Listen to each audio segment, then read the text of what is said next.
Good morning, everyone. I welcome you all for the second day of 4th International Conference on Multidisciplinary Innovation in Academic Research, ICMIAR 2023, organized by Institute for Engineering Research and Publication. The main objective of this conference is to promote a novel development in stages of resolving conventional obstacles encountered in daily multidisciplinary settings. Now, I would like to welcome our honorable keynote speaker of our conference, Mr. Prem Anand Balachandran, founder and CEO, Atral VRAR Startup, Chennai, Tamil Nadu, India. Next, Dr. Vaibhav A. Mishram, Professor and HOD, Department of Electronics and Communication Engineering, AMC College of Engineering, Bengaluru, Karnataka, India. I welcome all the HODs from the various departments, professors, lecturers, research scholars, delegates, and students for this wonderful event. Thank you for joining us to impact their expertise with us. I would also take this opportunity to welcome all our presenters from across the India who have spread their valuable time in enlightening us with their latest research studies through virtual platforms.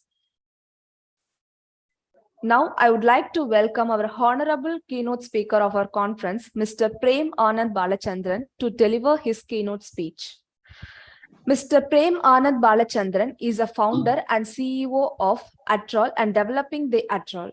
He had vast experience in XR AI cloud platform of enterprise and defense with the most passionate team, scaling mode on Web 3.0 and Metaverse startup VR AR speaker. Experimenting on virtual reality and augmented reality-based application in enterprise and entertainment, making and watching modern day magic. Mostly his talks will be all about Industry 4.0, virtual reality, extended reality, training industry, and experimental learning. His knowledge in 3D modeler and creating interactive 3D application using 3.js and creatively high. Welcome him to deliver his speech on this auspicious day. Over to you, sir. Hello, everyone. Thanks, Smita, for the intro. Am I audible to you? Yes, sir. Audible. That's great. So, good morning, everyone, and I welcome you all to the 4th International Conference on Multidisciplinary Innovation in Academic Research 2023. A quick intro to myself. I am Prem Anand Balachandran, founder and CEO of Bala Atral Solutions Private Limited, a deep tech VR and AR based solutions company who have been working predominantly with the enterprises for the last 5 years, trying to create solutions for them to create realities where they can reduce the cost on training and also to help them benefit to use XR technology for their day-to-day activities like remote assistance, collaborative environments, and since 2017, we have been happy and proud to be associated with multiple entities. Our company goes by the brand name Atral. Atral is a Tamil lingual word which means energy to create. And our tagline is experience to do it right. So one of the key things that we work with industries is to create multiple realities that allows them to reduce the dependency on hardware that is prone to wear and tear and costly to have a replacement, and ensure that knowledge that is available within the industry using SMEs who have been part of the companies for the last 15 to 20 years, that doesn't go away from the industry as soon as they walk out of the factory floor. So we have an experience in learning platform that allows you to capture these experiences and also to deliver this training at an accurate level to the employees back to them. Through our continuous focus, we also have been able to get grants from the Indian Defense, close to 4.5 crores, to develop and provide solutions for training their pilots and also ground crew and live mission planning environments for training and simulation activities. And I feel immensely proud to deliver the first of my keynotes in my lifetime at this conference and to be among such talented students and professionals who are going to present their paper and innovative ideas. And I'm happy to look forward to see all the research works that's going on. Hopefully, I deliver and provide you the first dose of energy that this conference is all about. For a student or professor who's going to attend the event, the following are the key reasons that can bring you to that allow you to experience the best of the best. So you have the chance to interact with the eminent international speakers. You have a brainstorming technical session that allows you to ponder out new ideas and innovative technologies. And you can find out your joint interest groups that allows you to connect and collaborate in the later coming days also. And you also have a chance to explore new concepts and new ideas.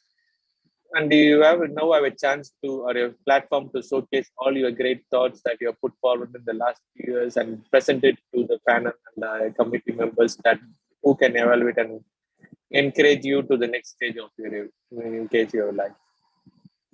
And you also have an opportunity to get inspired and also to track, undertake professional studies from here, and also link with peers, and also to connect with industrial experts. And I look forward to connecting with you all during this experience, like during this platform. And from here, we need to get set up a knowledge sharing experience also that allows you to encourage people to collaborate and then share this knowledge and then enhance this technology to grow, keep it growing. And at the end, you also gain gain energy to do more and also a reputation for yourself. So in these sessions, I can see that we are going to have multiple sessions which are related to applied science, engineering and technology, business management and studies, education and technology. In this, I look forward to topics on my personal favorite, AR, VR and mixed reality, which is part of the education technology domain. But when I say AR and VR, it doesn't relate to one particular topic. It relates to multiple domains. So it doesn't connect to only education training. So we have business people using VR and applied science teams, R&D teams using it for prototyping and other activities. So it's a vast field that can be applied to multiple domains. So as I say, VR and AR is going to be an interface that allows you to get connected to the system, get connected to the technology in a more natural way. And in the area of business and management also, we have the latest generation of people, students who are coming in who need to be connected to these brands and be aware of it. So the digital savvy technology for them, VR and AR is going to be the next level of interface that allows them to connect and adapt to the new and growing. And a quick citation from a paper published in April 28th, which is also my birthday. It has been said that VR and AR is going to be the most explosive and visually and engaging AI platform that is going to be available for people to bring in the freedom or license to be creative, and also to make an engaging platform that can increase audience interaction to a multiple levels. So, for example, having this virtual medium of using Zoom calls to connect is more effective communication than just having a voice call. So the VR and AR is going to be next level where you are going to get into a physical virtual space and also can connect with your multiple senses of the human brain, unlike any other digital medium. This makes it one of the most very powerful tools to be used in the coming days for communication and interaction and collaboration. We have already seen developments of various technologies in helping bringing the sense of touch, visual, smell, all of this into this virtual space that allows you to feel the realism of the entire virtual environment and makes it more as real as possible. And the video advancement of technologies and from the game engine side, and also the platforms and open source systems that are available, like the metaverse open standard forums and other activities. There is a lot of things that's going on that's looking to enhance this capacity to bring this technology forward. And when you take augmented reality, it has the ability to bring all the designs. We have lots of data. For example, I saw a document saying that there are terabytes of data coming out of an Airbus aircraft. So how are we going to visualize this terabytes of data? We can't do the traditional process of using pixels and data sets, but we look forward to immersive experience that allows you to visualize this data in the most valuable and usable way. And that's why scientists, educators, engineers, and industrial workers all are trying to look out for the solution and how it can help their day-to-day pain points and can be addressed much easily. Just as mobile technology has revolutionized how we communicate with each other and with our digital world, VR and AR will fundamentally alter how our society creates, inspires, engages, and learns from the information-rich and enriched cyberspaces around us. While affordable consumer quality VR and AR hardware is already available, getting into the market, Significant work is needed to adopt VR and AR for important and difficult scientific and societal applications. Early adopters are large-scale enterprises, research centers, and people interested in next level of immersive gaming. While the adoption is now moving into immersive MSMEs and small-scale industries also, and they will be the key benefiters from this technology. VR and AR applications enable scientists and engineers to interact and visualize science data in new ways and experience environments that are otherwise hard, impossible, or too costly to visit in person. For instance, researchers at the ISR are looking for the usage of this technology to plan their entire human space missions and also to provide unbelievable space travel experience for students and aspirating astronauts. This gives them a first-hand kind of experience, allowing them to not just leave it to their imagination, but also to get a real-time feel of how the entire experience will be, so that when they enter the actual location or actual work, they are more ready, more confident while doing the carrying out this activity. We have defense companies using this technology mixed with computer vision to help land forces and air forces in the midst of battle, or to pull out mission planning in advance. Emergency rescue teams are looking at using this technology to build effective training process for their team and also to bring awareness to people who need to act safely during unforeseen situations. And from the West, we have a lot of advancements going on. We have NASA who have used point cloud VR information to simulate how the environment will be in outer space, in the Mars and Moon, and how the interacts, how people need to move around and train in this space. So they were able to simulate magnetosphere, phytoplankton food, terrestrial lava flows, and real-world sites captured using LiDAR and can be used to visualize in the Earth. Tools developed in this application in partnership with NASA scientists also facilitate scientific measurements and groupings in the VR environment for various structures and features in scientific data. These applications create an immersive 3D terrain model of the sites and the Curiosity rover visitor and allow scientists to collaboratively study the geology of Mars as they virtually meet at those sites. So scientists from India can communicate with the scientists in NASA in this virtual space, allowing them to get a parallel experience together and they take decisions on the fly much more easier. NASA has also developed engineering VR and AR applications for design, construction, and operation of spacecraft. One such application is a 3D simulation of the TF6 thermal vacuum chamber. So there are a lot of high-value assets in nuclear power plant using VR training for the more core activities. There is the wind turbine companies who are doing helicopter landing practices on how people can be moved from land to the top of the wind turbine and train them on work at high scenarios. So all these high-risk activities can be recreated and can be virtually simulated in this using the VR technology. And coming to the current trend of using blockchain Web 3.0. So XR is going to be the key to unlock the benefits of blockchain and Web 3.0. How the business can benefit from it. We can create a world in digital medium with the user at the center. So when we talk about Web 3.0, it is you as the user who is going to be the center of focus. So anything that you want to read and you want to see is going to be the content that's going to be available for you. But VR and AR is going to be the solution that can deliver the right content, the right. Curated contents and personal experience create more engagement and ads linked to the right audience at the right time. Bringing shopping to virtual platforms enhance the try before buy concept. All of this has been already started being implemented by companies like IKEA, Amazon, Flipkart to build and confidence for the people to make the purchase decision much faster. And this also eliminates the wear and tear for any demo items, cars, auto showrooms are being converted to digital platforms, allowing you to drive your car from your home. So all these virtual events that can help bridge audience from across the globe and the experiences can bring the family and from your comfort of your phone. And you might think why we need to be using all these digital platforms. Yes, these digital platforms are needed with this time constructive world where each time counts for us and each second is valuable for us. So we want to make the most out of each second. Tourism and gamified training are becoming the key adapters for the industries where we have multiple companies who have brought in this gamified training and also getting more value out of it. And coming to the current generation and how these presentations are happening. So we have current generation getting access to huge volumes of data using all this content that are available in the ground, and instantly with wide usage of chat GPT and other AI-based systems, the results are formatted to the way they need. This also creates a lot of noise and incorrect data. The scientific method that we get from these kind of presentations and conferences is going to be a long-standing formula that hopefully prevents false conclusions.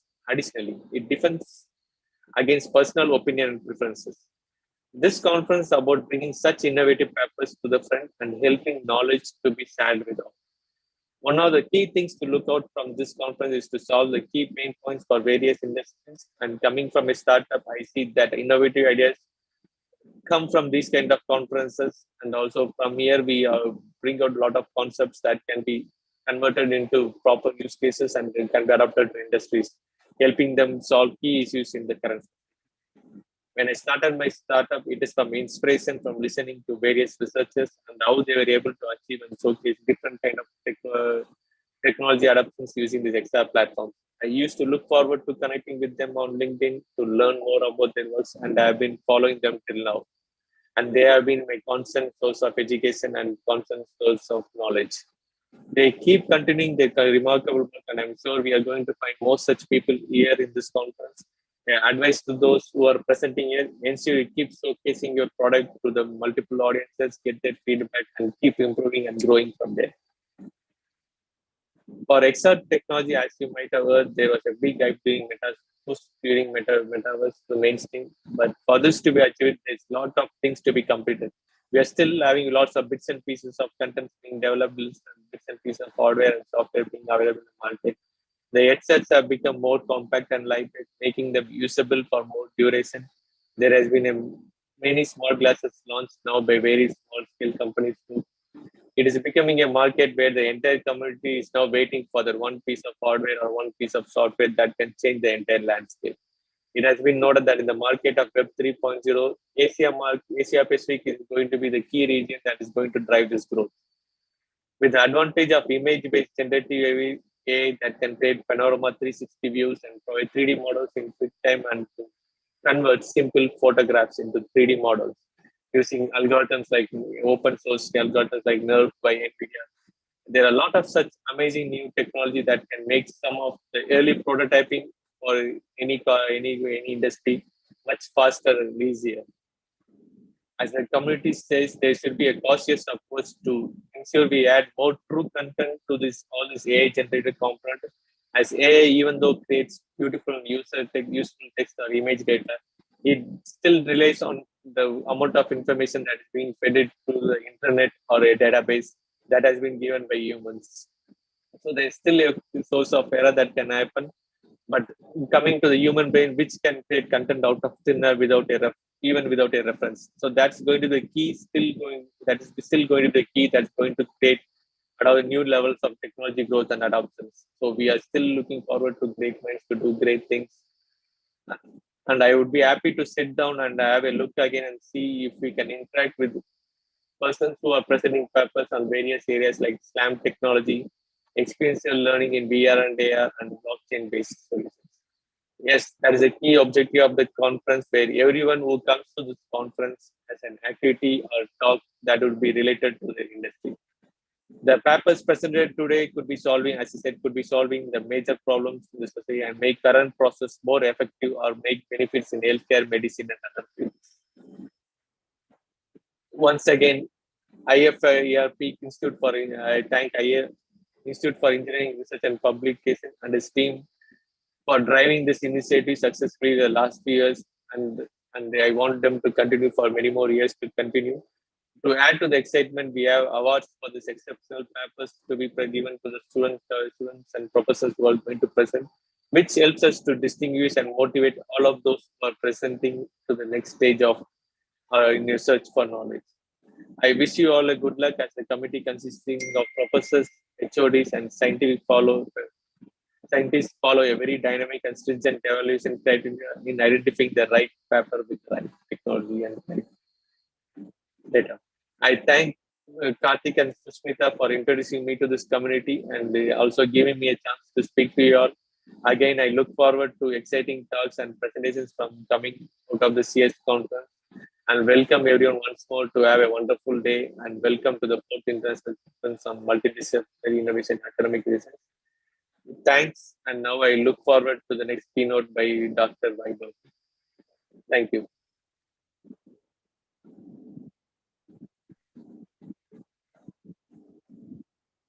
Thank you so much, sir.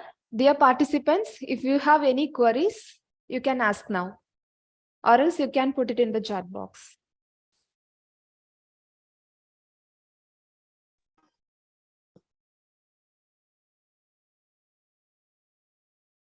Is it there?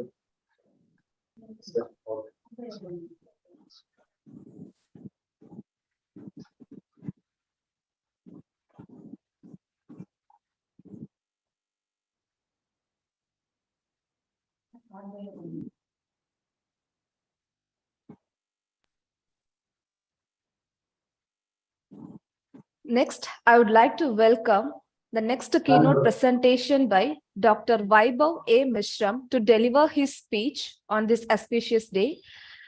Dr. Vaibhav A. Mishram is working at AMC Engineering College, Bangalore, HOD and professor of ECE department, along with the responsibility of PhD coordinator of ECE since November 2022. Handling UG and PG classes along with the research activities. 12 years of industrial experience in analysis, design, development, and technical support with a focus on FPGA, SoC, ASI, and broad-level design, hardware design operations, hardware design methodologies, tools, flow, and process. Experienced in SEI, CMM level 5 development process, identified process improvement areas for the organization. More than 12 paper publications in various national and international journals, technical talk about on nanotechnology at National Symposium on Research Methodologies at KSSEM Bangalore on 12th and 13th of October 2012. Welcome him to deliver his speech on this auspicious day. We welcome you, sir. Over to you. Thank you, Sushmita. Am I audible? Hello. Yes, sir, audible. Good morning, Premchandra sir. Premanand sir. Your speech was really informative. It gives a lot of information for all of us who are participating here. Thank you, sir, for your time. In spite of your busy schedule, you had came and enlightened us on the new technology that is coming up. Thank you so much, sir. So I'm Dr. Vaibhav. I'll briefly introduce, though Sushmita will introduce, I will try to briefly introduce about myself. I'm Dr. Vaibhav. I've done my BTech from NIT Kurukshetra in 1992, MTech from IIT Mumbai in microelectronics in 1997, and PhD from MITS Pilani in 2012 in the nanoelectronics domain. At that time, this domain was coming up. Now, still, we can say it is a lot of things are happening in a software domain, but not much is happening onto the hardware domain or on the fabrication side. So as a researcher, we need to focus mainly on the simulation side and mainly on the software side of this nanoelectronics, because fabrication, it will take some more time. The government of India had put the efforts to put up some fabrication labs in India. But my dear participant, as you are all aware, that fabrication a chip is not that easy task, because the return on the investment is not that much fruitful, or it is not that much profitable. Why? Because as we move from one technology node to another technology node, by the technology node, what I mean is that if you wanted to move from 80 nanometer to 40 nanometer, the whole process, fabrication process changes. So if we are using for 80 nanometer some electron beam lithography, then for 45 nanometer we have to use some electron etching lithography and all this. So this process changes, and this whole setup, a huge amount of the investment is required in this setup. So it's very difficult for the companies to have their own fab lab. So what companies are doing now, most of the time they are trying to see that they will fund one company, so where all the fabrication of the chip can happen. I mean, fabrication by fabrication, I mean the fabrication of the chips can happen. So that two companies majorly are, most of, we call it as a foundry. In India, we don't have the foundry lab, foundry, or we can say fabrication lab. There are two companies, those who are basically, there is one company who is basically involved in the fabrication or on the, those who are the foundry lab of 4 nanometer and all this thing. They are TSMC in Taiwan. The Taiwan Semiconductor Manufacturing Corporation is the company which fabricates the chips. So whatever the design, what we are doing at any part of the world, backend and all this thing, we have to give it for fabrication to Taiwan Semiconductor Manufacturing. Having said that, as our Premanand sir had given a lot of insight us into the software domain, I would like to add upon to that. I would like to add upon to Mr. Premanand's thoughts. My dear research scholar, I would like to explain this with the help of some example. A good road, if you want to reach it to our destination, we need a good road as well as a good good road as well as a good car. A good car and bad road will not, with the help of a good road and bad car, we will not reach our destination on time. And if we have a bad car and good road, even though at that time also it is not possible to reach our destination on time. So to reach a destination on time, we need good road as well as good car. Similarly, to realize today's components and today's laptops, today's whatever you have, the electronic gadgets and all these things, we need a good software and good hardware. If you have a good software, so by the software I mean all these algorithms and all that are developed for signal processing and all this thing. So if you have a good software and bad hardware, we'll not able to realize the component. And if you have a bad hardware, if you have a very bad software and a very good hardware, at that time also you will not be able to realize that at that time we will not be able to realize what are the gadgets that we are seeing today. One small example, I mean, most of you are maybe from the electronics or maybe from other background as well. All of you might have heard about Fourier series and Fourier transform. I hope all of you are aware of this Fourier series and Fourier transform. This Fourier series and Fourier transforms was given by, equations were given by Fourier around 100 to 100 years back, couple of centuries back. But the actual implementation, actual hardware implementation, because without Fourier series, Fourier transforms, Z transform and all this thing, we cannot realize the signal processing. And about whatever we are seeing today, good mobiles and TVs and LED TVs and all this thing, we are seeing that we have to implement this Fourier transform algorithms onto this thing. So if we have though these equations and all that were given by Fourier some long time back, but since there was no hardware to implement it, we could not realize these gadgets and all this thing earlier. But now we have both good software and good algorithms and good hardware. By good hardware, I mean that we have the technology where we can go to the 14 nanometer, and now 14 nanometer itself is old, from 14 nanometer to 10, 20 nanometer, and now people are talking of 4 nanometer and all this thing. So both the things are required, good software as well as good hardware to realize. The point that I wanted to make is that good software and good hardware is required. So mostly my talk, my today's discussion will be on the hardware side, that what is the nano electronics and why we are coming to the nano electronics domain.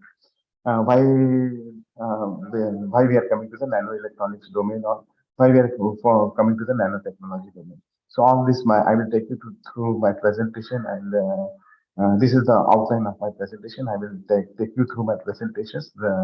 During my presentation, most of the your queries will get clarified, that why we need the nano electronics and why good amount of the research is required in the nano electronics domain, so that we can get a good hardware,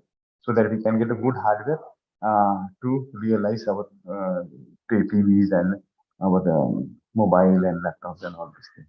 So I will start my presentation. I'm going to share my slides.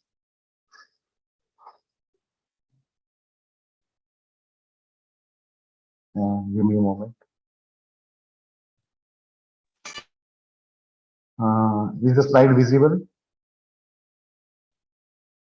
Yes, Are the sir. slides Are the slides visible? Sushmita, Karthik? Yes, sir. So I will take you to what is a nanoparticle, what is a nanometer dimension, and why small is good. Why we are talking of the nanoelectronics domain now? Why we are not discussing about the nanoelectronics and all this day during 19th century or something? Why length scale is so important? Surface area to volume ratio.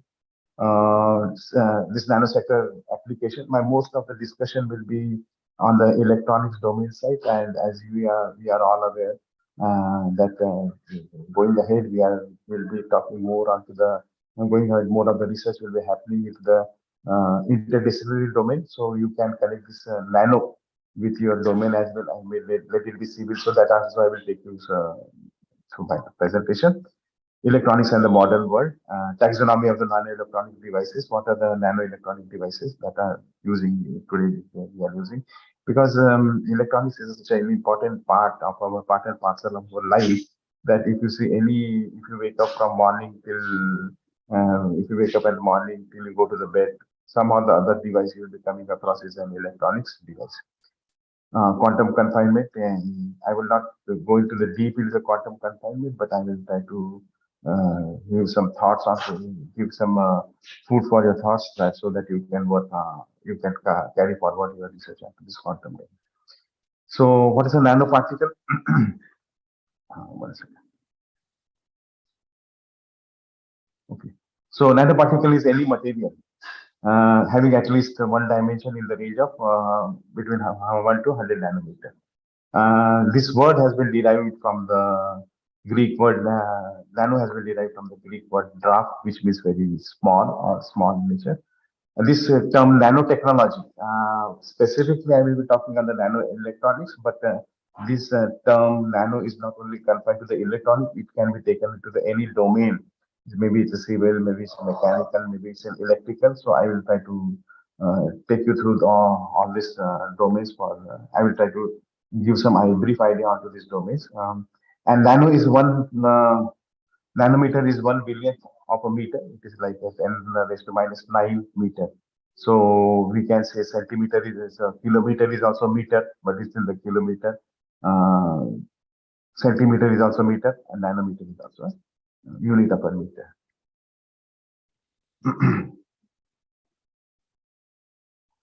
So the size-wise, if you wanted to see, we start with the 180 centimeter.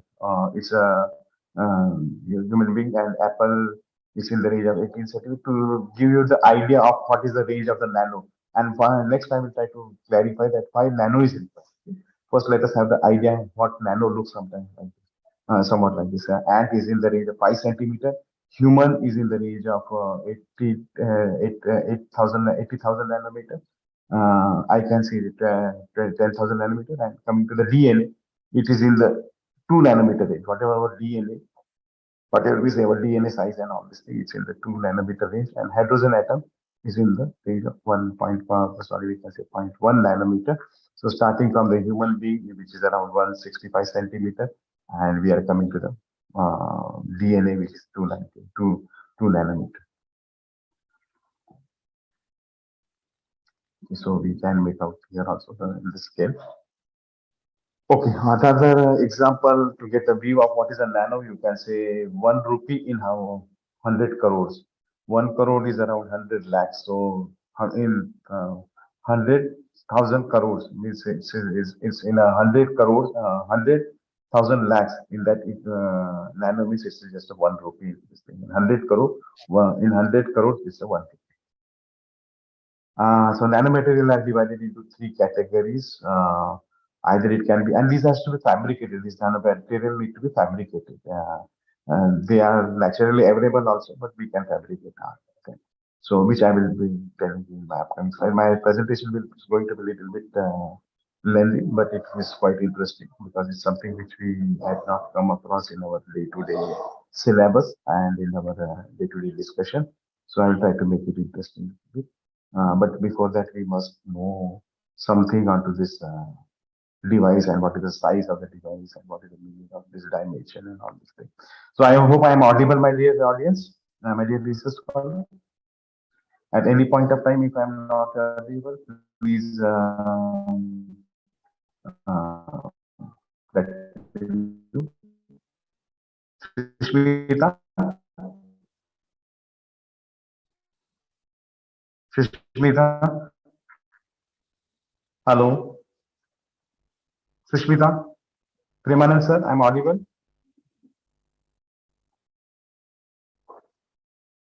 Yes, sir, you're audible. Yeah, okay, thank you.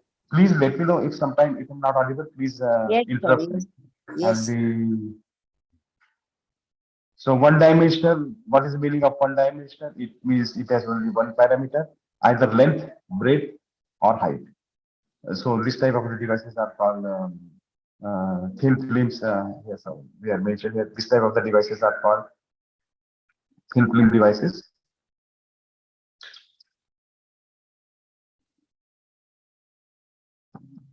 Okay, there are two dimensional. It has only one length and a breadth.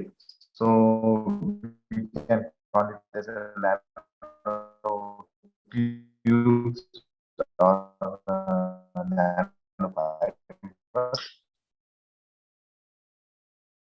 And then there are three dimensional. It has all the parameters, length, breadth, and height. So nanoparticle is a three dimensional, which is less than 100 nanometer, which is always the range of the nanometer. Now, why small is good, and why we want to go to small? Why we wanted to? All of us we are talking about nano. Everywhere we are thinking we are talking nanotechnology and all these things. Why small is good? So surface area increases. Research scholar just makes note. Surface area increases, is decreases. Vice versa, we can say as surface area decreases, the size surface increases, so size decreases. So you can see here one shell, and then surface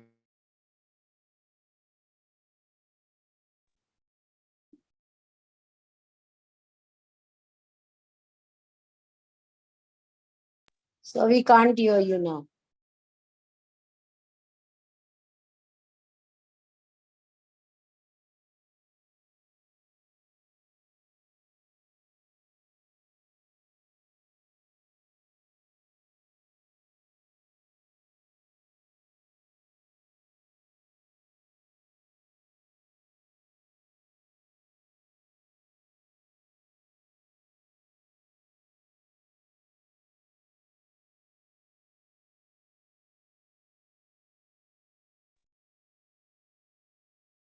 hello, Yeah, sir, audible.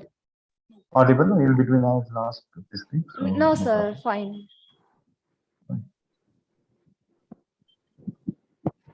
Is the slides visible? Yes, sir, visible. Hello. Sorry. In between, we lost the connection somewhere because of some intermittent problems. So I connected to my own. Okay, sir, no problem. I connected to my own this thing. Okay. Okay, so as surface area increases, as the size decreases. That's why we talk always about the nano. As we keep on decreasing the size, surface area increases. Let us try to verify this with some example. Some nano objects are faster, lighter, and can get into small space, cheaper, more energy efficient. Okay, so you can see here. I had mentioned here that.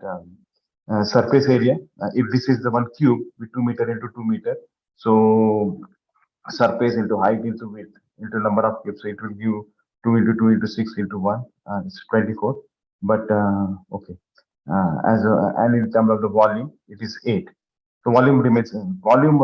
The thing has to be understood that volume will remain same, but surface area will increase. So here it is. If we divide this into 2 meter into 1 meter and 1 meter, so this 1 into 1 it will lead to 48. I hope you are understanding this. But volume is same. The thing that has to be understood is that though surface area is increased, but the volume will be the same. So we had kept the volume same. This block we had divided into 1, 2, 3, 4, 5, 6. 1, 2, 3, 4, 5, 6, and we know that surface area formula is height into width into number of slides into number of feet. So here in case of this, it is 2 into 2 into 6 into 1. So it will lead to 24. But in case of this, there are here there are 1:1. We have that number of cubes are 8 here. 1, 2, 3, 4, 5, 6, 7, 8. So 8. So it surface area will increase, but volume is remaining the same. Volume remains the same. Okay. And here, okay, one second. So surface area to volume ratio. Here we can see the surface area to volume ratio is 3, but here surface area to volume ratio is volume is constant. Here surface, in case of this, the surface area to volume ratio is 6. So surface as the size we had decreased the size, but the surface area has been increased. As surface to volume ratio increases, a greater amount of the substance come in the contact with the surrounding material. And this results in a better catalyst since a greater portion of the material is exposed for a potential reaction. So what is the advantage of dividing material or making it into the smaller and smaller size, keeping volume as a constant? More area will be exposed. So I would like to explain this with the help of some example also. You can try it out this at your home also. Take one discrete tablet. Okay, take one discrete tablet and one glass of water. Put that take the discrete tablet and a glass of water. Another discrete tablet and a glass of water. You crush and make a powder of one discrete tablet and put it in a glass. And in another glass, you put tablets as it is, which will be dissolving faster. The tablet, which is crushed one, or from which we have made the powder, that will be dissolving faster. Why? Because as mentioned in my earlier slide, more surface area is available. More surface area is available for this thing to react. Am I audible? Hello. Yes, sir. Audible, sir. So the nanomaterial, the properties of the material can be different at nanoscale for two main reasons. One is that nanomaterial has relatively larger surface area when compared to the same mass. Nanomaterial can make material more chemically reactive, as I given the example of this discipline tablet. One tablet as it is, and another if you make it a powder, if the tablet we are making the powder, that will be dissolving faster. Second important property of a nanomaterial is that quantum effect, which dominates the behavior of the matter at the nanoscale. A bulk material some different physical property, and nanomaterial will have a different physical property if the volume is same. A bulk material should have a constant physical property regardless of its size, but at the nanoscale this is not often the case. Size-dependent properties are observed, such as quantum confinement in semiconductor. So let us try to first these two properties that we had I had explained that large surface area chemically. Now let us try to understand this quantum effect property. Okay, as we are aware by this research scholar that any material we can divide into any material we can say it's having a conduction band and a valence band. Okay, and the nanoscale material. Here there we have in the bulk metal we have unoccupied state, occupied state. Unbound electrons have motion is not confined. But in case of a nanoscale material, separation between valence, there is separation between the valence band and conduction band. As we keep on decreasing the size, electron motion become confined and quantized. Electron motion become confined and quantized. So we'll try to understand this within some example. Excuse me. That material properties vary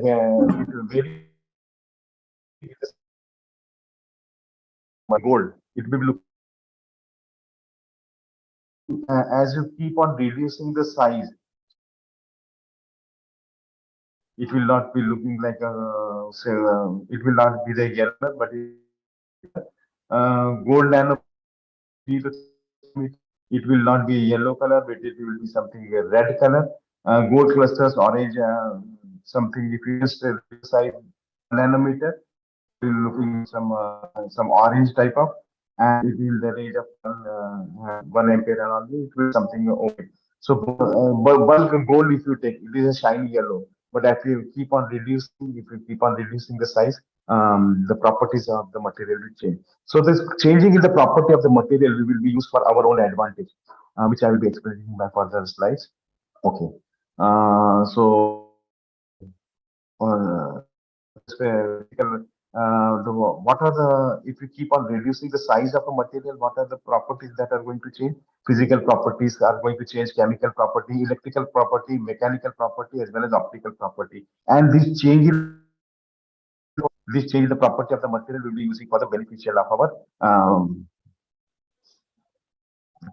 so nanotechnology is not new. Thousands of years ago, people used to use this nanotechnology and all this thing for gold nanoparticle and all this thing. In 1857, Faraday prepared a gold colloid that was stable for almost a century before it was disturbed in the World War II. The example is so our bhasmas and all this thing that we were using. This can be the best example of the nano and all this thing. So different types of nanomaterials are available naturally are the forest fire, sea spray, mineral composite, volcanic ash, and all this. Okay. And what are the man-made type of nanomaterials? Cooking smoke, diesel exhaust, welding fuels, industrial effect, and all this. Okay, different types of nanomaterial. So these are naturally available nanomaterial, and these are the engineered nanomaterial. Human or engineered nanomaterial or metal, quantum dots, bulky bonds, sunscreen pigments, and nanoscale. To make a nanostructure, there are two approaches. One is top-down approach, and one is building something by starting with a larger component and carrying away material like sculpture. And another is a bottom-up approach, from building from a small to bigger one, building from small to bigger one. So nanomaterial, various type of nanomaterials are there. So these are the man-made sort of a nanomaterial. Nanoscience is the study of the nanomaterial and their property. Nanotechnology is the application of nanoscience. Various applications of nanoparticles are there. Nanorobots and all this thing. Okay, so my dear research scholar, can you tell me what is this diagram? Can you put it in some chat box or something? Let me open my chat box. What is this diagram? Is the slides visible to you? Slides are visible?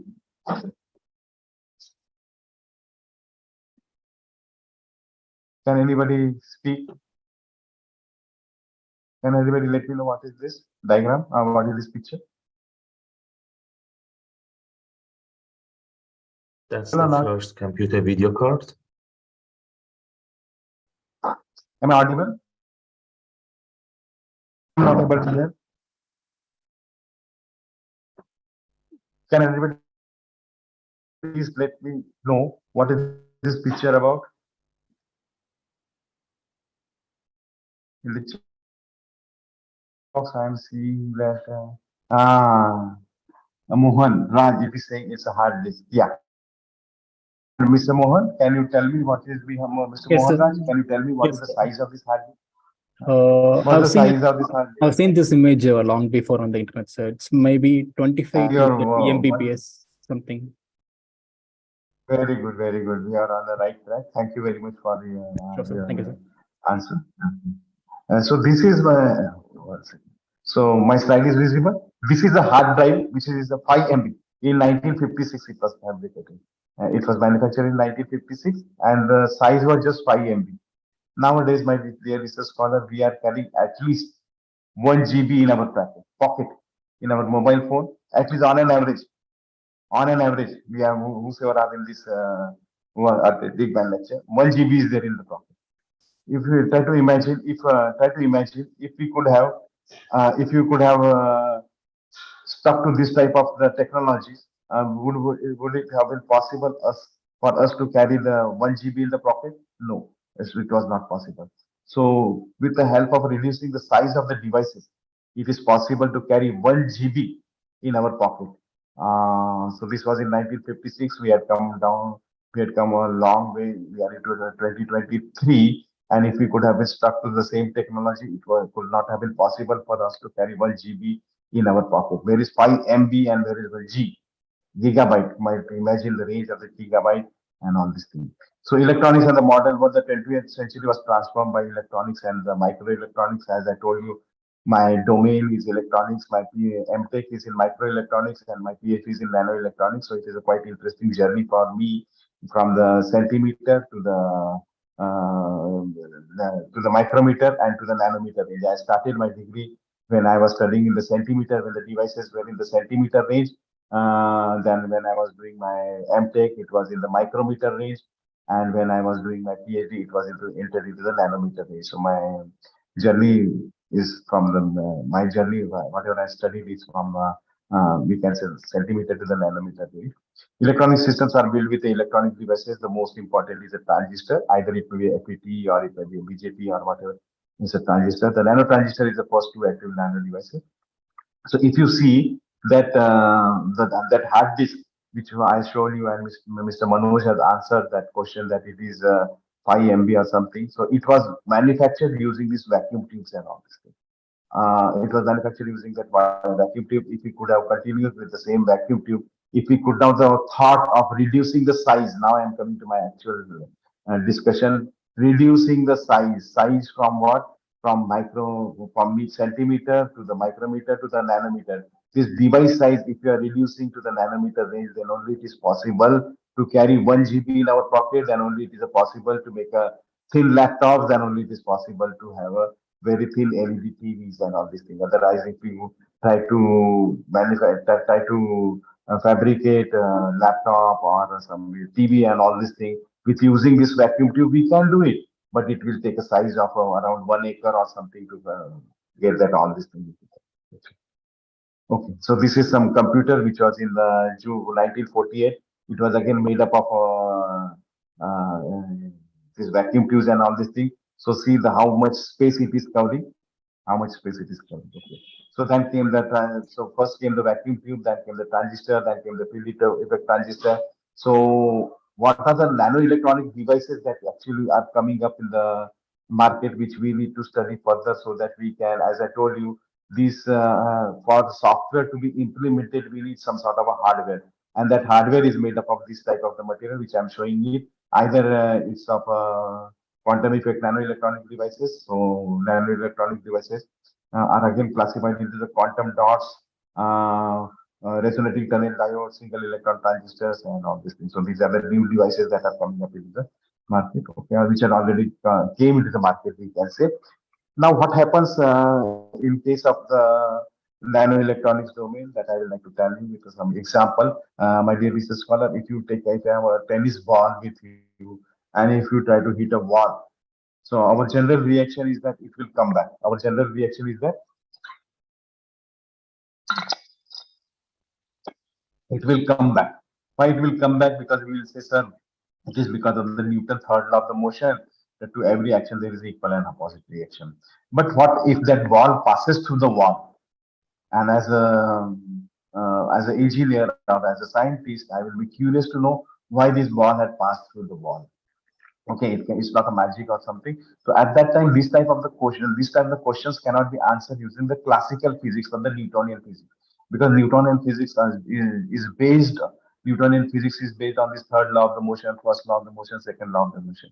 But quantum physics, my dear research scholar, is based on different type of the principle, and the ball passing through the wall can be explained by not by a classical physics, but by a quantum physics. Now, what is a quantum physics? Quantum physics works on three principles. One is a quantization, Heisenberg's uncertainty principle, and wave particle duality. Wave particle duality means what? Either a particle can be wave, or it can be particle, it can be a wave. So at nanometer range, what happens at a nanometer range? A particle can behave as a wave, or it can behave as a particle. So this passing a ball through the wall can only be explained if we are applying the quantum physics to this, because waves only can pass through the wall. Waves only can pass through the wall. Okay. So the band structure of the artificially created, and these are all artificially created material. Either we are using a top-down approach or bottom-up approach. Okay, so this type of the two materials will come together, and this type of the band gaps are formed. These band gaps are a huge band gap. Here you can see a huge band gap here. These are the two different materials. That material are aluminum, gallium arsenide, another one is a gallium arsenide. These are having a huge band gap, and this we can see the level of the energy. Okay, so what happens in case of I will take the example of a p junction diode. When it is not biased, we have the energy diagram like this. But when it is when it is a forward bias, we have the energy diagram like this. The biasing voltage had been applied, and this potential barrier reduced. When we apply a reverse bias, the potential barrier will increase. The potential barrier will increase. But my dear research scholar, you might be knowing that we use Zener diode, or we use Zener diode in the reverse bias mode, and the current starts flowing. This current starts flowing because of not crossing the barrier, but because of the tunneling the barrier. And in this energy band diagram, this width will be so low, this distance between this will be so low. 1 second, disturbance.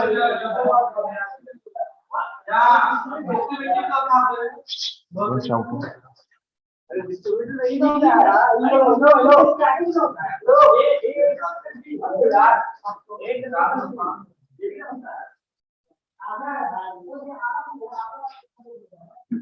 Sorry, some disturbance.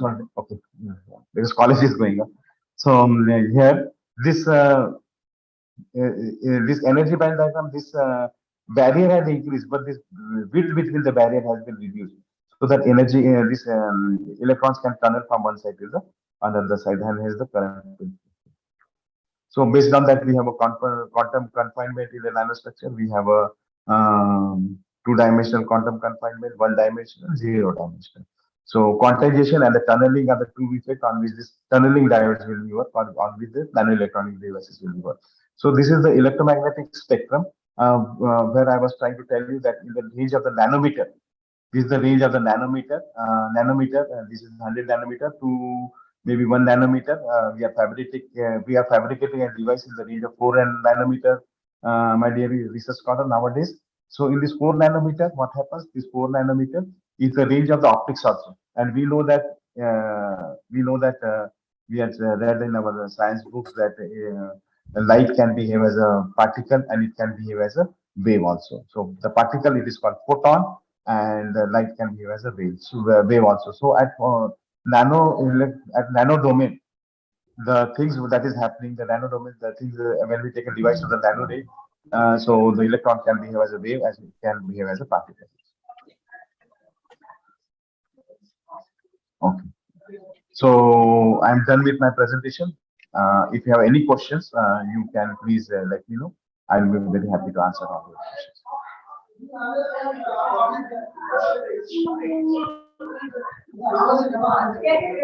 Hey, don't shout.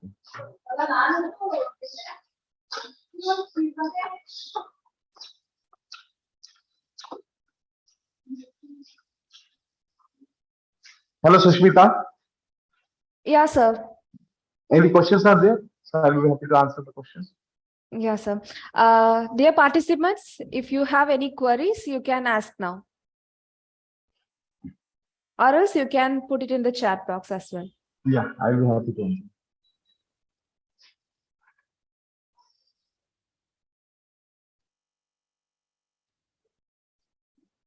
Okay, I think no more questions, sir. Okay, fine. Thank you. Thank you so much, sir, for your valuable presentation today. Now we move on to the short break by 10 a.m. No, now it's 10:40. Okay, sir. 10:40 to I hope my 10:50. presentation was useful for all the people. Sorry, sir? I hope my presentation was okay and it was useful for the students. Sure, sir. It is very informative to all the participants. Thank you, Sushmita. Thank you so much, sir. Premanand sir, do you have any comments on any answers for my presentation?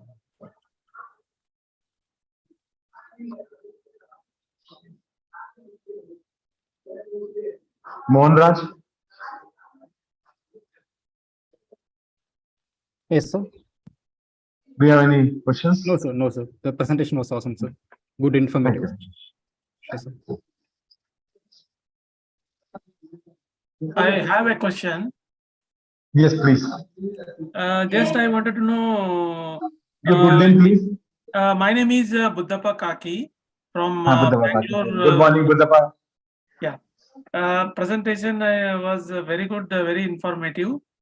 So just I wanted to know, is there any work going on to install the fabrication lab in India? Or, Yes, actually, earlier government we had missed a very big opportunity. And that opportunity had came to India. The fabrication lab opportunity had came to India, but we had missed that one, and it had gone to Taiwan. But now this new government is encouraging foreign investors to come to India and have a fabrication lab. Because Mr. Buddhappa Kaki, you might be aware that after most of our revenue goes in purchasing first number in purchasing the crude oil, and second it is going in purchasing of the electronic component. So yeah, so we have to be self-reliant or self-dependent in terms of the energy to ease. That is in terms of the energy, that is either we have to find alternative to our crude oil. So that's why government is investing heavily onto the solar and renewable energies, so that we can save that money and we can use it for our development purpose. Another thing is we are spending a lot of second amount of our foreign exchange is going into purchasing this electronic component. Even a person may not have a bike, but he will have a mobile. So even if he may not have any bike or car, but he will have definitely he will have a mobile. So all these components that are that goes into this mobile and all, we need to import. And if we can save that money, we can have if we can save that money, we can have a good we can invest that money into the development and all these things. But what I can say here that we had missed that bus when fabrication because of the government, as you are knowing that government because of this government lethargic policies and government some not taking interest into this fabrication and all, it had gone to Taiwan. But now this government is quite interested because if they are not, then probably the electronics import will be our the first, our most of the foreign exchange will go into the electronics import. But government is taking initiative in the fabrication side. We have a fabrication lab in India, Mr. Buddhappa.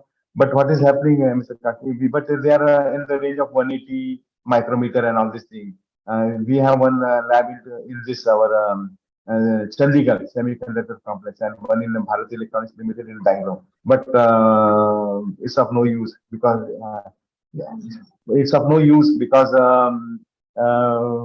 what we'll do with using 180 micron devices on this thing? We cannot fabricate any device, any mobile or laptop. So yeah, some things are happening into that domain, but not in that speed. It is not that. It is not happening in the faster way. Yeah, I totally agree with you because actually I was worked in Bharat Electronics in ICMIAR fabrication. Very good, sir. I was also in the Bharat Electronics Limited, sir. In Bangalore, I was in working Central Research Laboratory. 1999. Central Research Laboratory. Nice because actually see SCL I know and the BL I know. So these are all the only two factories actually they had this facility, but unfortunately not in the range of infrastructure actually we are unable to cope up. Even at that time also people are telling government will support, but unfortunately labs are closed because I heard that in the Motorola around the IC wafer fabrication fab around 10 kilometers actually they have to maintain the dust-free conditions. Dust-free environment and all this thing. So and in the fab, people actually they have to come with a lot of the precautions like they should not apply the powder. Powder also, yeah. Otherwise it will. And even bindi will be powder and they have to wear all this like astronauts and all these things they have to wear. So that actually it was from the labor force, it was actually opposing. So a lot of actually I do not know how actually we will come out and move into the nano electronics. But we have to otherwise like our energy, we will have to waste a lot of money into this importing this electronic components, because a major amount of revenue is going into sir that, and that's Yeah, why recently I heard that some of the news, some of the news that from the government, Vedanta and some other companies. Vedanta and Foxconn, yeah. They're coming up, Vedanta and Foxconn. But somewhere I was hearing the news that Vedanta is also going in heavy losses. Thank you, sir. And whether it's a right or wrong to make that statement in this forum, that's why China is eyeing on Taiwan on this. Very true. Like US is always eyeing, is having a close watch on the Saudi Arabia and all these things, because they have the rich sources of the petrol and rich source of crude oil and all these things. So Taiwan is China is having an eye on this Taiwan. Should not be quote unquote. Thank you, sir. Yeah. Thank you. Thank you. Thank you, Shashmita, for giving me the opportunity. Thank you, Karthik, sir. Yeah, thank you. For all your arrangement for this technical seminar and for this conference. Thank you so much, sir. It's my pleasure. And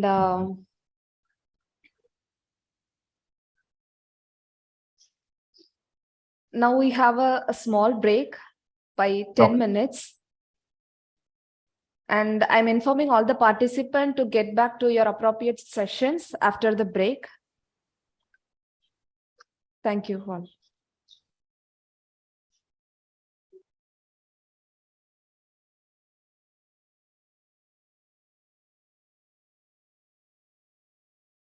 Hello, Sushmita, ma'am. Yeah, sir. This is Dr. C.K. Prashant. I'm co-author with Ms. Ramya Madan Gopal. So in the technical session, because it's a parallel session, do I log in with the same ID that this ID is being used, or is there any other ID for that? Same ID only, sir. Same ID. Okay, ma'am. Thank you. Thank you. So I will be presenting on behalf, because she's on official duty.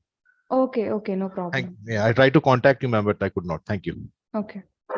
Madam, I have a session at 11:40. So how do we know which rooms will be we have to enter? Your name, ma'am? Dr. Francis Vaidya.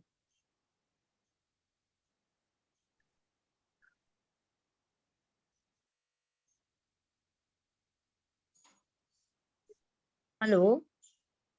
Once again, ma'am, we will be check it out. Okay.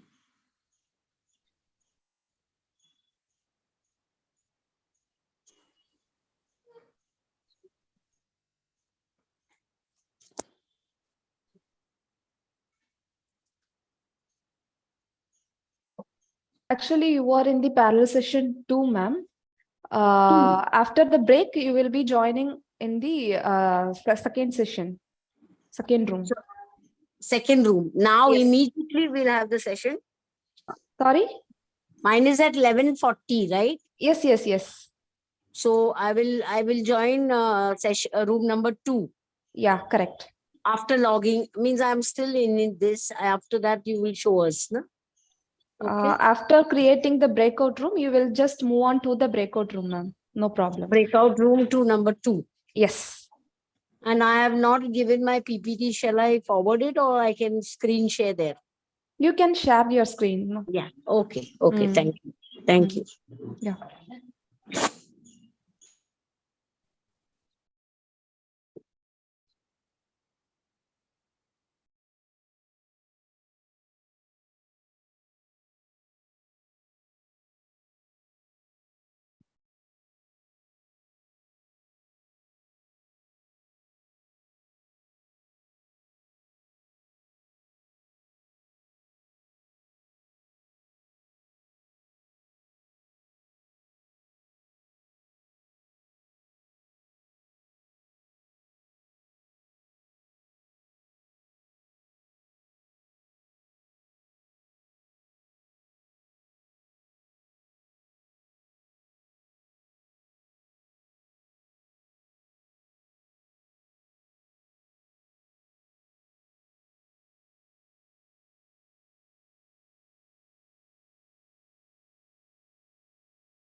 Ma'am, good morning, ma'am. I've joined.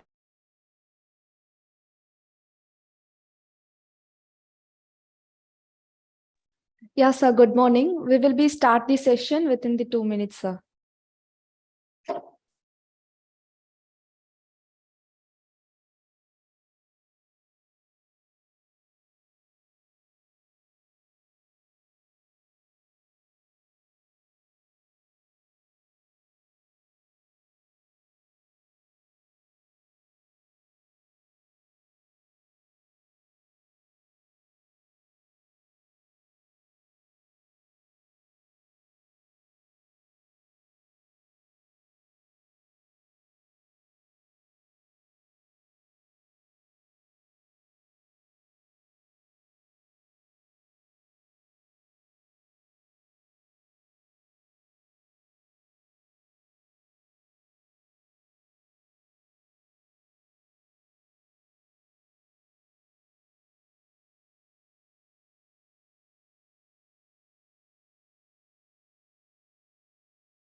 Once again, I welcome you all for the technical session today. A kind information to all the participants. The participants who belong to the technical session 1A can stay in the main session, and the breakout session will be created for the technical session 1B. Science and humanities and the mechanical department has been allocated to the technical session 1B. And I request all the participation to join in the appropriate sessions. Once again, I'm repeating. A kind information to all the participant. The participant who belong to the technical session 1A can stay in the main hall, and the breakout session will be created for the technical session 1B, that is science and humanities and the mechanical department, requesting all the participants to join in the appropriate sessions.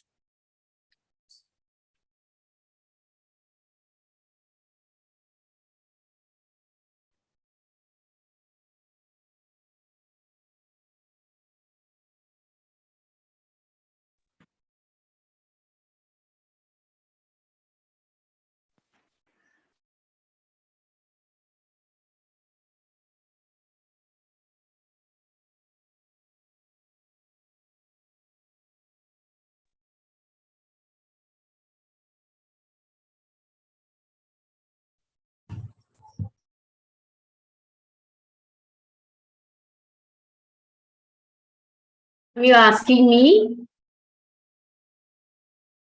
Everyone? Yes, we can hear you.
Good morning, everyone. I welcome you all for the technical session 1A.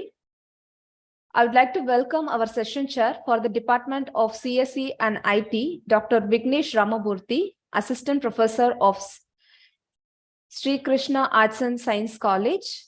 Welcome you, sir. Shall we start the session, sir? Yes, ma'am. Thank you. Thank you so much for the welcome note. Yes, we can start now. Sure, sir.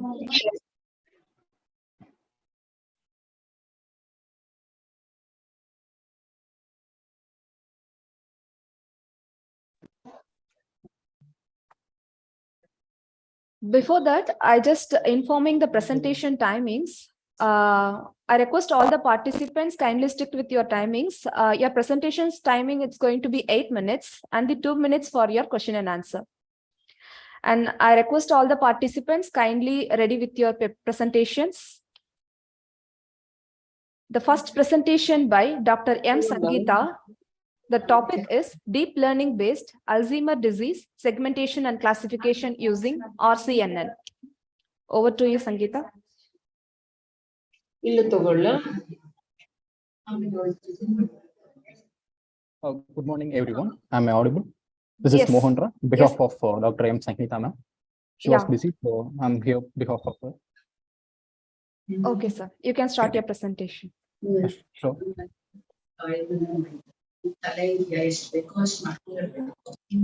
Is my screen visible?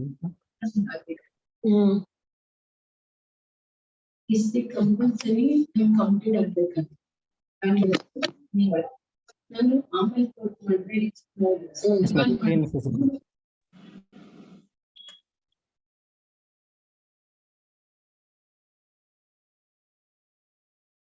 Hello? Is my screen visible? Yes, your screen is visible. Once again, good morning, everyone. And this is Mohan Raj. My project topic is about a deep learning based Alzheimer's disease segmentation and classification using RCNN. We are a team of 3, myself, Mohan Raj B, Ashok R, and Aravind M. We 3 are final year IT student from KS Rangasamy College of Technology. Our project is guided and mentored by Dr. M. Sangeeta, professor and Department of Information Technology at KS Rangasamy College of Technology. So here's an abstract of our project. Actually, Alzheimer's disease is a kind of dementia. It's a brain disorder, which actually a kind of memory loss because of lack of the nutrients in the nutrients and proteins in the blood brain cells. The Alzheimer's disease usually occurs to the people of age above or around 60 age, but this in this Gen Z generation. So Alzheimer's disease affecting the peoples of mid-age and even the younger peoples.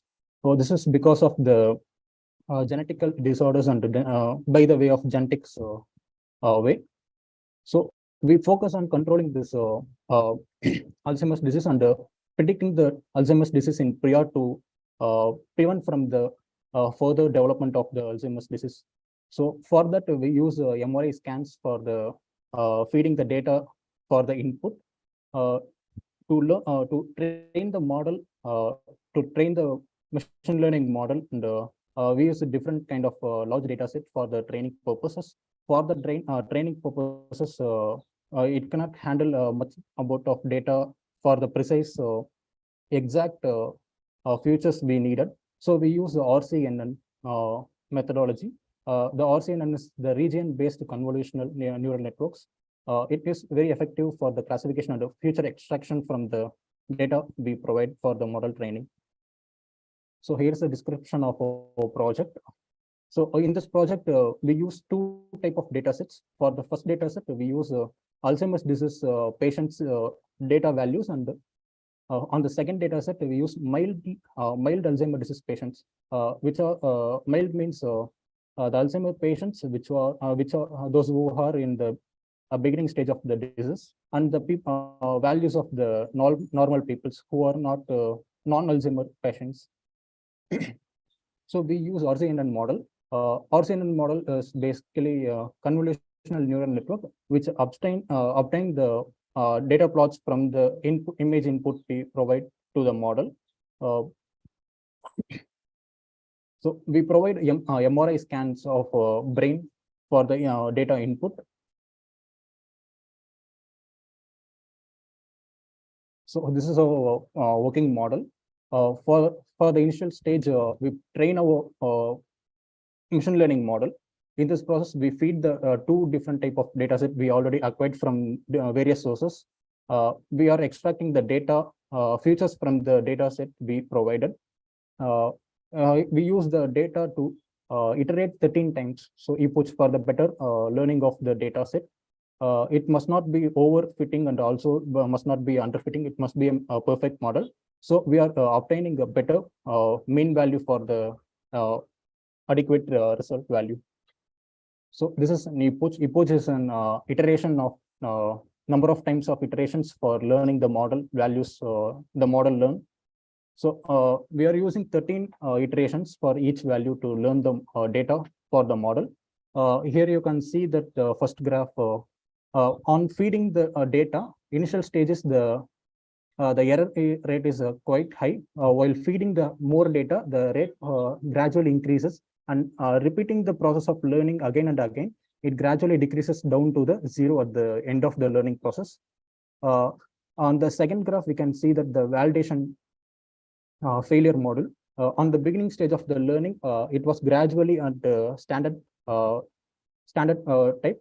At the mid value of the sixth iteration, it concurrents the average mean value. So on learning furthermore after the sixth iteration and the seventh iteration, it gradually fails to predict the value of output of exact. So it will become the overfitting model after the sixth and seventh iteration of epoch learning. This is an error histogram of the project model. So here every bar is an indication of the training and the validation and testing of the each iteration.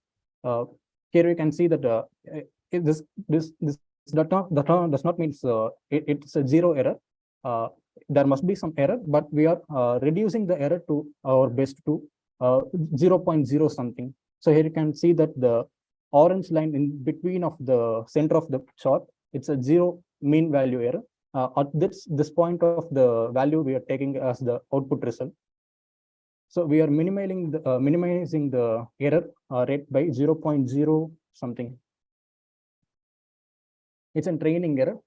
By training the data to the model at initial stage, the error was absolutely 0. On feeding more and more data, the error rate of the training model gradually increases while feeding the more data. At the end of the training, it learns the best of the data, and the error rate becomes 0 at the end of the training model. So here we can see that the training error will be 0 at the end of the training session. So we implemented confusion matrix for the model training. The true positive and true negative of the each data and the percentage of the accuracy between the values and the futures can be varied according to the confusion matrix. Here's a graphical representation of the confusion matrix. Initially, we are training the model, and the false rate and the true positive rate varies according to the data we feed. Then the validation process takes place. Then the testing model takes place. And overview of the all the three models were represented in the fourth chart. Here's the validation part of the representation. Here we are providing getting the seventh epoch, which means the seventh iteration of the value, which has the best mean value for the prediction of the prediction and detection of the disease. So here you can see that the validation training and the testing point, which meets at this equal point, which is represented at the seventh epoch. We take the mean value of the seventh epoch of 0.1. It's a best validation performance, which is the mean value of the all the concurrent values of the data we feed it. The model will use the data to predict and classify the disease by the data we provide as an input. This is our main program. After running our main program, it will ask for the image input. we have to provide the MRI scan of the scanned image of the patient. So it will provide the, after learning after done with the model learning process, the model will provide us the whether the patient is Alzheimer patient or not. Is a conclusion. We are heading towards the non-amyloid based Alzheimer disease projects. Also, the amyloids, which means a tool that was implemented on the brain, which will lead to the multiple issues later in the back period. So we are opening with the brain image MRI scans for the use of non-amyloid kind of thing. By that, we are using the protein levels from the saliva of the patients for getting the A beta protein levels. Through that too, we are concluding a result with exactness of 97.36%. Thank you, ICMIAR, for the giving the opportunity. Thank you, ma'am. Thank you, Mohan Raj. Yeah, thank you, Mohan Raj, for your presentation. Is there any queries to ask? Vignesh sir, is there any questions? Yes, thank you. Mohan, thanks for the presentation. That was neatly presented. Just tell me, where are the data sets available? So we fetch the data from the Google and the other sources of we even get data from the hospitals, clinics, not a hospital, it's a clinic, and multiple sources, gather the data from the multiple sources for the better extraction of the future from the patients. Is it because you're doing things through ICMR, because hospital data sets are not, easily available? What about we get help from the third parties. We know some people, with the help of our relative, we are able to get a little amount of data from clinics, not the entire data set, a little amount of data from the clinic, so we can compare the data. Is it without affecting the privacy issues, or how do you manage all this? We get the details from the patient's approvals, so no issues with that. It's a small clinic. Thank you. Thank you, sir. Thank you, Mohan, for your presentation. Our next presentation by Dr. M. Sangeeta. The topic is Deep Learning-Based Person Re-Identification Using Deep Neural Network. Over to you, Sangeeta. Very good morning, everyone. My name is B. Krishna Raj. On behalf of Dr. M. Sangeeta, I am going to present this presentation. 1 second, I will share my screen.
Krishna Raj, are Sorry you for audible? the Yeah.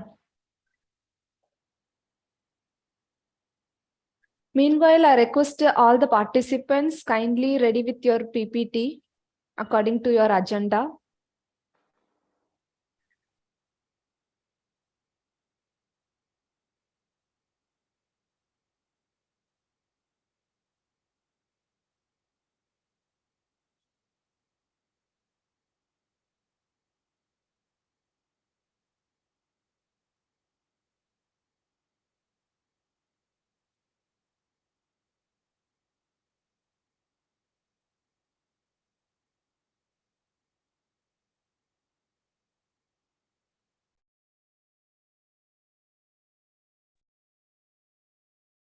Hello, Sushmita. What time you are starting?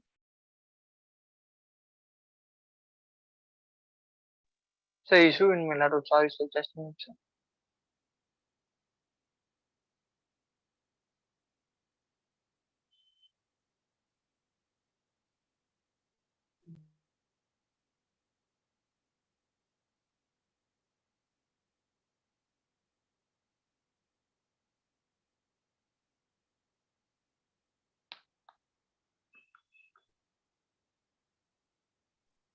Your screen is visible, Krishna Raj. You can start your presentation.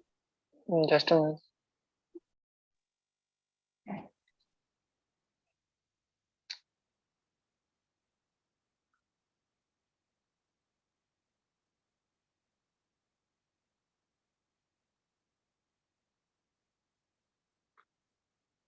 Sorry for the delay on and all. Very good morning. We are a team of three: Krishnaraj B, myself, and Gopika K and Aravind. We are guided by Dr. M. Sangeeta. We are pursuing our final year BTech degree in the stream of IT in KS Rangasamy College of Technology, which is in Tiruchengood. Our title is Deep Learning Based Person Identification using Deep Neural Network. As you know, nowadays thefts are seen common in crowded areas. In India, there is issue in population, so making an advantage of it, many crimes and thefts are taking place in crowded areas. So for that, surveillance camera is being kept in every nook and corner of the city. A total of 1.54 million cameras are dispersed throughout the India's top 15 cities. So as there is enough surveillance camera for security, we cannot monitor everyone's activity by just monitoring, sitting and monitor. We cannot just sit and monitor. We have our respective works. So it is highly challenging to manually watch and identify suspicious or any thefts happening or not. So for that, we decided to bring an idea. So we aim, this project aim is to re-identify a person who is coming repeatedly in the frames of the camera, which is recorded by the sensors. If the data set will be get trained, the data will be get trained and testing is. We use deep neural network for person re-identification. Neural networks learn from various amount of data in an effort to replicate its behavior. We try to provide an intelligent image surveillance system. But there is also a challenge. It is really difficult due to occlusion, various camera angles, change in position of camera.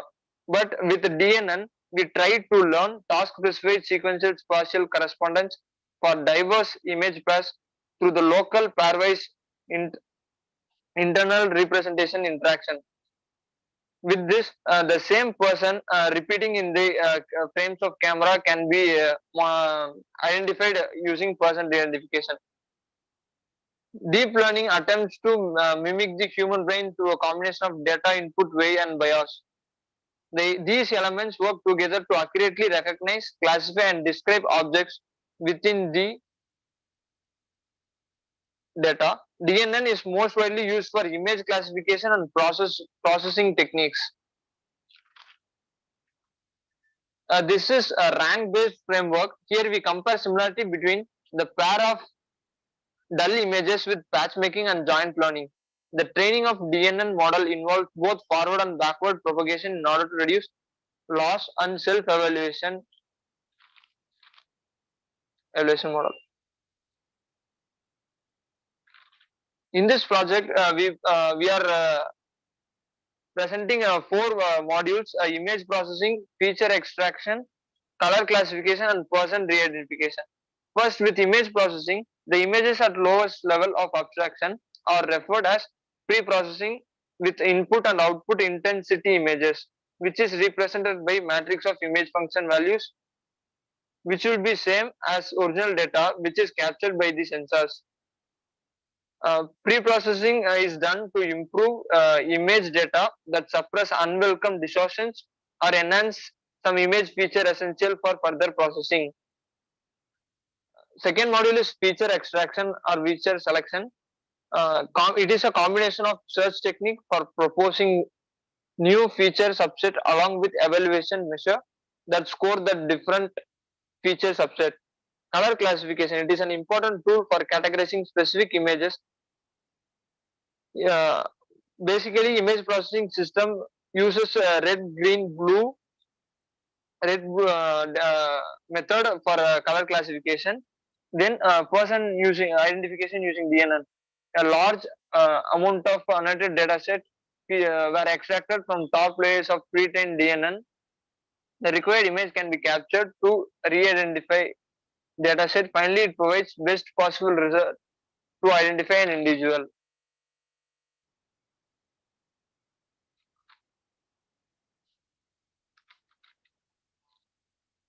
So in this project, we use Chakri dataset. In that dataset, there presents 1,400 images of dataset. We take this as input and uses DNN algorithm, which is we get from these datasets are tokened images. We use PyTorch package with 2 levels, API and SDK level, to identify similar images. And Seaborn, Matplotlib, Pandas, PyTorch and NumPy packages are also used to understand and describe data. PyTorch is open source machine learning library which is used for developing and training purposes. NumPy, we using NumPy package to work with array dataset. A dataset is first loaded for training, resized in pre-processing, then data is customized for training and testing. Then 2 images given for a sample as input, image 1, image 2, for example. Then using DNN, each layer is processed. Then CUDA is called. Then graphical representation is analyzed. Finally, the input image will be compared with every 1,400 images and will get the similar exact match finally.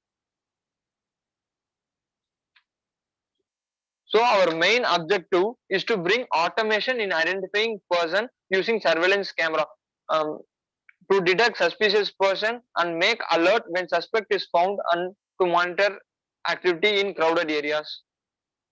And we also we are currently doing with this idea, and we also have an idea to improve this project by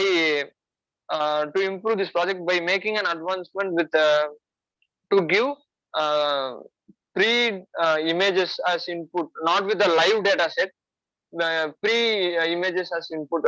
Like example, we know the common persons who are doing thefts in crowded areas, so we can give those persons images as input, and if likewise in bank, if that guy enters into the bank and appears in the camera, it will give an alert notification to the management, bank management, so they can get alert and notify whether he is doing any suspicious activity or not. So this is next level we are trying to do. For reference purposes, we use this think, sir. So thank you.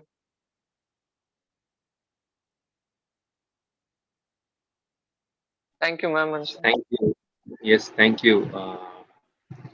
Just tell me, what are the tools, advanced tools that are used for deep learning and neural networks? Can you name any tools? Sir, couldn't get it clear, sir.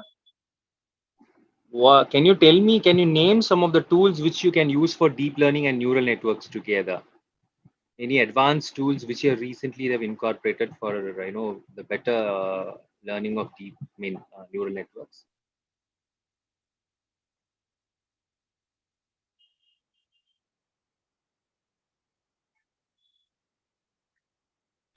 Am I audible? Yes, Yes, sir. sir. Yes, sir. Audible. Yeah. Can you name any advanced tools which are used for deep learning and together in neural networks? Yes, sir. In this project, we used.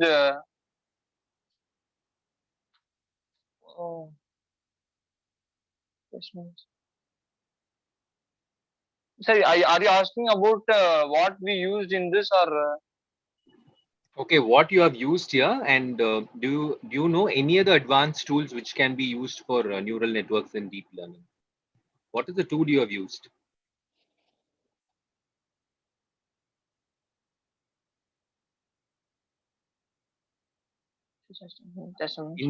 In this project, what is your tool? Sir, with Python code, we are training. So we install packages, sir, for training and testing. What are the packages? Can you name some of the packages? PyTorch, NumPy, Pandas. Okay. PyTorch package with two levels, sir, API and SDK levels, sir, to identification purposes. Okay. And Seaborn Matplot Pandas for understanding and describing the data, sir. Okay. Apart from Python, do you know any other tools which you can incorporate for neural networks and deep learning? No, sir, I have searched for what this project suits, so we decided to go with Python. Okay. Okay. Thank you. Thank you, sir.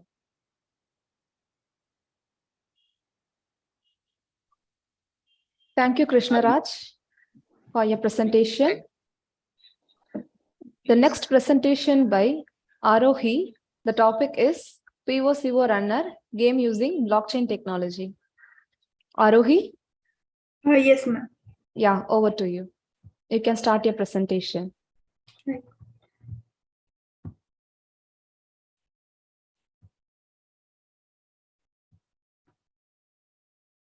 Is my screen visible? Yes, Arohi, visible. Okay. So good morning, everyone. Let me briefly introduce myself. So my name is Arohi Somnath Bhan, and currently I am a TY student, third year student, pursuing my degree in computer engineering at Vishwakarma Institute of Information Technology, Pune. And I am very delighted to be here today to present before you my study on the research paper titled POCO Runner, the game using blockchain technology. So these are some of the contents which I am going to go through in the further slides. This is short biography about me and my co-author, Dr. Manisha Mali ma'am, who is an associate professor in our computer department at VIIT.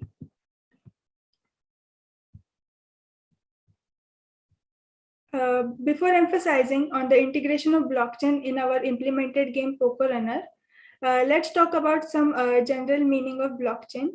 So what is blockchain? Blockchain is a shared immutable ledger that facilitates the process of recording transactions and tracking assets in business network. And in today's world, there is a boon for blockchain in nearly each and every sector, including supply chain, media, real estate, and even healthcare. And at the same time, digital gaming has emerged as one of the most engaging forms of entertainment and for all generations.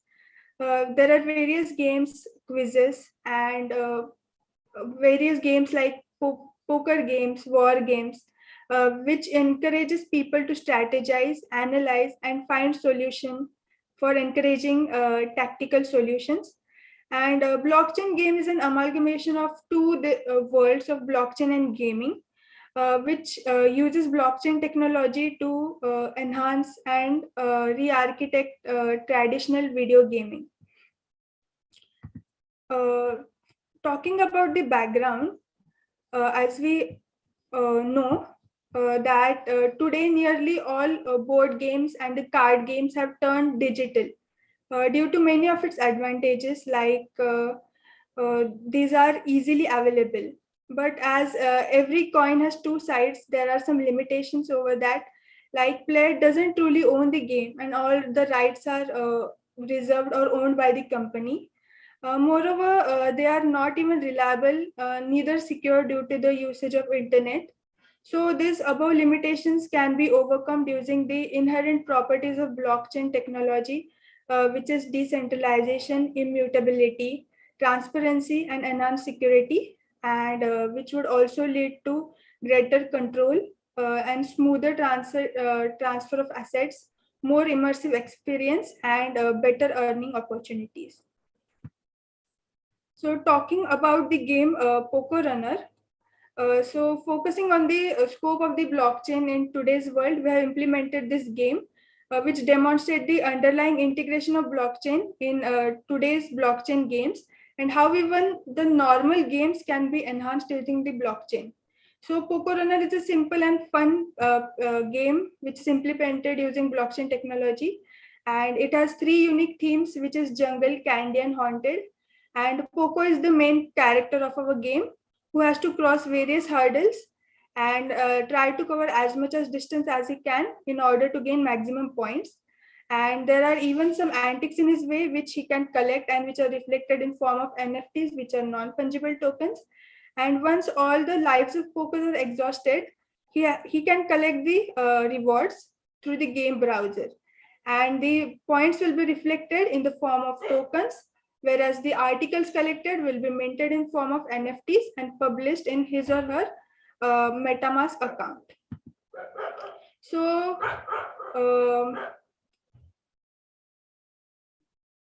this is the total backend execution of our game. So the game starts with a home page, which leads to three different themes, and when a player chooses a theme, he is entered into an arena of a game where the total setup is set by the three modules, which is player setup, obstacle setup, and reward setup for different elements. And when the player starts to play, the different elements are updated according to the performance of the player.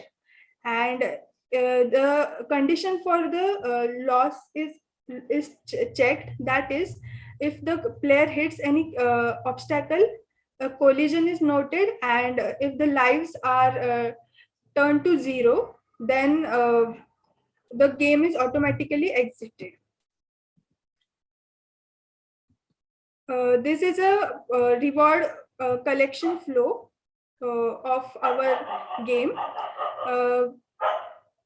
When the all the lives are exhausted, we can collect the rewards. We can first, the user has to connect his MetaMask account to the browser, and once the connection is successful, he can click on the claim tokens or the claim NFTs, and according to the action, the specific modules are performed for the collection of rewards. So these are general steps of the steps to play the game. So the user has to choose the theme he is interested in, and he is then landed into a new arena. And the total game is played just using spacebar, so it is very easy to implement. And he has to jump over the hurdles, and once he hits the hurdle, his total lives from the 3 are deducted. And once he reaches the 0, then he can collect the rewards.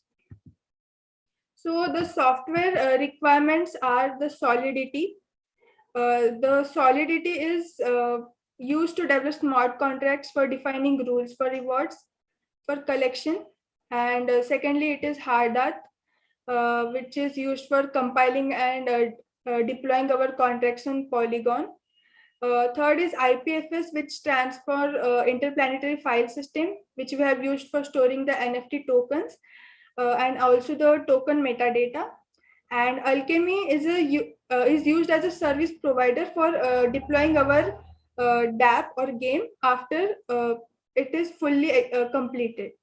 And the last two requirements are from the requirements from the user side or the player side.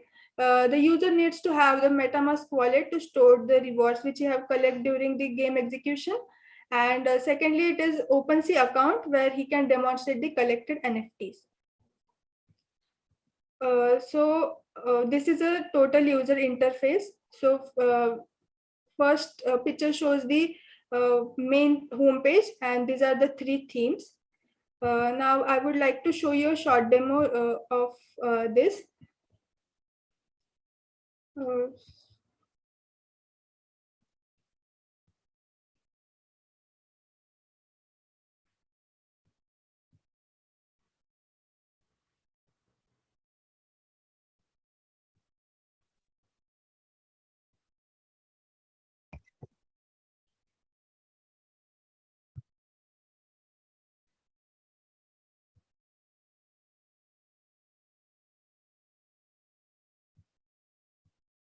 Is my screen visible?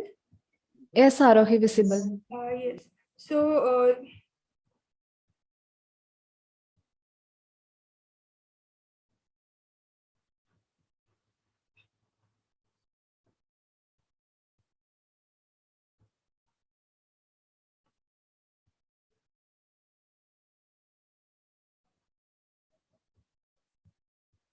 So this is the main homepage of my game. These are the 3 themes. So for now, I will go with the haunted theme. So this is the arena of the game. I will start the game space bar.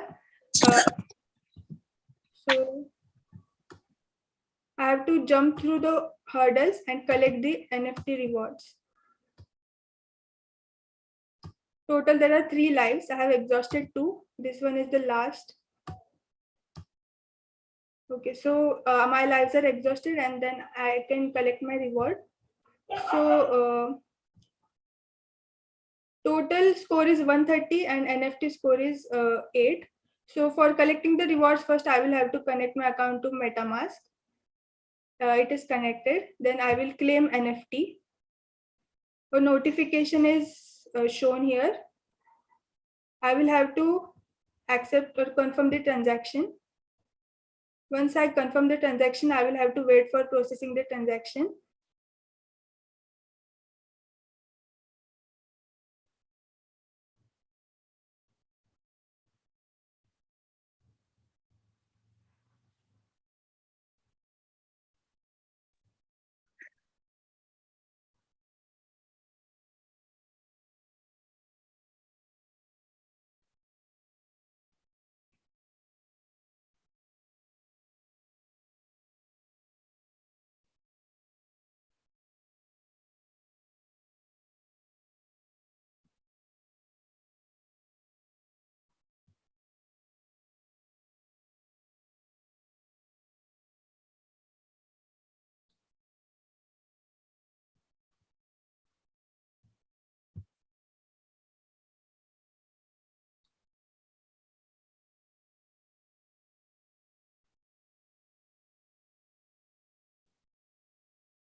And then I will visit my OpenSea account.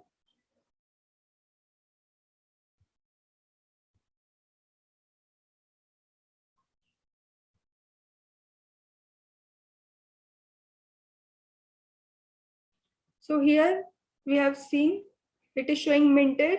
This NFT is minted. Quantity is 8 and just 35 seconds ago. And it is reflected in my account. And I can even list this NFT, and I can list its price and different properties. I can make a collection offer too. And secondly, there is also claim tokens option. So once I click claim tokens,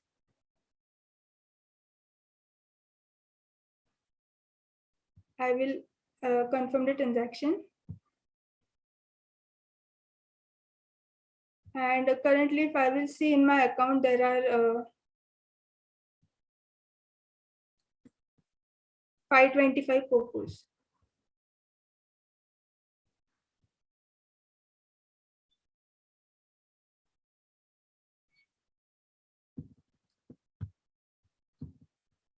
Which are increased to 655 POCOs after adding this 130. So this is the total demonstration, and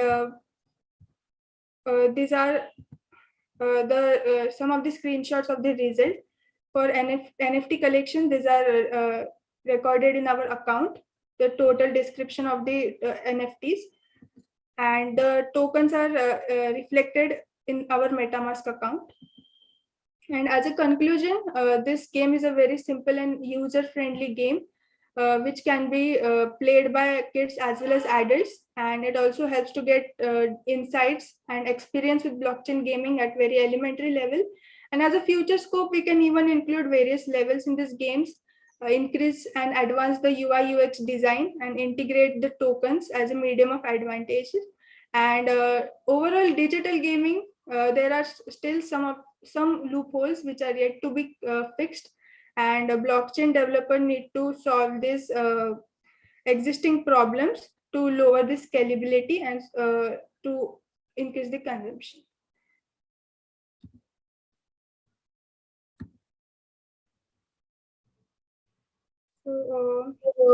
Okay, so that was a good demonstration.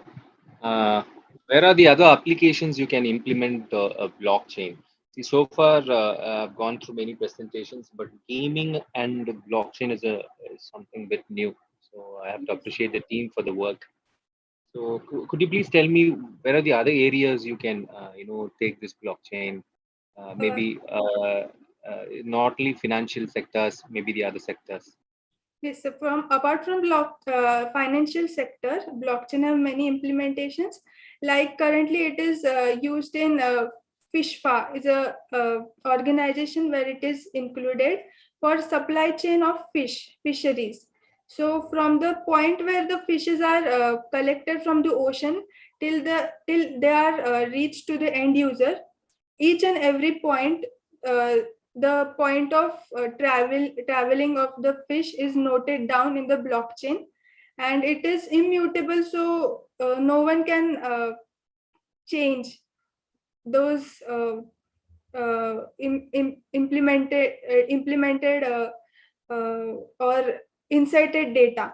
So it cannot be false data. So we can track it can be used in tracking system, and these are also used in healthcare, where the customers, or let's say patient data is stored in a secure format. No one can I would say change that. Okay, thank you. Thank you. Thank you, Arohi, for your presentation. The next presentation by Shailaja Jadhav. The topic is a real-time data stream learning with selective ensemble classifier enhanced through frequential evaluation. Over to you, Shailaja.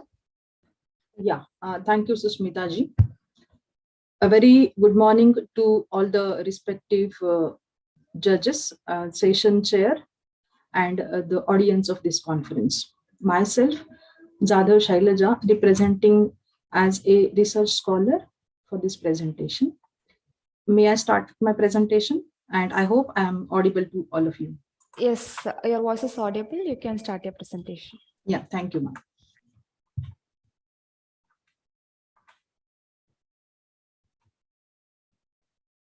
So my research topic is real-time data stream learning with selective ensemble classifiers enhanced through frequential evaluation. Under the guidance of Dr. D.V. Kodavade.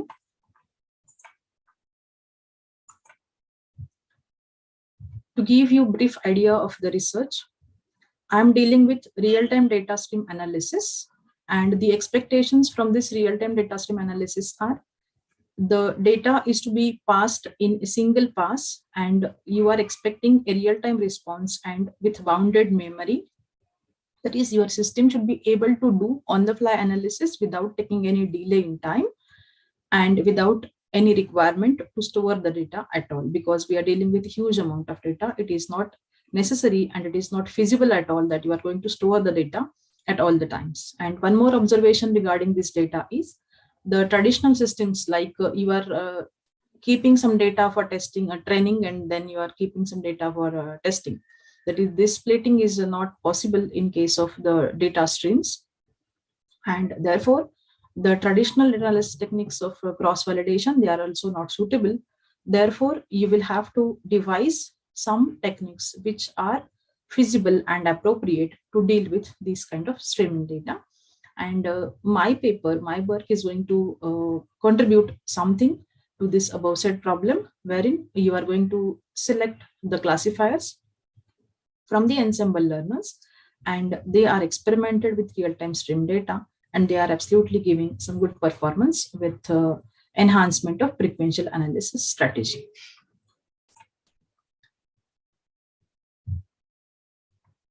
Just a minute.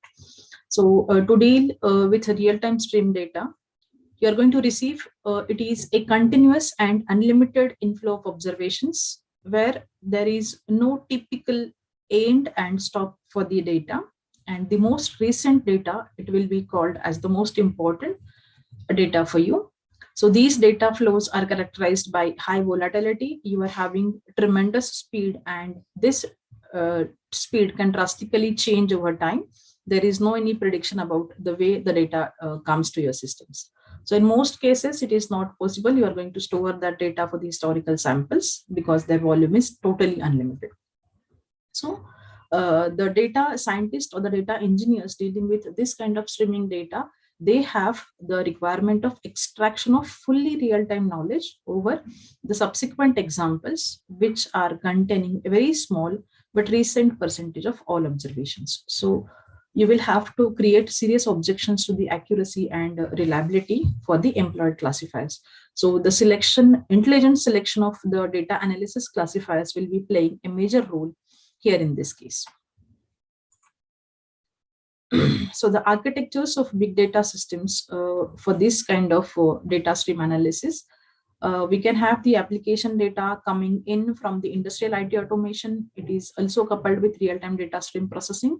Nowadays, we are receiving these kinds of data in good amount.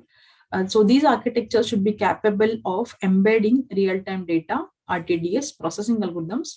That is, the data analysis algorithms, they are now changing. They are now transformed into the RTDS processing algorithms, which are known as PRAL, and they are capable of dynamically adjusting the new prototypes of that data. Therefore, you will be calculating the error for this data analysis at each iteration, and depending on this observation, the next epoch will be changed, next epoch will be adjusted, and you will be minimizing the overall cumulative error. That is the gain over the system.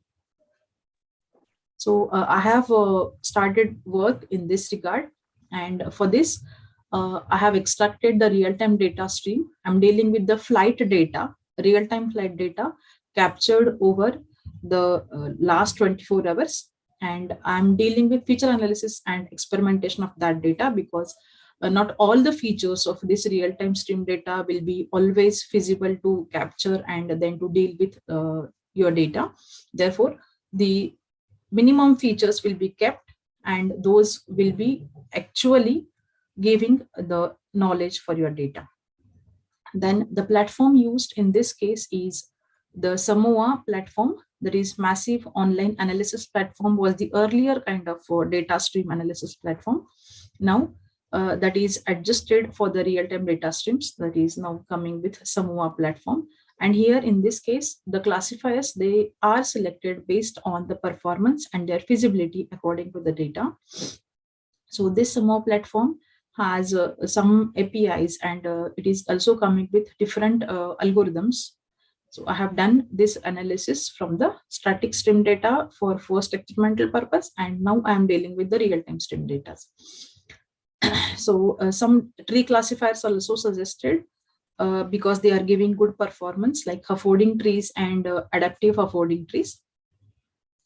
And one more platform is Scikit Multiflow. So Scikit Multiflow is nowadays used for data stream analysis platforms, and it is also providing very good APIs so that there is no requirement of storing the data, and you are giving the good knowledge from the for the system. So what I have observed from this study is major hindrance in all these kinds of platforms is they are all algorithms, or the all stable algorithms, we can say, they are only capable to work with only numerical data. And the case what data that I have extracted, that is not at all numeric. So the major work, major contribution lies in to how you are going to pre-process the data. That is how you are making ready your data before it is given for the algorithms to be analyzed. So the main work, that is frequential analysis, that is the contribution I'm going to give to this work, is how you are learning from the data streams. So data stream is the infinite stream, and it is a kind of supervised learning. We are going to give a label to that. So from the stream data, you are going to train the system, and depending on this training, you're going to update the model. The model becomes ready. Again, the next stream data will be taken, and for the next unlabeled data, your model is going to predict. And depending on the evaluation of this prediction, whether your model is correctly predicting or not at all accurate, the next epoch, the next training of the model will be, adjustment of the model will be done, and that updated model will be taking the new stream. So every time, one sample at a time is to be taken, with the two major constraints, as you have limited resources and your system is to be able to predict at any time.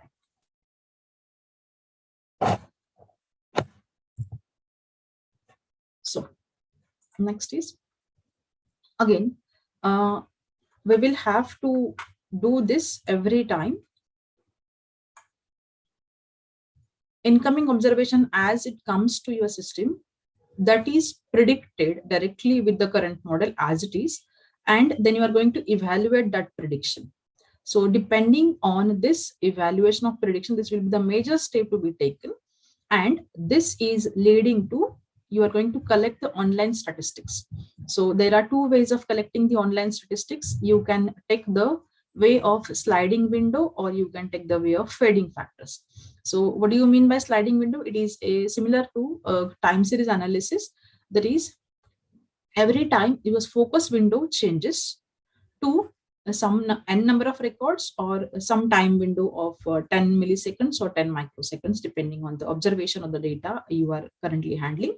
And in case of fading factors, you are giving less importance to the past data or the historical data, and only the recent ones will be carrying the more contribution. So that is the fading factor. So these two approaches will be used when you are going to collect the online statistics, and that is used to evaluate your prediction. So depending on this prediction, the model updation is done, and whether to discard or to archive the observation of your model, this decision will be taken in this step of updating the model. So this is exactly different than the holdout that was the traditional method of data analysis, wherein 70% data will be kept for training your system, and 30% data will be always used for testing the system. In this case, as we are dealing with real time, there is no possibility of splitting the data, or there is no use of data kept in these two buckets. So frequential, it is test then trade in each new instance, and every time the order matters well. So all data is used for training, and necessarily you will have to take all the data, and you will be using the data to the fullest potential as far as possible. And the performance of the system is estimated as the sequence is coming in. So this method of frequential analysis is very popular in stream setting. So frequential is the word, it says it is predictive sequential. So interleaved test and trend. It can be the other way of saying sequential, that is predictive sequential. So each individual example herein that is used to test the model before it is given for the trend.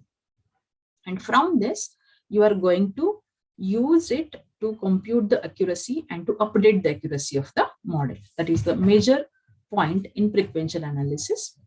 So when you are going to intentionally perform this, the model is always being tested on the examples it has not seen. So this is the first evaluation before training. It happens. And of course, it is giving you these advantages wherein there is no holdout set you will have to keep aside every time. And it is going to make the maximum use of the available data. And as I have said already, massive online analysis and the scikit-learn or StreamDM, these three are the very popular platforms which are giving you the flexibility of sequential analysis.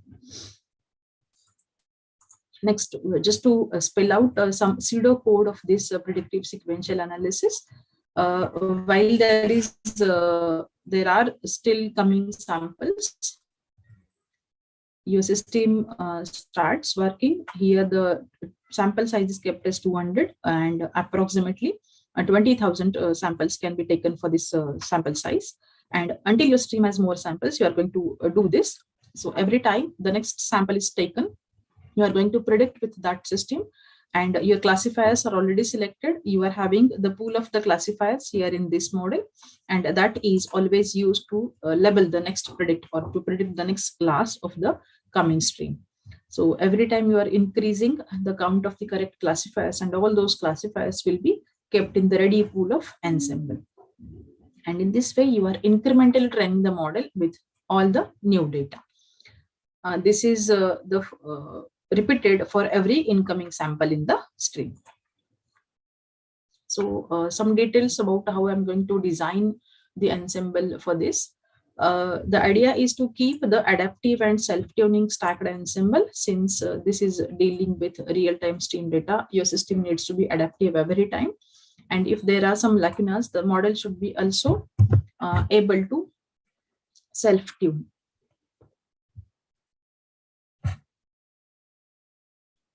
Then the number of classifiers to be kept in the levels, it will be a brute force approach. That is the law of diminishing returns will be here used in case of ensemble construction as a trial and error approach. So the selective classifiers that I have taken for the ensemble construction are a Gaussian naive Bayes, stochastic gradient descent, and random forest. The tree classifiers, they're also playing a good role, Huffording tree and very fast decision tree, because they have given very good performance in classification of real-time streams. So all these classifiers will be stacked in multiple level. That is, level 1 will be giving the first level of output. Then this again will be given for the level 2 and level 3 likewise. So this needs to be a stacked ensemble. Hello, ma'am. One more approach. Sorry to interrupt you. I think you are exceeding your presentation time limit. Just okay. I'm going kindly to finish, yeah. Conclude it soon, ma'am. Yeah. So this stacked ensemble is taking the input of the second level as the second classifiers and the first level predictions. So this was the design of the ensemble, and this is what I have achieved as the results. So for the naive Bayes classifiers, the accuracy comes near to be 70% and with very less time. And for the Huffording tree classifiers, again, I'm getting very good accuracy of 86%. And for the random forest classifiers, I'm getting the accuracy of 93%. So all these models, they are pre-trained based on 2000 samples, and the size that I have taken for the real-time data stream, it is approximately 2 lakh records. So some classifiers, they are gaining on time, and some classifiers, they are gaining on accuracy as the requirement is of real-time data stream. So we have to get a golden midpoint between the time and the accuracy, because we need to give the results in very small amount of time. So number of classifiers to be decided, they are 10 to 20. The window size for the sliding window is 1000 instances, and fading factor value constant 0.99. So meta classifier is logistic regression is used as a meta classifier since it is having a good contribution for the meta classifier, and we are going to use a hybrid teacher learning approach. So the one more approach used before actually doing ensemble is the feature selection. So for feature selection, I have used the enhanced harmony search algorithm, and this is happening on the fly on a window of selected size. And then data sources I have taken from the Sonar dataset as the first, and then I have used the Life API, that is for the real-time flight data analysis. I'm using OpenSky.org as the source from which I'm getting the real-time data, real-time flight data. And the platform used is Scikit Multiflow and the River platform. This is a screenshot for the flight data analysis. I'm getting the last 24 hours of flight data, and that data is given for the analysis. So these are some of the references that I have used for my research. Thank you. Thank you very much for your kind attention. Yeah, thank you. Over to you. Thank you for the presentation. So could you please tell me some of the drawbacks in making the frequential analysis? Because since your work is based on frequential analysis, yes, what are the drawbacks you would tell me? Yes, actually, dealing with the frequential analysis is a very complex task, since every time you will have to take the data as it is. You don't know what will be the next stream and how it will be. So every time taking the data, testing it, then collecting statistics, and then depending on those statistics, you are updating the system. It is very time consuming and adding the more complex level. So for the traditional classifiers, it is a very big challenge. So I'm also hurdling in this step, because the traditional classifiers, they are not at all tuned for this frequential analysis. And although there are some movements that the algorithms, they are now transforming into stream data, there is no stable algorithm as such. Yes, sir? Thank you. Thank you. Thank you. Okay. Thank you. Thank you, Shailaja, for your presentation. Okay. The next presentation by Vaiba S. The topic is breast cancer detection using machine learning algorithm. I request the participants to be very precise, and they can concentrate more on the implementation part rather than discussing on the introduction part. So you can talk more on the implementation part. Huh? Thank you. So that we can stick on to the time.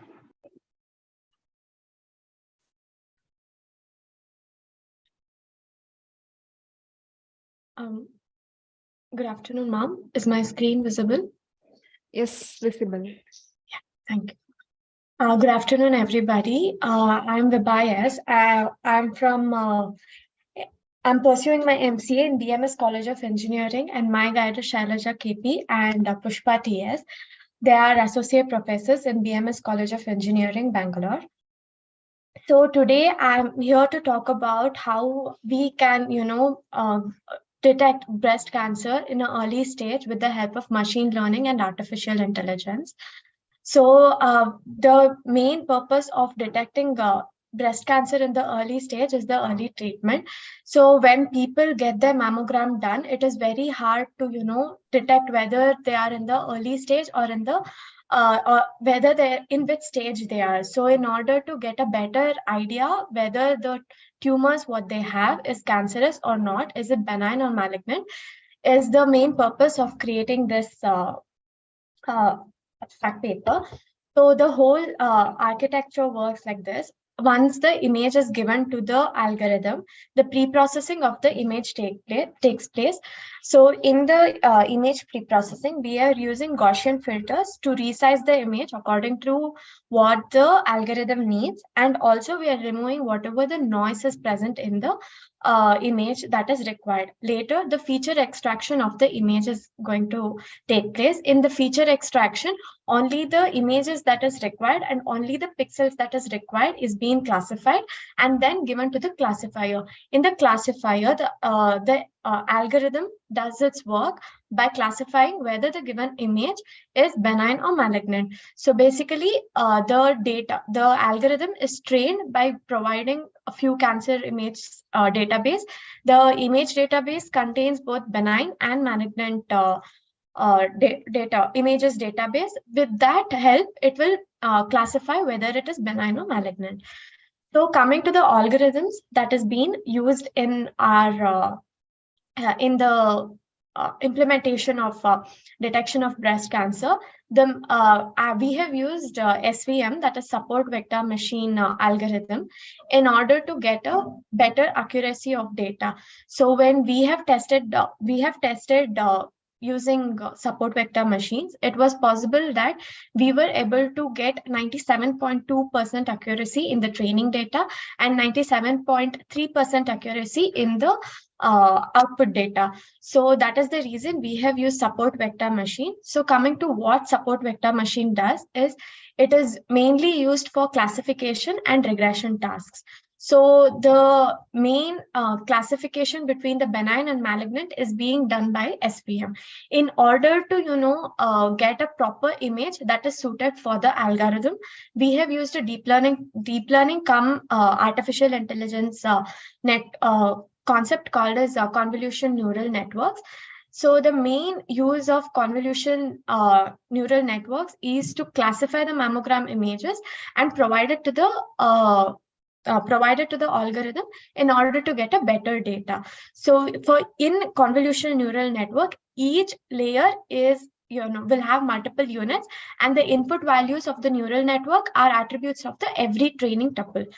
So coming to the accuracy of our data. So this is the accuracy that we have achieved using training and validation.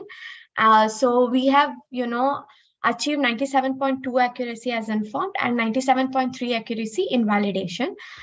Coming to the conclusion, so when we have considered many other possible algorithms such as k-means, k-medoids, and regression decision, SVM has possessed more better analysis considering the other algorithms. So that is the reason we have chosen SVM. And also the whole process includes data collection and pre-processing, feature extractions and clustering, and the diagnosis and the final evaluation.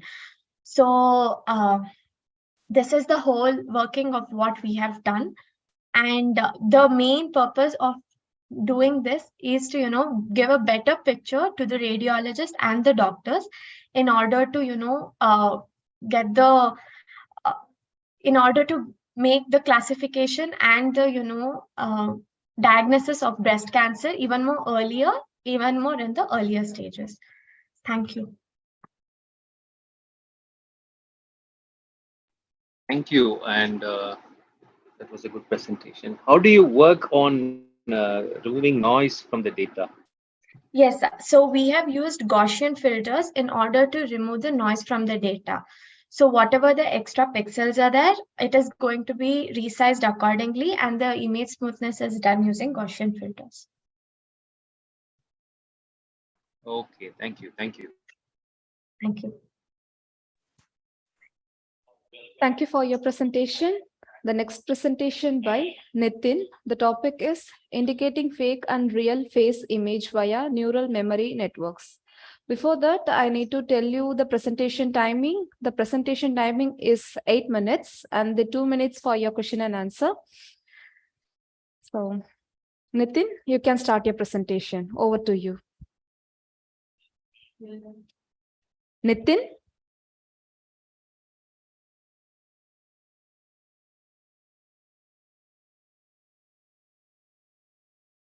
I think he is not available. We can move to the next presentation by Saijal Gorki.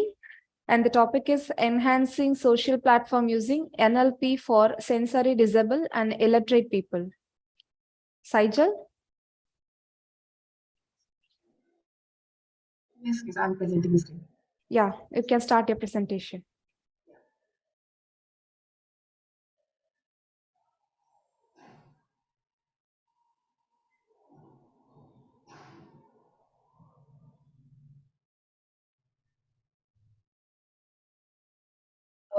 Is my screen visible? Yes, visible. So yeah, the title of our research paper is Enhancing Social Platforms Using NLP for Sensory Disabled and Illiterate People. Uh, this paper is written and drafted by Sejal, myself, Sejal, and my teammate Ishita. Uh, just a second. So, I, Sejal, and Ishita are currently in final year pursuing a bachelor's in technology and computer engineering from Sardar Patel Institute of Technology, Mumbai. And this paper is written under the guidance of Pritida Vijani, professor, who is professor at Sardar Patel Institute of Technology. Moving on to the next slide to get an overview of the paper. So, like existing social media platforms can be operated with ease, and their usage is also lucid for the normal users.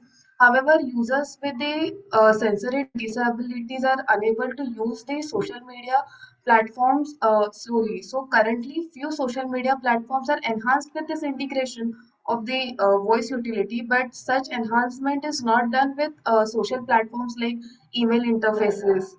Over here, an attempt is made to enable the email interface with the voice utility. Such utility will assist the sensory disabled, like visually impaired, hearing impaired users to compose, read, send emails, respond to the received email, as well as perform a search of the emails using keywords.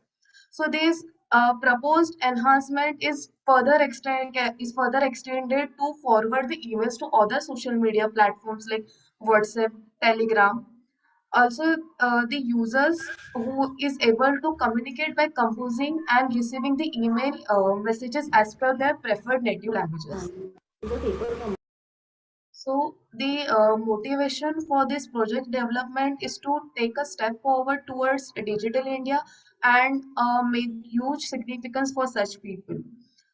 Next, we can say that to improve the lives of those who are blind or having any other sensory disabilities easier, while also assisting them in participating more fully in the developing India. Other, we can say that the approach places a greater emphasis on accessibility for all the users, like all type of users, like including typical individuals like who are having visual impaired or illiterate people. So moving on towards the working of the project, the architecture of this project consists of following requirements. For the implementation of this project, we will require the hardware products such as desktop for the UI to run the user interface to run the application, and the microphone to communicate, and the loudspeaker for the sound to the application, uh, uh, as well as uh, like NLP module speech, Google Speech APIs will be used for communication. In addition, speech to text conversion will be performed while the users input the data. We will discuss it deep in later. Uh, Next is the functional overview. So users in functional overview, we can say that users will give a voice command to the system which will enhance the speech.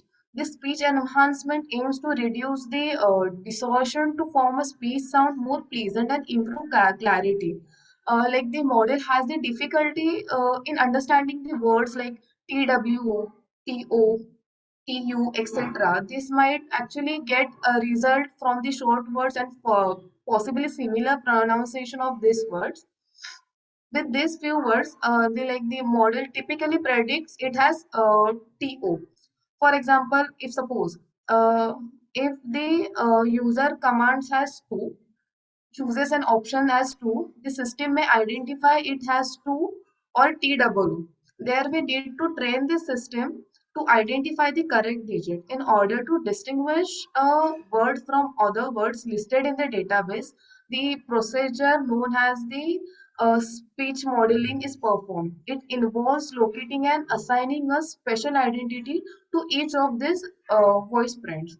So then for recognizing the voice, the initialization step, that is the pre-processing of speech using NLP is performed. Then hereafter the feature matching would be carried out. If the feature matches, voice to the text transformation will take place and result will be provided in the form of text. It will validate the command and each task will be performed and the user will get to know using the loudspeaker. Here are the functions that we have demonstrated in our project. That is, first, it will ask for the choices like whether the user wants to compose a mail. For composing a mail, we have provided the options like in English language or in their other language. For here, we are demonstrated in Devanagari Marathi language. Next choice will be for forwarding that email on any social media platforms like WhatsApp and preferably WhatsApp and Telegram that we have demonstrated. Next is getting the mailbox status where we will get the mailbox status like count of mails in every section.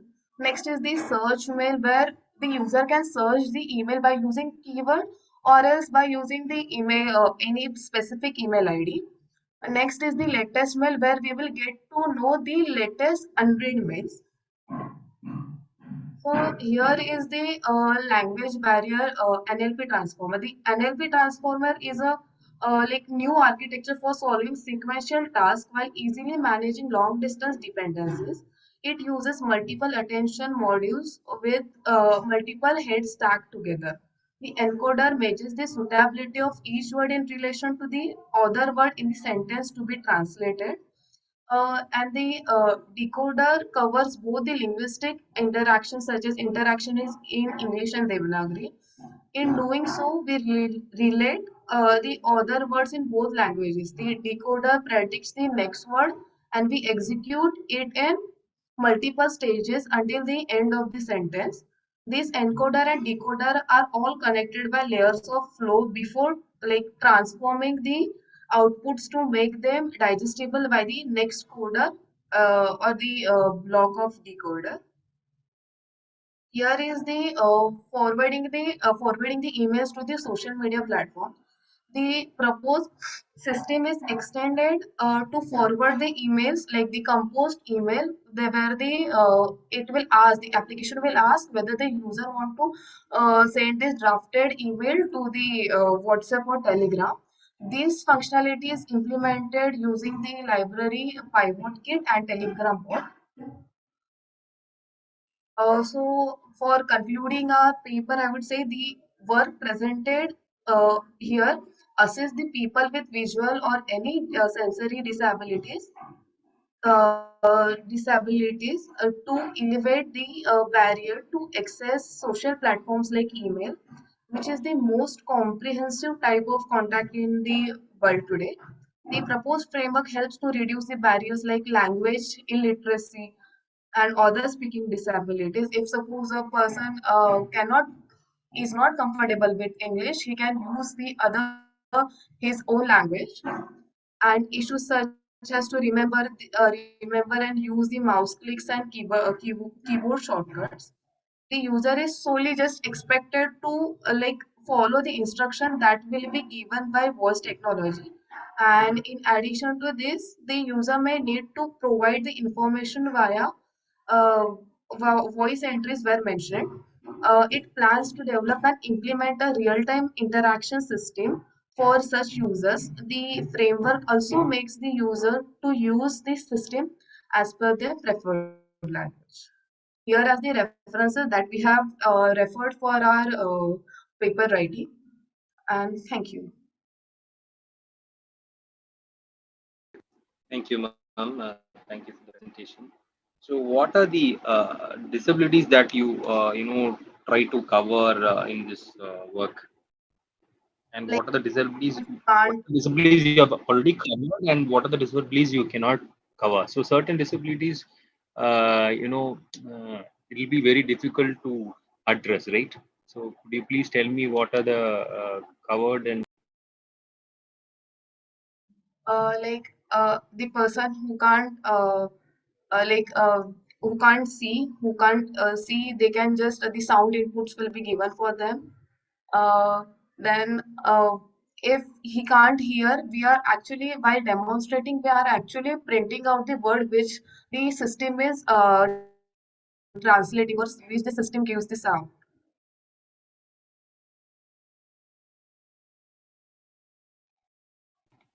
Thank you, ma'am. Thank you.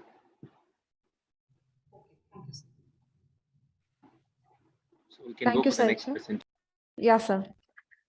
The next presentation by Ihor Zagutansky. The topic is IoT system architecture for monitoring and analyzing public transport data. Okay, can you see my screen? Yes, visible. You can start your presentation. Okay, good. So my name is Igor Zakutinsky, and our study is IoT system architecture for monitoring and analyzing public transport data. Me and my co-author is students of National Aviation University, Kyiv, Ukraine. Department of Electronics and Computer Engineering. So today, public transport has a significant role in the economy and in general in modern city development. And also public transport systems faces with a lot of problems, with many problems which should be solved today. These problems like real-time monitoring, data management, passenger flow optimizations, and of course, accident predictions. The modern technology like Internet of Things is a promising for development smart city systems and also smart systems for public transport management. IoT systems combine a wide range of technologies like sensors, edge devices, and powerful cloud computing. So this study proposes an architecture for public transport monitoring, and this system will collect, save, monitor, and analyze the public transport data. These features can help to efficiently manage and respond to risks that arise in the modern transport systems.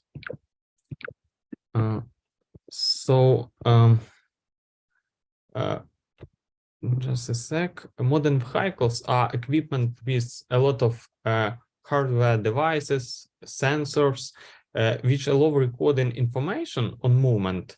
It can be technical conditions, fuel consumption, passengers count, and many other sensors like GPS, humidity, temperature.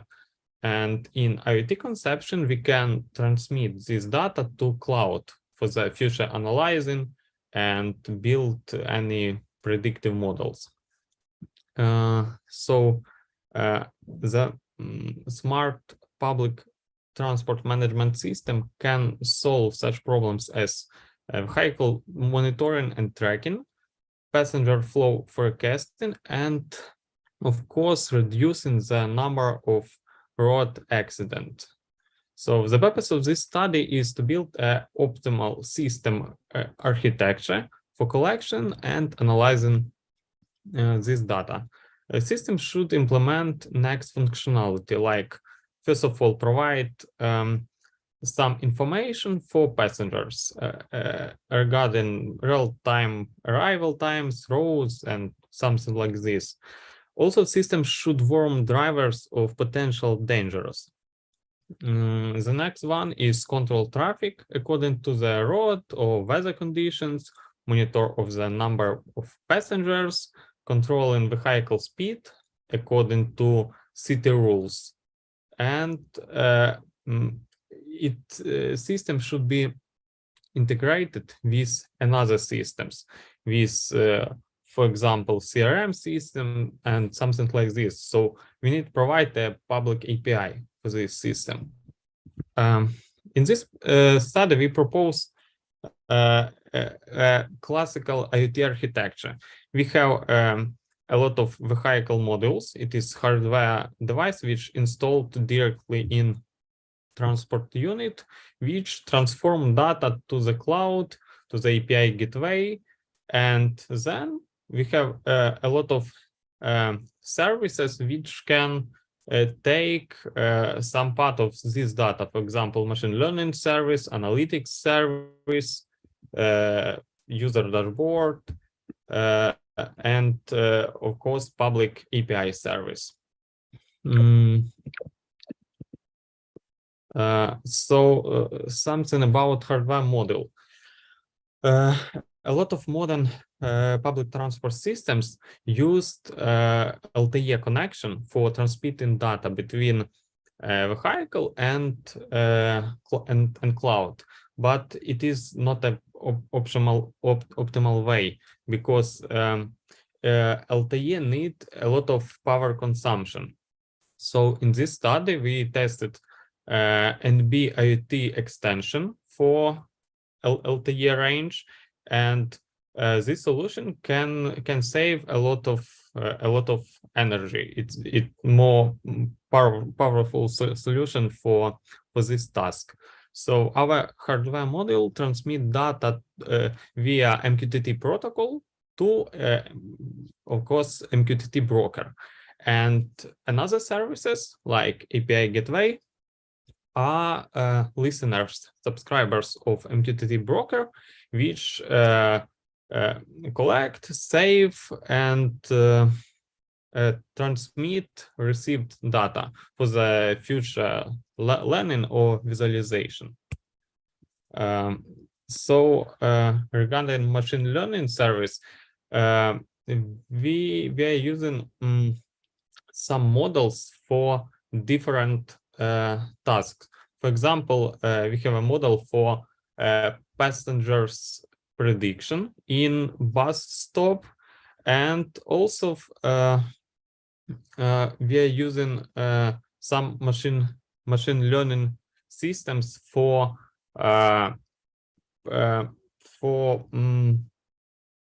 traffic prediction. For this, we are using AWS services, and also we have some own models trained with Python. We are using LSTM models, and it's also deployed to AWS system. So the second service is management dashboard. Management dashboard can visualize received data for public transport management, check vehicles' position in real time, see passengers count, see validation ticket status, and see all information which can be received from transport unit. So the proposed architecture allows for rapid realization of efficient collection, monitoring, and analyzing of data generated in public transport systems. The implementation allows to track and therefore respond in timely manner to potential problems such as overload passengers flow, problems with technical conditions, and it also makes to provide passengers with information about the time of arrival and vehicle load. This system can be easily integrated into existing systems, and no need additional infrastructure. So that's our references, and that's all for me. Thank you for your attention.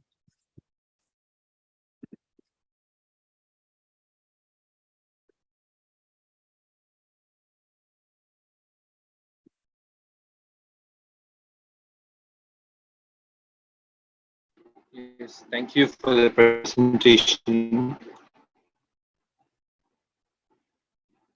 Thank you.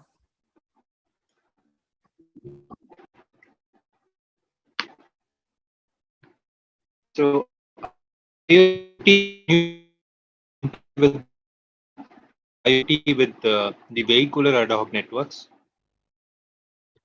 Sorry, I cannot hear. Connection it's So you were talking, yeah. You were talking about IoT in public transport, right? Yeah. Can you compare with this IoT with public transport with vehicular ad hoc networks? Using sensors, yes. Sorry, can you please repeat your question in chat, because it's some interruption, so I.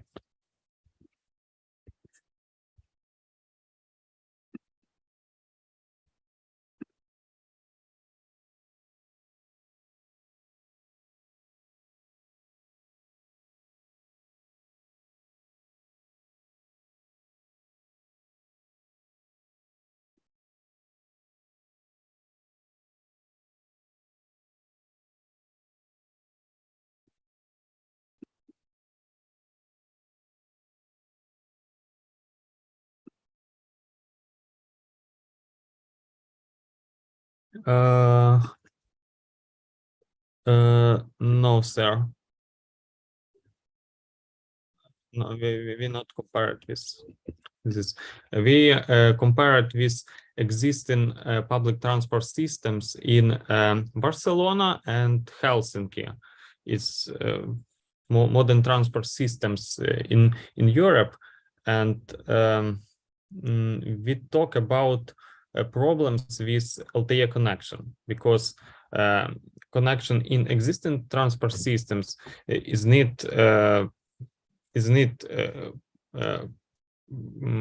very powerful with high power consumption. So in this study, we propose use lowest range in NB IoT extension.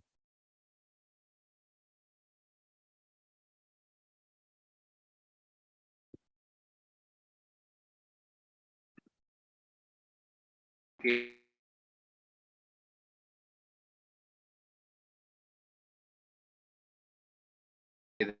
Then thank you so much for your presentation. Thank you. Yes, it is. Thank you so much for your presentation.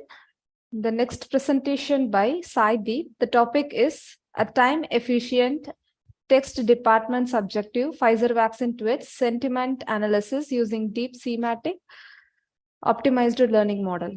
Over to you, Saideep. You can start your presentation. Yeah, Shushmita. Thank you.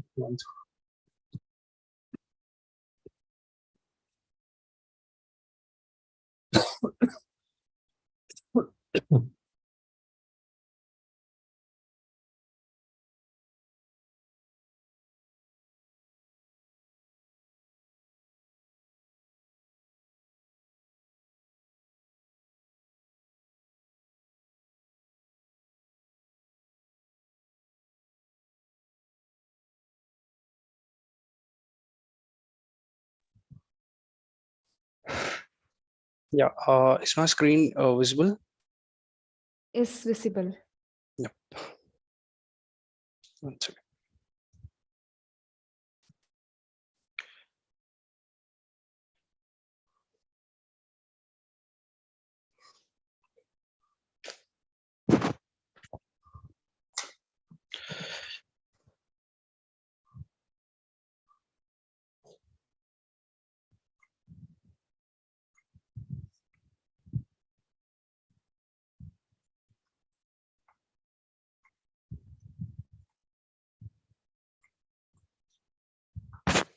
Yeah, so my topic is a time-efficient, text-dependent, subjective Pfizer vaccine tweets sentiment analysis using a DS4LM.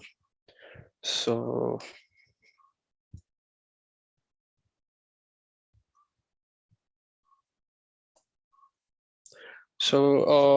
along with me, there are 3 other co-authors as well, and our professor guide is Mr. Vadivelu. He's from SRMIST Ramapuram from CSC department.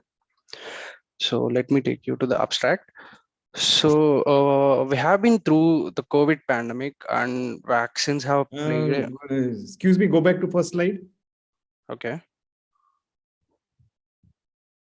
Next one. So all are you from SRM? Okay. Yeah, all are from SRM, but we have a professor guide here, like who is Mr. Modivelu. He's the assistant professor at SRM. You are in which semester? You should mention semester also. Yeah, so we are from 7th semester. Okay. Yep. Okay, so yeah, coming to the abstract back. So we have been through the pandemic, and vaccines have played a crucial role in pandemic.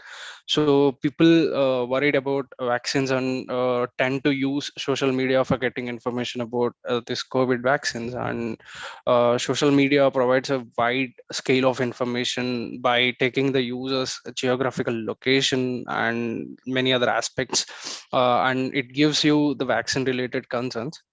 So we have used NLP and some other language models for classifying different social media posts related to vaccine related, and we have only like classified Twitter related information regarding the vaccines. And yeah, let me break down the problem statement. So it is a sentiment analysis of Pfizer vaccine tweets.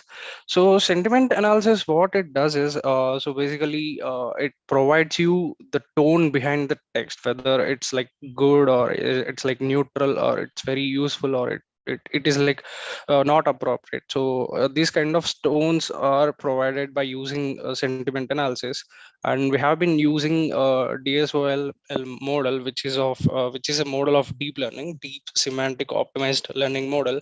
What it does is like it acts as an encoder, so to substitute like words so from the text. So it gives you a similar meaning if that word is not present and it's from out of the vocabulary. So how we are saying it's a time efficient is that so if the meaning of a word is not present, so it skips the word and goes to the next word, and then if the next word meaning is present, so it works on that and it tries to encode the other words for the which the meaning is not present. So that's how it became the time efficient. And coming to the introduction, so in order to get the accurate data about Pfizer vaccine tweets, so as I mentioned, so we have used a DSOLM model so to identify the words and sentences in the text. So we use tokenization, which able to handle the words outside of its vocabulary, and we have our own text patterns for using encoder and decoder.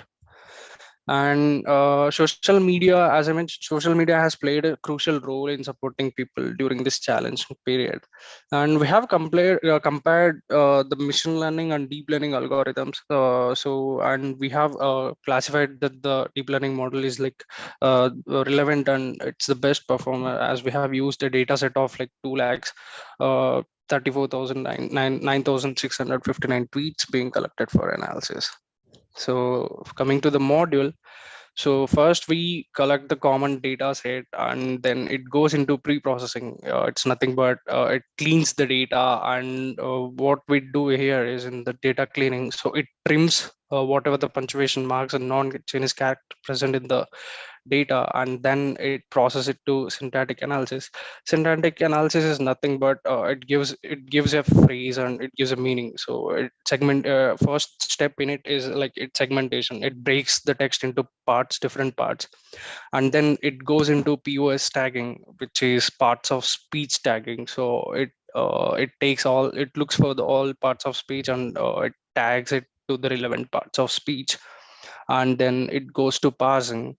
And then after this it goes to the construction of semantic graph, where it breaks all the nodes and edges of the graph, and then we use GCN to construct the graph, and based on that GCN, syntactic classification is done.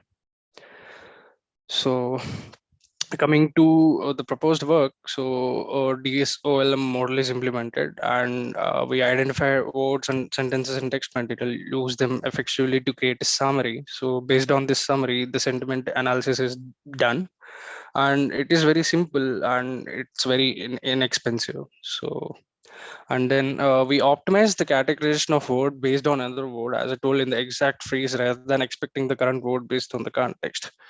So talking about the DSLM model, however, deep learning algorithms automate feature extraction requiring minimal human effort and domain knowledge and represent the data in layered architecture. Deep learning algorithms can understand the relation between sentence and handle words outside of the vocabulary and generate text patterns using encoder and decoder approach.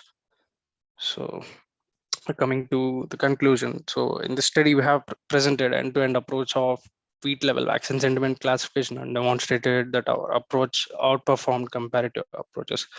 And it's also domain specific contextual or representation with common sense knowledge and sentiment information generating more accurate information. So the future work can be, so we don't have like as of now we don't incorporate it into a vector. So using novel deep DSOLM model, so it demonstrates how common sense knowledge can be incorporated into a vector, and it might improve the public surveillance related to vaccine hesitancy and maybe extended support to other applications which public opinion has the potential affect population health outcomes. So these are the references which we have used. And yeah, thank you. Any questions? So in future enhancement, can you change the models which you have already used in the existing system, or you're going to incorporate the same model? We are gonna use the existing model, and we are just gonna add some other features like determining the sentiment analysis based on common sense of a human, so and different domains knowledge.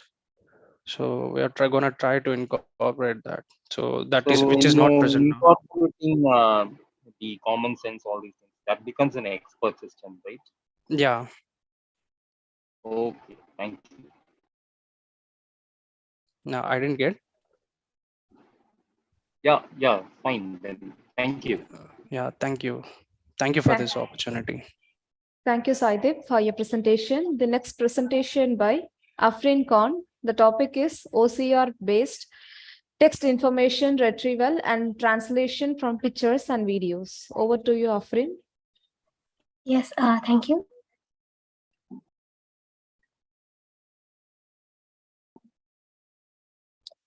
Is my share visible? Is my screen visible? Yes, visible. Okay. Good afternoon. I am Afrin Khan, and I will be giving a presentation on an application, which is an OCR-based text retrieval and translation from pictures to videos. My teammates include myself, Afrin Khan, Sucheta Bharadwaj, Namrata Gaikwad, Christine John, and this presentation has been done under the guidance of our professor, Ms. Rakhi Kalantri. We are studying in the third year of FCRIT, Vashi.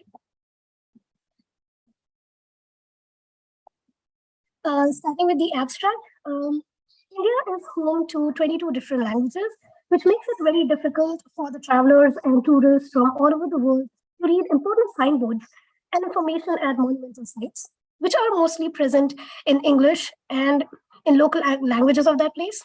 Our app was designed to resolve this problem. So you can get a translation of the text by simply taking a picture of it and from the camera, and also get an accurate pronunciation through text-to-speech features. Now, these are some of the papers which we have researched. The first one uses NLP to translate English to the native language. The second one uses IBM Watson and MATLAB to perform image to text and then translates it. The third one uses edge detection to capture the images and translate it into the specific language. The fourth one uses Raspberry Pi to translate the images and it also has a text-to-speech features. The fifth one uses NLP and MT, which is machine translation, to translate it from English to Hindi. The sixth one uses machine translation and neural machine translation to convert it from English to Hindi. And the seventh uses OCR, Google Translation, to translate it from local to English language. And The last one uses DCT coefficient clustering based algorithm to translate it from English to Spanish language. So we have read all these papers and used all this information and whatever we have researched to implement it into our application. For the hardware requirements, all you require is an Android phone. The RAM should be of 3 to 4 GB, storage from 32, 64, or 128 GB, and it should be equipped with a camera. As for the software requirements, the language is Kotlin, version 1.7.0, and Java. The library is the Google ML Kit, which consists of all the things which we require, and the IDE is the Android Studio. Now going with a simple block diagram, which will explain how it works. First, we will, with the help of a camera, we will input the captured image. And on this image, the OCR tool is applied, which will convert the image to the text. That will, it will recognize the text. And then on the recognized text, Google ML Kit is applied, which will translate the text to the, translated the text into the desired language. The output is then displayed on the screen. And there is also a speech synthesizer, which will convert the translated text into a speech. Now, these are, here are a few snippets of our working project. The signboard text here is recognized accurately, as it says in the below text block, it says keep the society clean. There is also a translating button. When you click on the translate button, it goes on to another screen, which is shown by the translation for signboards. Here, the recognized text is in English, and then you can select whichever text you want to, you can select the language in which you want to translate it from the drop-down box. There is also, sorry? Please carry on, please carry on. Okay, and then there is speaker button on the right-hand side, which will give the speech. And yes, before this, I would like to give a small demonstration. Here is a 30-second video.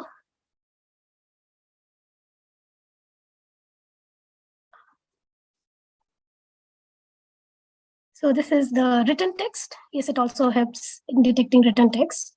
It has to be in caps lock and in clear language.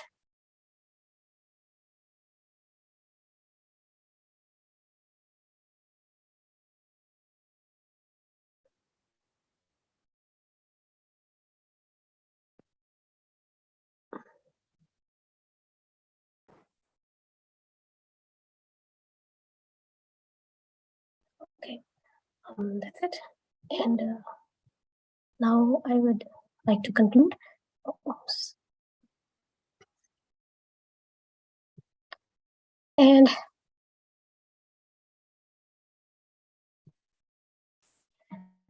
as for the conclusion, the application performs its functions and as it has been designed, though there is always room for accuracy and improvement.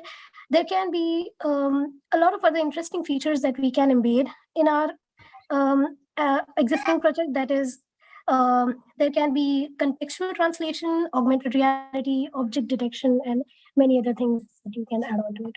And thank you very much.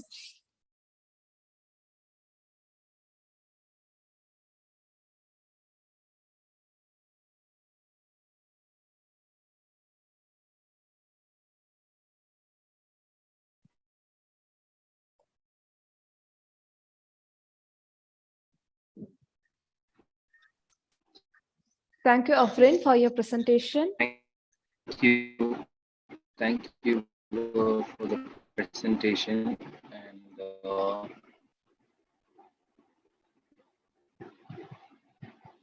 how do you store all these pictures? How do you manage to store multimedia data? When it comes to database storage, how do you manage it?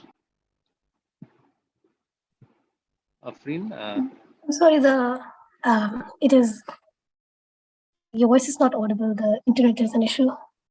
Can you please repeat it? It's audible now. How do you manage to store the multimedia files, images, videos, data?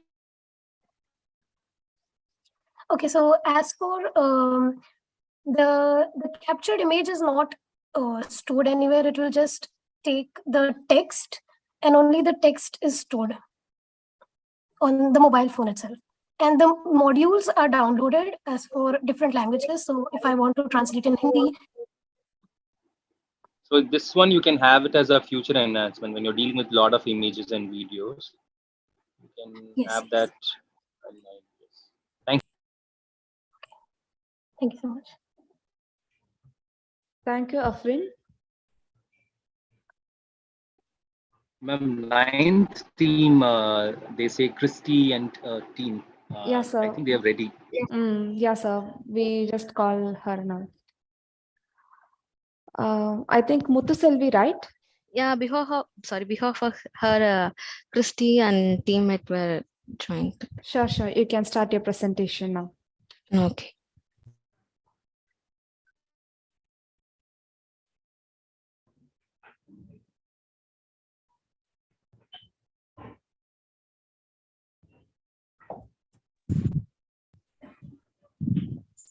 So hi everyone, good afternoon to another present here. Thank you for the opportunity. And myself, Christy, and team member Janashri and Jayashree. We are currently pursuing BECSE in Kamraj College of Engineering Technology. Now we are here to go over our team project placement assistant chatbot guided by Dr. R. Muthichelvi. Next abstract, next slide. Abstract.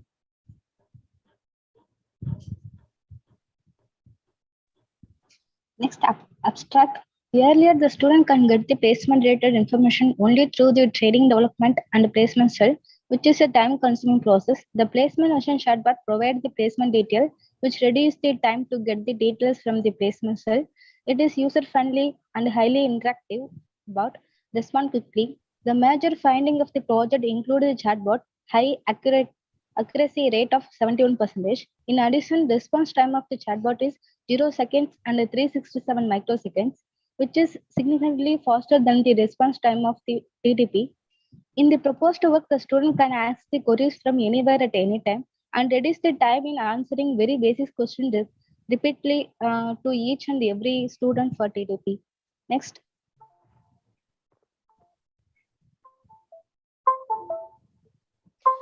So first, the user needs to log in or register. The details stored in the database after he or she tends to ask the questions to the chatbot. And here the NLP performs tokenization, lammatization, and BAW, a bag of word. In tokenization, the words are breaking down into a sequence of text into smaller units. These tokens can words, phrases, or other meaningful elements of the text. The resulting tokens are then typically used as input for natural language processing tasks. After splitting, the next process is lammatization, which reduces a word to its base or root form. If it is go, went, gone, or going, it's take as a go. Lammatization is different from stemming, which is another technique used in natural language processing to reduce words to their base form, while stemming involves chopping off the end of words to achieve the base. After when through the process of lammatization, these words are processed by BAW, the bag of word. The bag of word model is technique used in natural language processing for representing text data in numerical format that can be used in machine learning algorithm. Next slide. So, okay.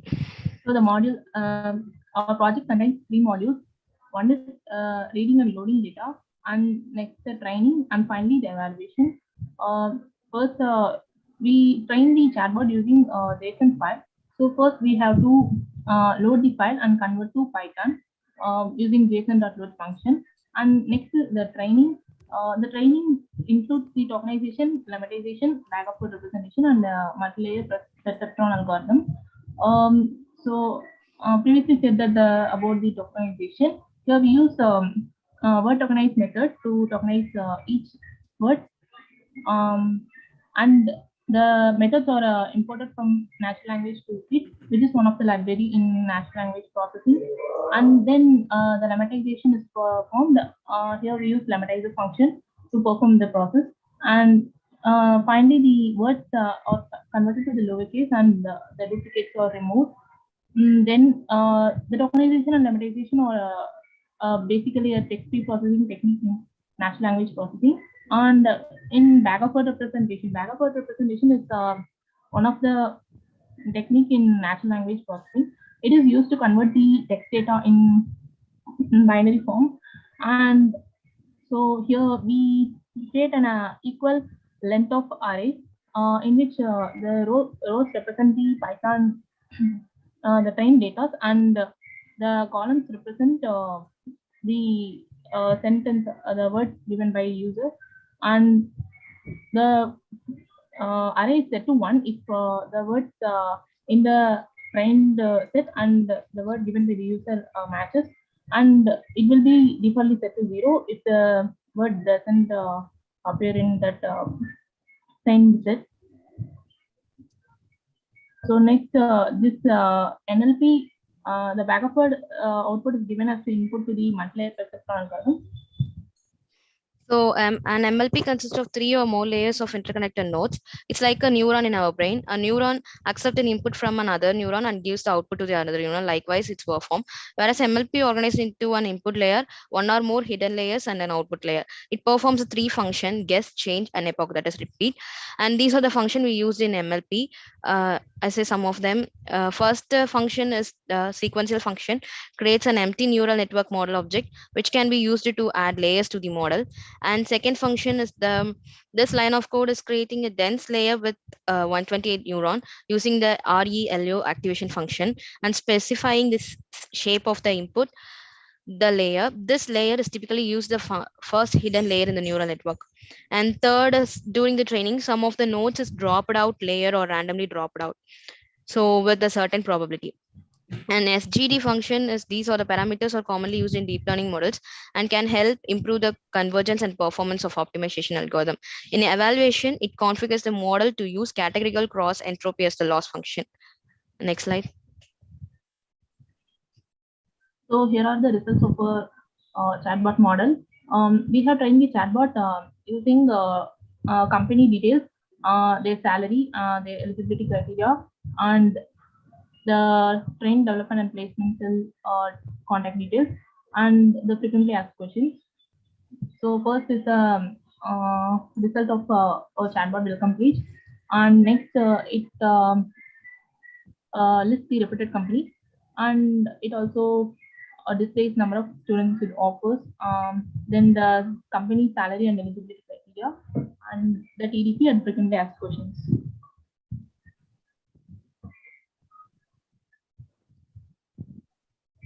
Next to performance. For epoch 1, the accuracy and time is not consistent. When the epoch is set to 200, the accuracy is 71% and time taken is 0 seconds, 367 microseconds.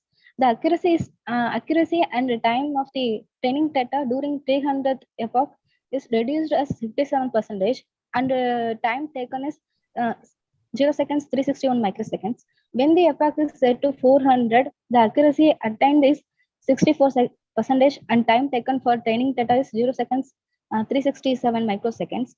From the above table, the performance is evaluated that the chatbot gives higher accuracy, 71%, when trained for 200 epoch, and the time is less compared to the 400th epoch. And last final conclusion, to overcome the difficulties in the existing system, we have developed an automated placement assistant chatbot, which helps the students in getting the placement details. Our development chatbot answers the multiple student queries simultaneously, and the students can answer the questions at any time from anywhere.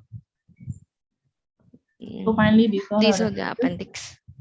Thank you. Thank you.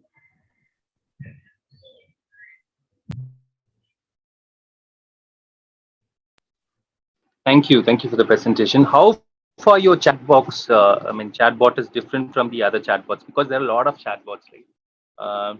In all the websites, in all the all the apps, they have incorporated chatbots. Yeah, So there are a lot of chatbots, but here we done our chatbot for our college purpose, for students, those who are waiting for their placements. So it's going to be a real time. Yeah. So if that is the real time, what are the glitches or problems you're going to face? Have you already implemented it? Yeah. And what are the drawbacks or what are the difficulties you've faced after the deployment? Yeah, we need to often insert lot of queries, which is we not in the chatbot database. So we need Or to often update the details every time a new company arrives. we have And to update oftenly too. Okay, thank you. Thank you. Good work. Thank you. Thank you, sir.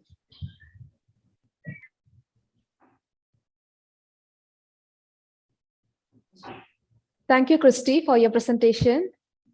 The next presentation by Amarnath Kulkarni. The title is A Research Paper on Emerging Trends in Enterprise Research Risk Management in MSMES.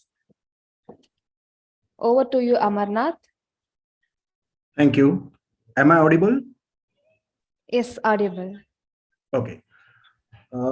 My paper is regarding, I'll just share my screen.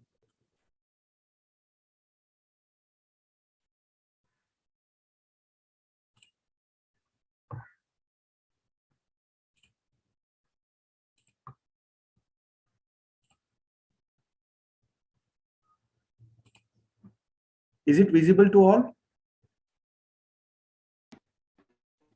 Yes. Hello? Yes. Okay, fine. Sir. My paper is on emerging trends in enterprise risk management. Risk management, of course, everybody knows that this is the buzzword of this age, wherein every business is threatened because of some risk or the other. In fact, there are multiple risks. There are multiple solutions as well. Every firm needs to work out its own solution in accordance with its own matrix. Let us move on. Okay. I work in the field of business process standardization. I consult small and medium industry, and that's why I have undertaken this research. I am not from the academic fraternity. And my guide is Dr. Sunil Ujagare. He is a professor at IRMD Sinagad Management Institute under Pune University. Okay. Enterprise risk management has come a long way over the past 2 decades. Since India's economic liberalization, there have been a lot of changes, especially in Europe and in China. They have guidelines for risk management in the MSME sector. In India, we don't have such guidelines. So MSMEs need to rely on their own expertise and experience to manage their risks. But of course, there have been a lot of inputs for the MSMEs, both from India as well as from abroad. In this topic, very little research has taken place in India. So while reviewing my literature, I had to rely to a very large extent on global literature. So even if MSMEs are regarded as an engine for growth, they still are most susceptible to any kind of risks, whether the risk is globalized risk or local risk. MSMEs are the first to feel the brunt of it.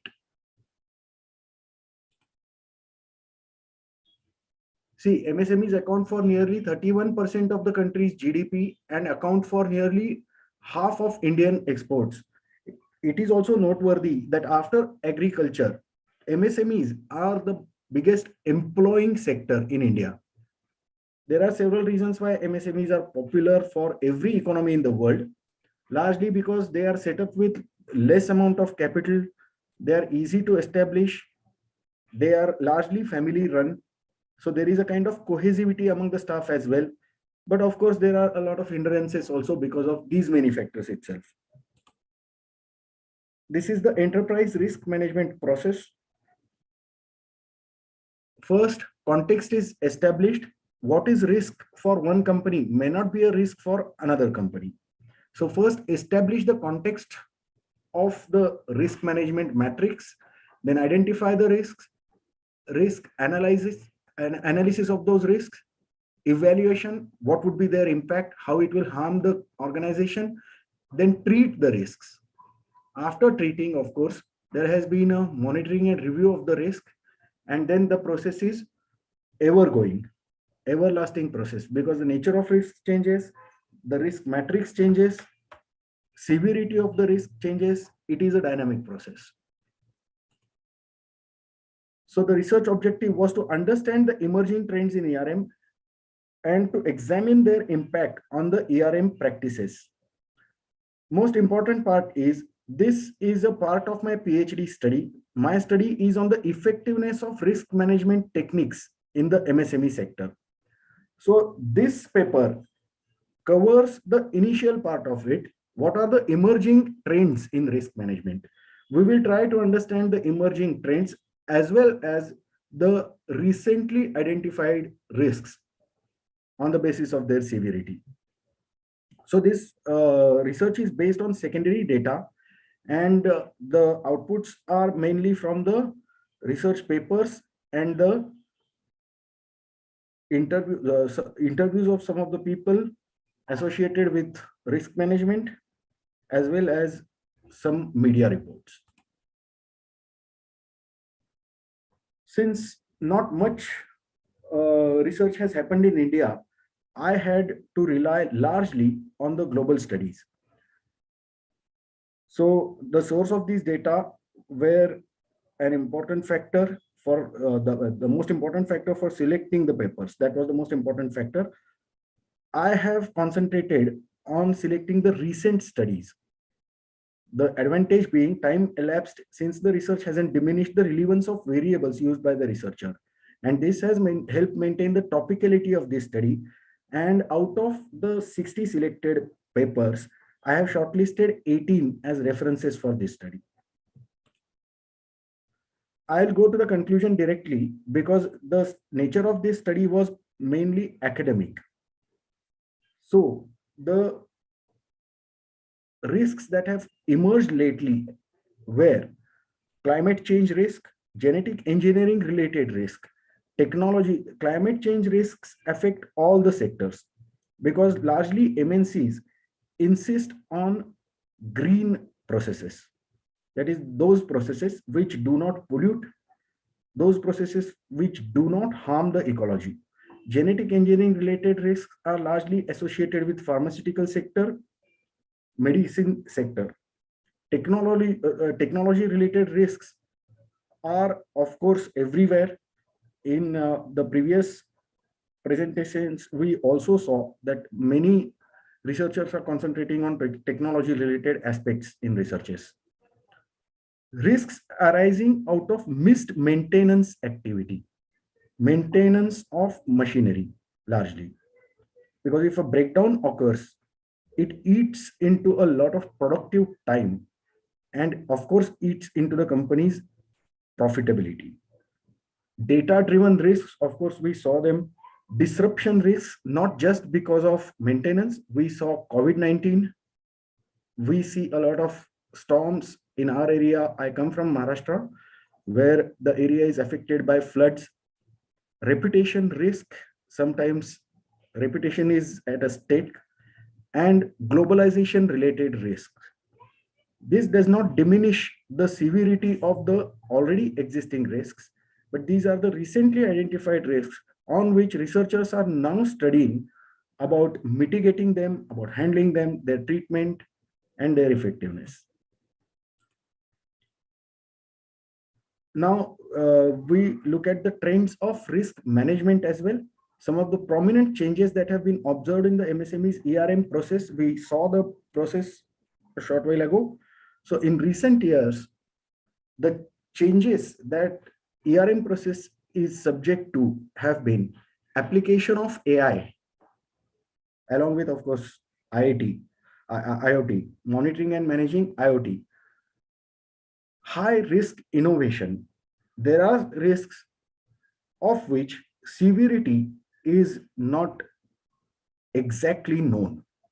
So try to understand the severity, try to understand the techniques to handle them, innovate.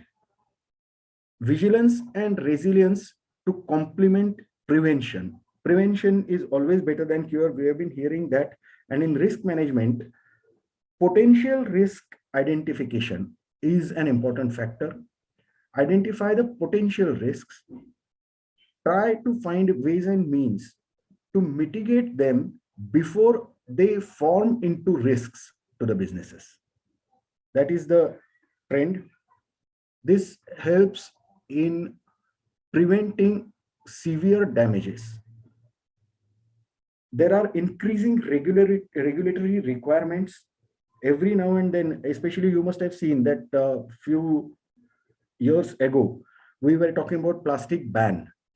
And indeed, some of the plastic items were banned.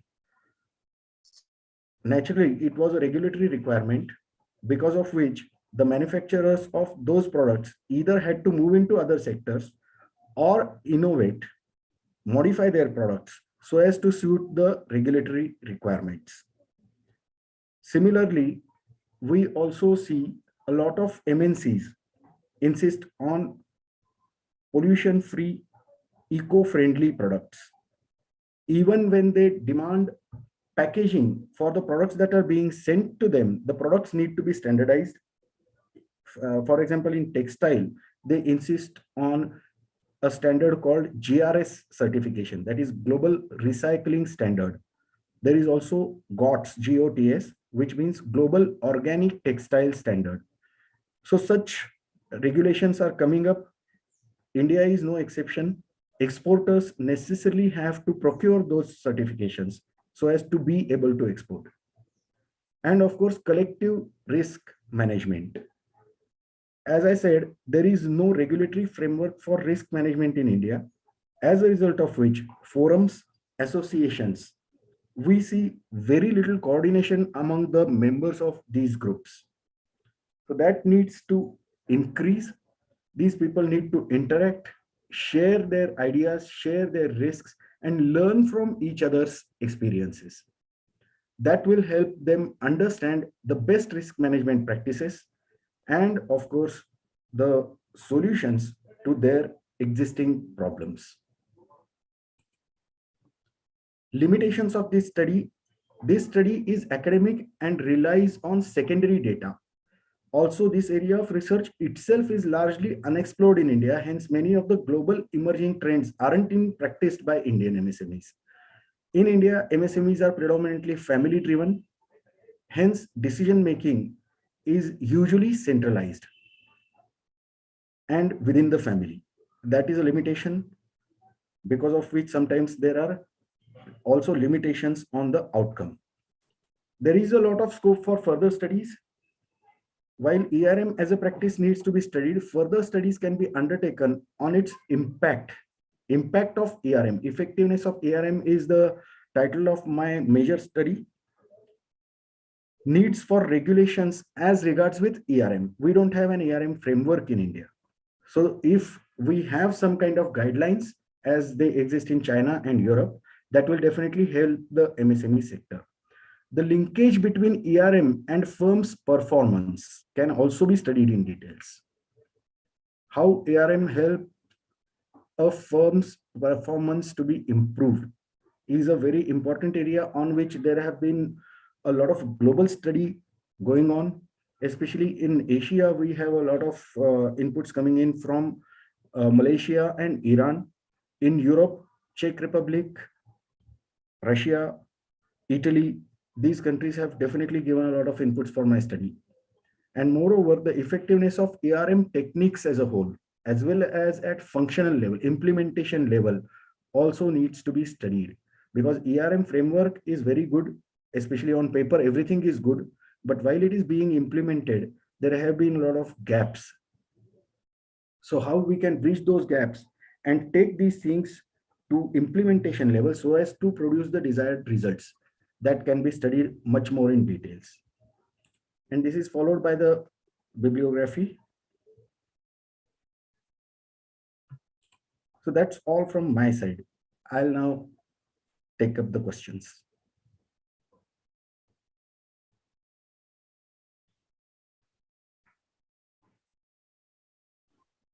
Thank you, sir. That was a very detailed study on your. You are not audible, so your voice is breaking.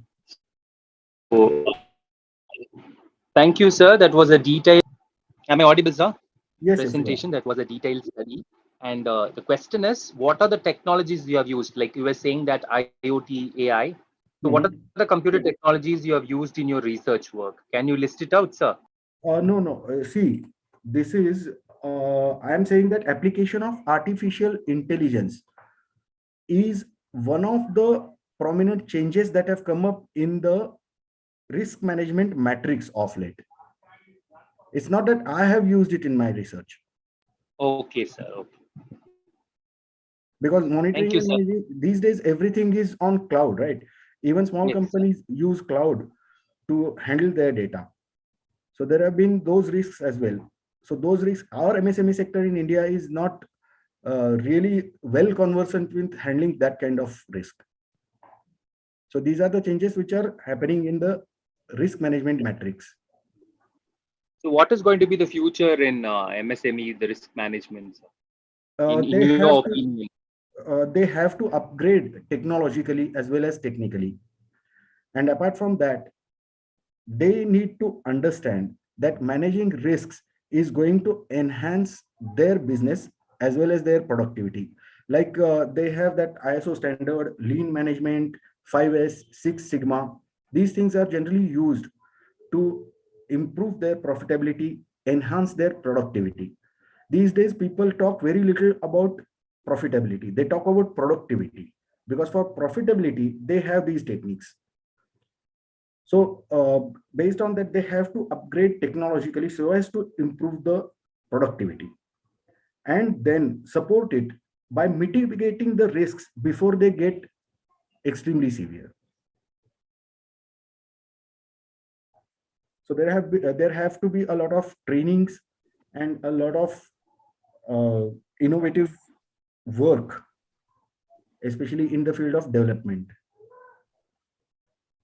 of Okay, sir. processes Thank as well you. as products.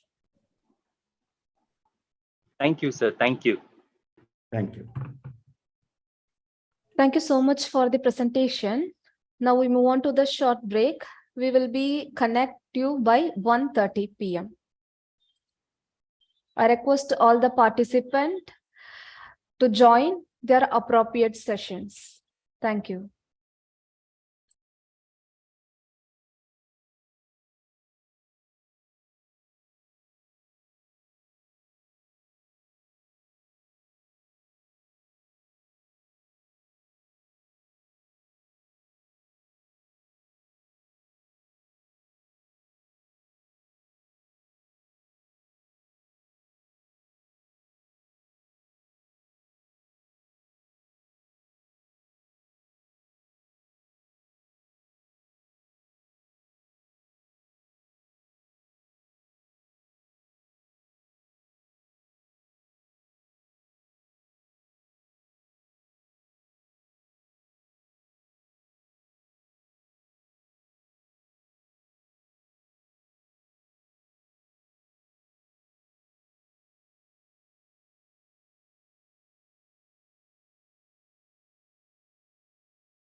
I request all the participants to wait for the next 10 minutes who belong to the technical session 2B, that is Civil and Management Department, because the morning session is still going on.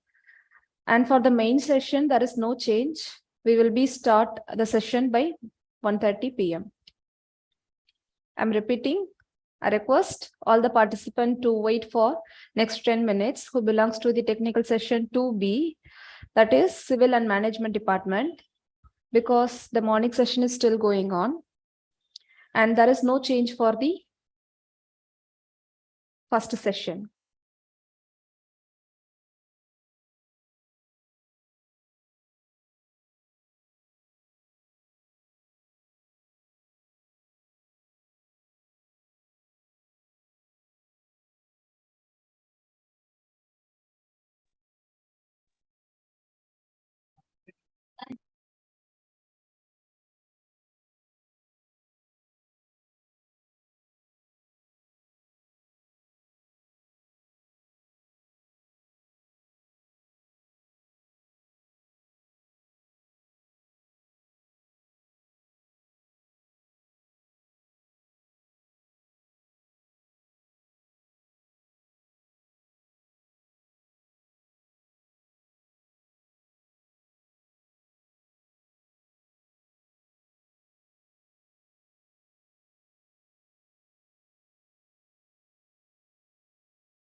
Do I need to join the breakout room?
The technical session for civil and management has been created.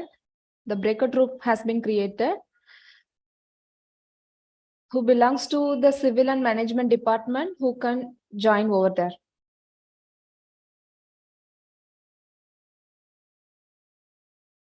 We don't have to join here. No, your training section is going to happen in the breakout room 1B. 2B, sorry, 2B. So how we have to join that? Your name, sir? We Ashish will Kumar. be moving you. Sorry? Ashish Kumar. Ashish Kumar. Okay, sir. We will be moving to the breakout room too. No problem. Okay.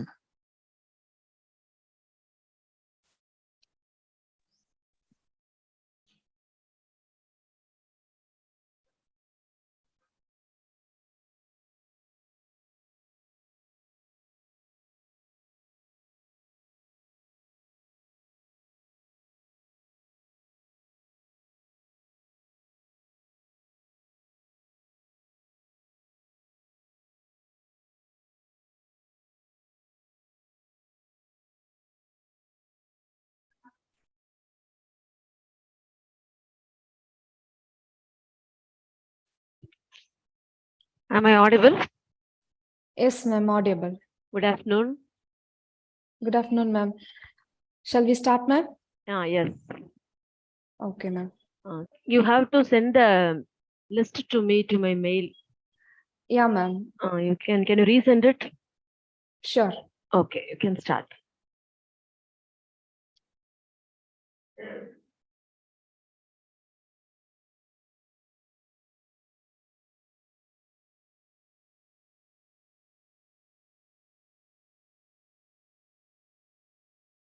Shall I share it in WhatsApp, ma'am? Yeah, okay. Okay.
We will be sharing you the document, ma'am. Meanwhile, we just start the presentation now, ma'am.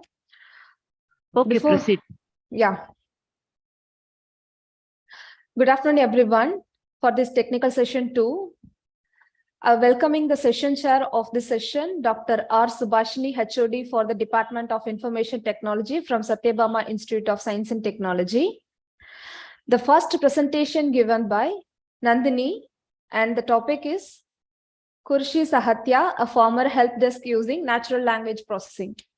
Over to you, Nandini. You can start your presentation. Hello, ma'am. Hello. Good afternoon, everyone. This is Nandini Patil, and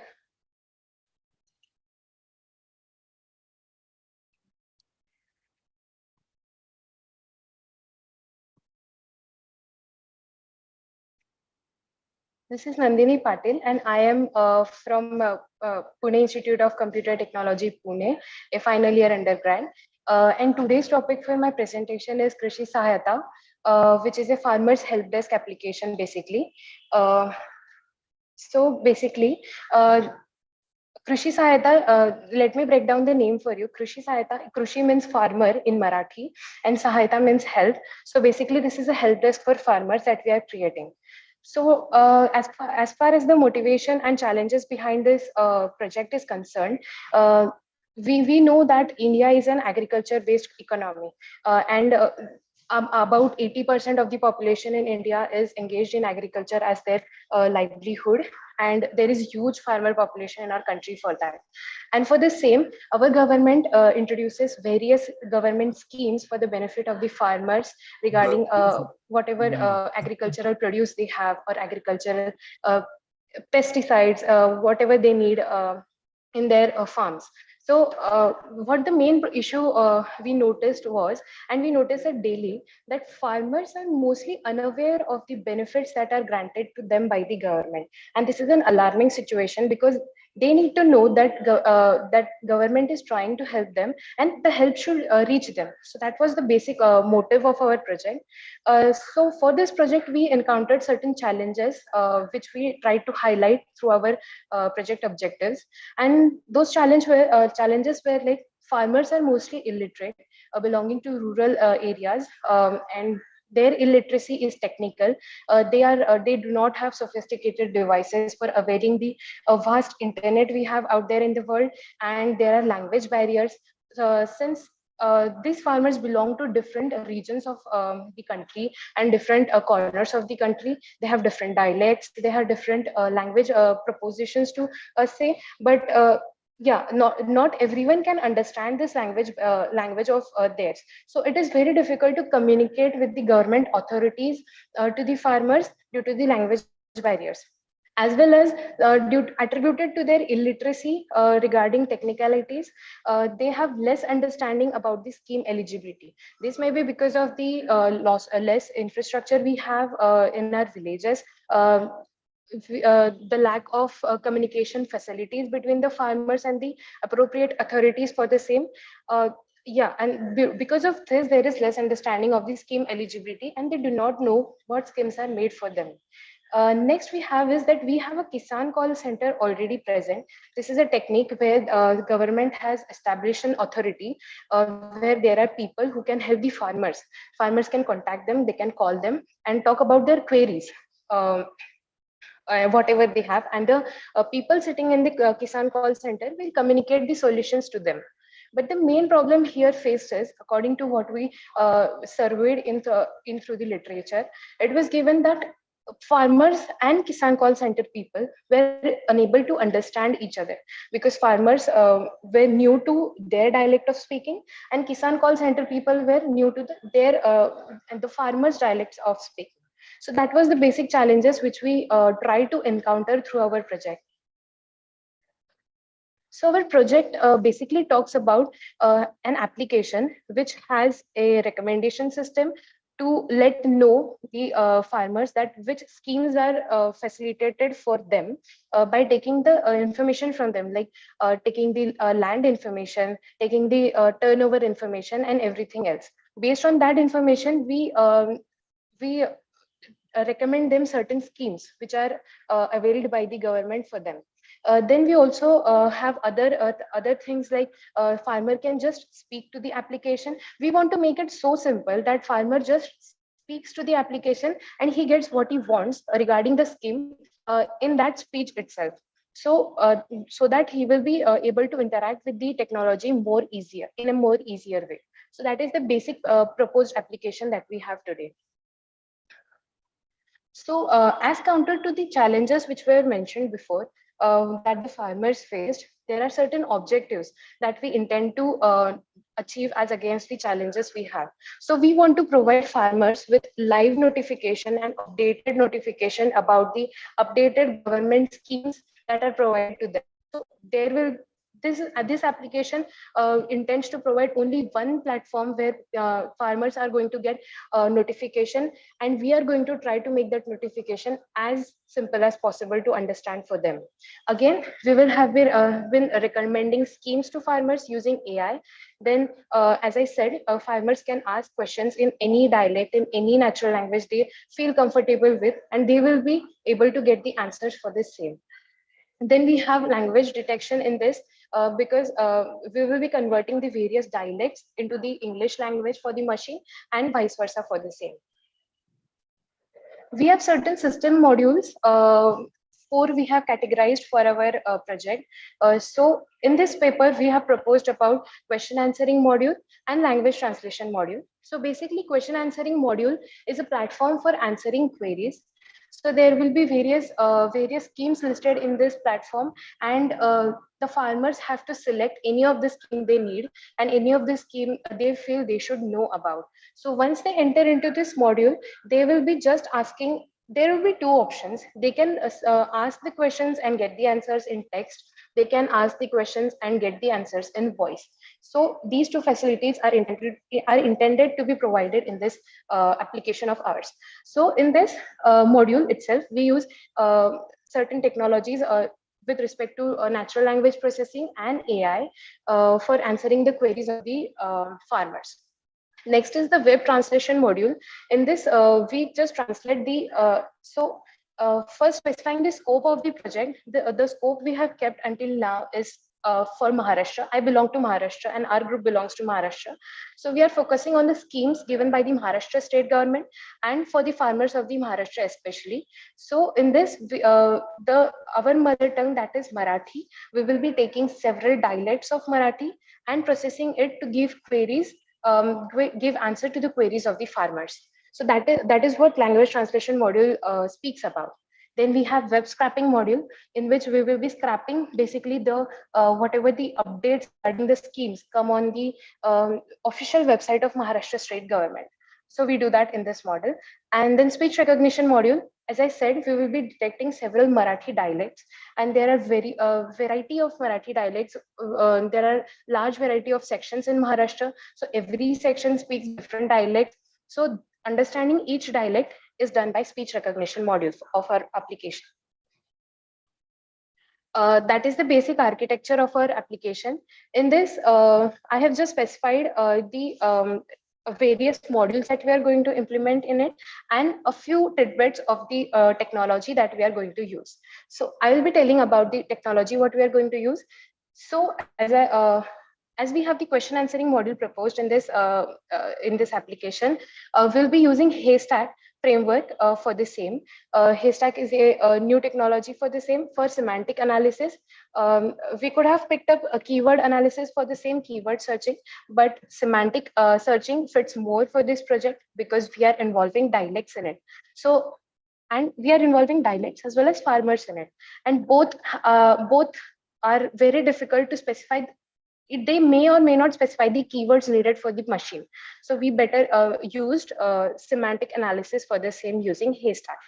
We also use Elasticsearch for fast and scalable search, since there are PDFs to be searched throughout the same. So our basic motive, what we are going to do is, through this architecture, I can tell that we'll have a PDF. Suppose we have a scheme updated on the government website, and we'll make a PDF of the same.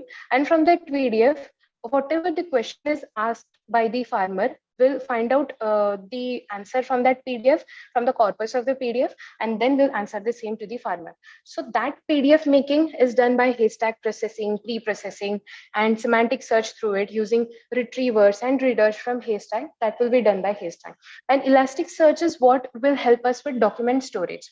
So whatever document we are retrieving, that will be storing in the Elasticsearch, and it helps us to search it rapidly with the help of inverted index and all. So this will be our strategy for the question answering system. And for the language translation, we have tried using the Google API for the same in Python. So that is our language translation module. We have certain results with us regarding the question answering thing.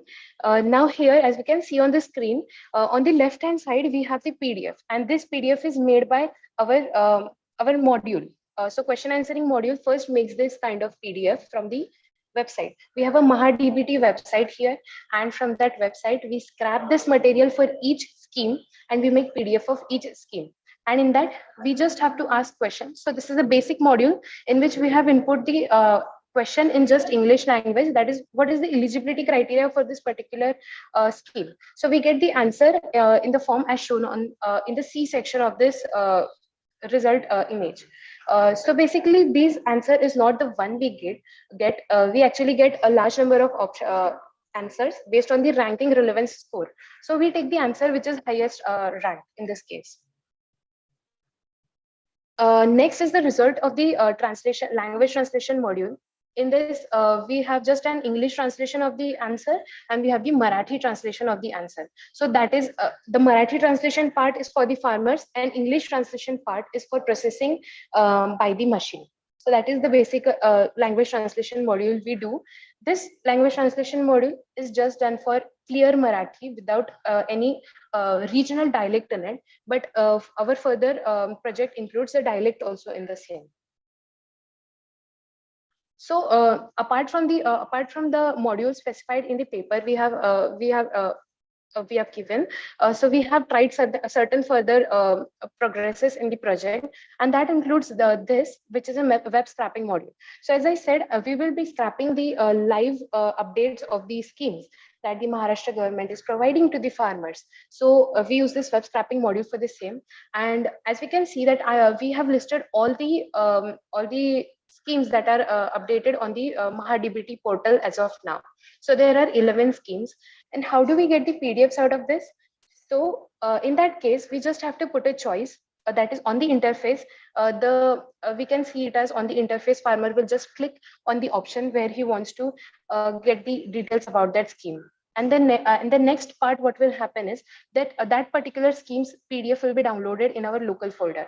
So that will help us in interacting with the application further. So this is how web scrapping mechanism has been done till now. We are trying to update it for the betterment of its results, and we have been progressing in it further. Also, we have been progressing on the section for the speech recognition module.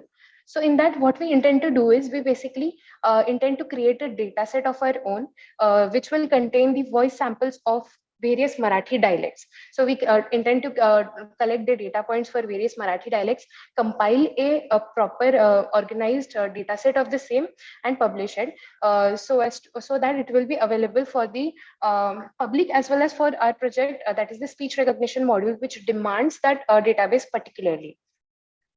So as per the concluding part of this application is that Elasticsearch we used for fast and efficient searching, and Haystack we used basically because we wanted semantic analysis for our semantic searching for our application. So I would like to talk about some future scope of our project, and that will be including, as I said, we will be collecting multiple Marathi dialect samples, voice samples from people, various regional people, and we'll be creating a data set of the same.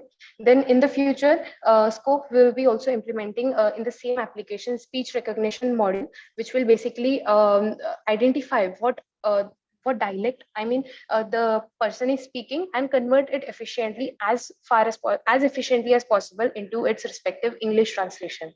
So that is our motive behind this module. And the next module which we are intending to include is recommendation module. As I said in the challenges, that it is very difficult for farmers to know that which scheme is made for them.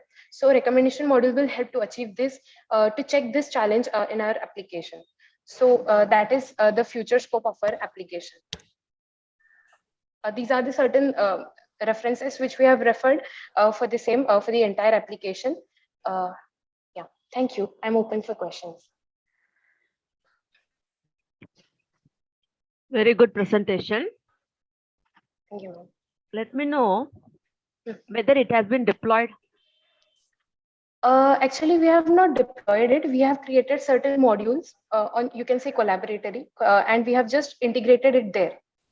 Then is it in testing mode? Whether the users has tested it? What are all the user queries, user point of view? What are all the feedback you got once you have done a part? Ma'am, actually, the progress of our project in this cases, we are in the testing phase right now, and we are collecting the voice samples for the same for the testing purpose, and we are also creating a corpus of the questions which we can test on our user testing you have not done. No, not intensive testing we have done. We have just tested it on 50 to 100 samples. Okay. Then what is the novelty in yours? Can you justify your project with the existing one? In what way it is better than the existing one? Ma'am, as far as I know about the existing projects, so comparing to it, we have the Kisan call center. We have searched for existing projects regarding farmers for the same, but we could not find exact same ones. But yes, there were question answering modules of the same, and using Haystack, that too using Haystack, there were we could not find any of the existing systems using Haystack, which will do the question answering with voice samples for the farmers. So basically, our difference is that Kisan Call Center, which is a physical body, and this is a virtual body. So interacting there and interacting with machine is, we are making it easy for farmers to interact with the machine in their own dialect. But Kisan Call Center provides a good facility right now, but it is unable to be deployed properly into the villages, as well as it is not able to get it is not understandable by both the parties, like farmers and the authorities. So that is the problem which we are going to solve in our application. Okay, good, ma'am. Good. Okay. Thank you, ma'am. Thank you, Nandini, for the presentation. Thank you, ma'am. Before that, I just need to tell you the presentation timing. Your presentation timing is 8 minutes and 2 minutes for your question and answer. And I request all the participants kindly stick with your timings. And the next presentation by Venkateshwara Reddy. The topic is animating still images using generative adversarial networks. Venkateshwar, over to you.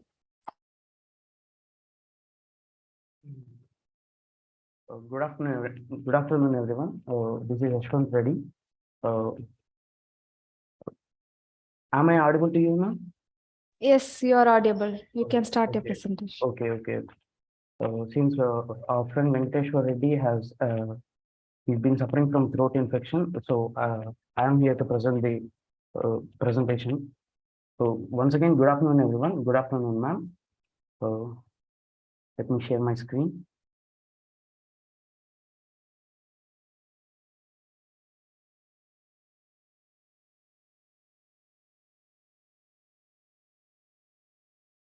So, is my screen visible to you, ma'am? Yes, visible. The title of our presentation is animating still images using generative adversarial networks. Animating still images using generative adversarial networks. Currently, I'm pursuing my fourth BTech in Computer Science and Systems Engineering at Sri Vidyaniketan Engineering College, Tirupati, and this is our team. Okay, before we get into the presentation, these are the contents: abstract, introduction, related work, methodology, experimental results, performance evaluation, and conclusion. So the abstract of our project is, what do you mean by image animation? Image animation is nothing but generating a video sequence of an object inside a source image and making that object animated according to the motion of any driving video. So our framework addresses the problem and solves it without any prior information or annotation. To achieve this, we are using generative adversarial networks for animating the images. Let's move on to the introduction. As I said earlier, the process of animating images includes creating a video sequence with the help of source image and a driving video by manipulating the image inside the source, by manipulating the object inside the image and making it to perform motions similar to the driving video. There are several industries like film industries, photographic technologies, and the e-commerce, which would greatly benefit by this project of animating facial expressions from a still image. So what does facial expression mean? A facial expression can be defined as the collective effort of facial muscles to perform gestures for any non-verbal communication. So, but most people often confuse with deep fakes and animation. So, what does a deep fake mean? A deep fake is a process of implanting the facial features of an image to a video. So, make it look like as if the object inside the video is performing those actions. But here we are not doing that. So, to perform this, we are using generative adversarial networks, also known as GANs. let me explain the difference between the deepfakes and animation. So here we are giving the two inputs, a video and a source image. Here we are implanting these spatial features to this video, and we will result in a video sequence. This is known as deepfake. But instead of these deepfakes, and it is a very time-taking process. So we are coming up with animations. So what is an animation? Here we are giving an image and a so here we are giving a video and an image as input, and we are animating this image with the motions of this video, and we will generate a sequence, video sequence. Hope you understand the difference between deepfakes and an animation. So here is the related work and appendix. So this guy Alexander Groschev, he is from Russia, and he published a paper on face mapping of image and video domains. As I said earlier, this is a deepfake technology, and we use this technology as reference. And the Alexander C.R. Rohin, he proposed a model called first order motion model with the help of MonkeyNet. Again, this MonkeyNet is very cost effective, and it is very difficult to implement, and it takes a lot of compiling time. So we took this paper also as reference, but we updated it. And there is another Juave Lee. There is another paper from Juave Lee called facial replacement technology. This is another deepfake technology that is available right now. So coming to the methodology, we have used the data set called Walk Celeb dataset. So Walk Celeb is a celebrity magazine. Since we are performing the animations of human faces, we have used this dataset, because in this data, since it is a celebrity magazine dataset, we can see a lot of human faces here. And so it will be easy for us to train our model with these images.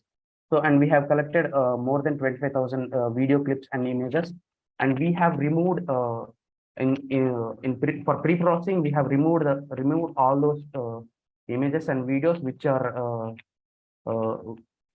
whose resolutions are less than 256 into 256, and we have shrunk the remaining pictures and videos to 256 into 256, and we have cropped the aspect ratio for better learning.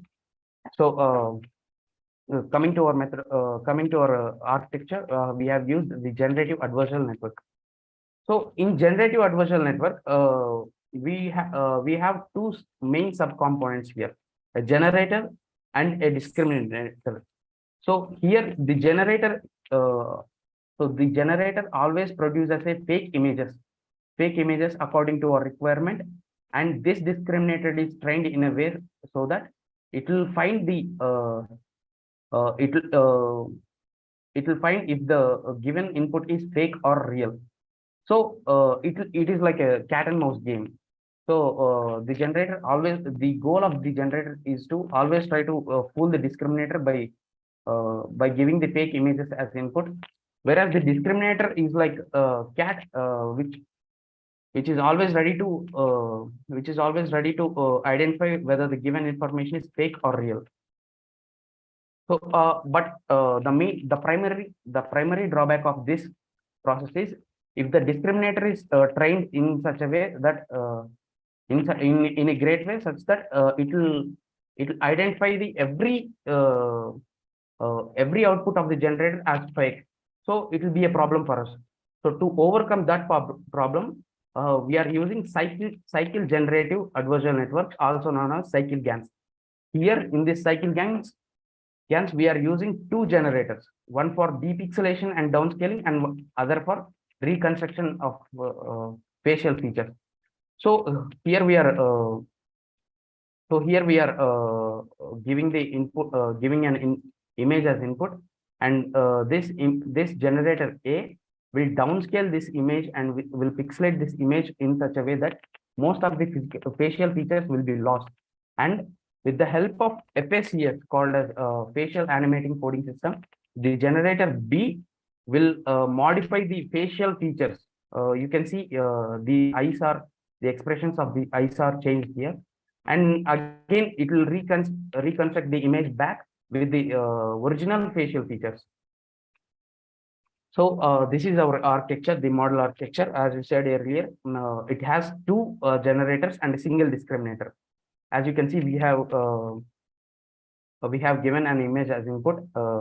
Let it say it as IY0, and after passing through these generators, the generator A outputs a descaled low pixelated image, so which is easy to modify the facial expression with the help of FACS technology.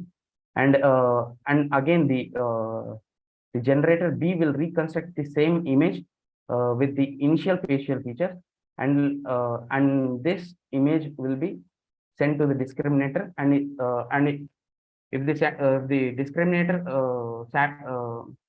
if this image meets the conditions of discriminator, and the discriminator will accept the image as real image.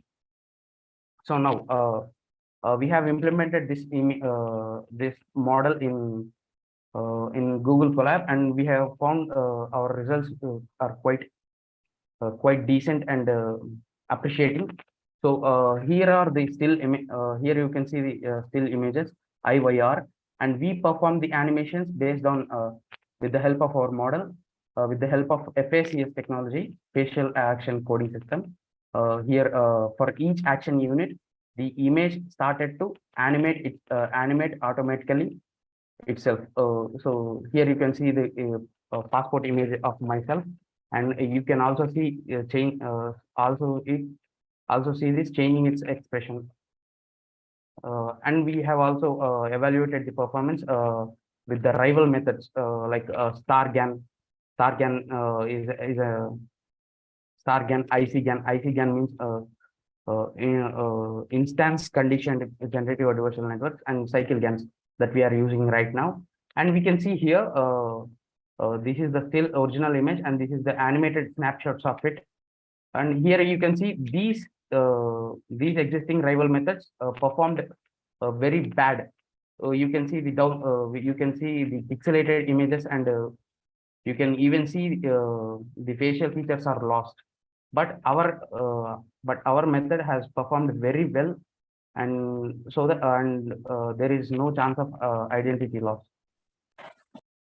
So coming to the conclusion, we have implemented this model using generative adversarial networks, and it can be trained without any supervision, and it can also be used in real world scenarios where even with the disturbing lights and background. Since we have used voxel dataset, so we carefully assess the model and its limitations. The findings were encouraging and seamless. So thank you. That's it, and I am open for questions.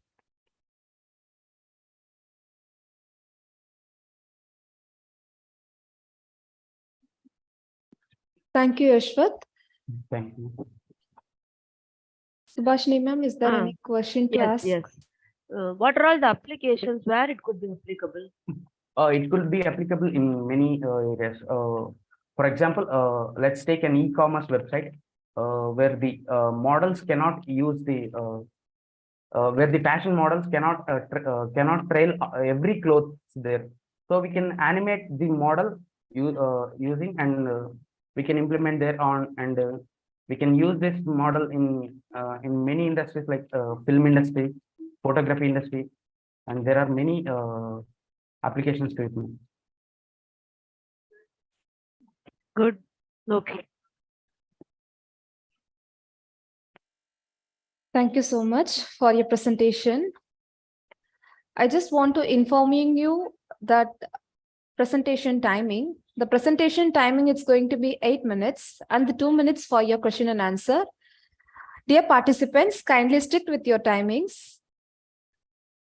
The next presentation by R. Radhika. The topic is adjustable conduct and exploration of time series data for Communal automation.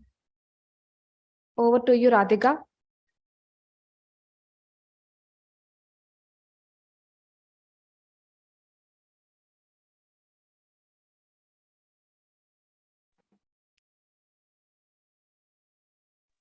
Radhika? Radhika, are you there? I think she is not available. We just move on to the next presentation by Dr. A.V.S. Sivaraman Rao. The topic is a comprehensive study of automatic spell checking and correction. Dr. Siva?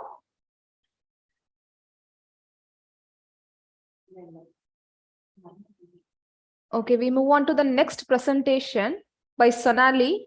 The topic is skin cancer image classification using weighted ensemble model. Sonali? Yeah. Good afternoon. Good afternoon. You can start your presentation. Yeah, just 1 minute.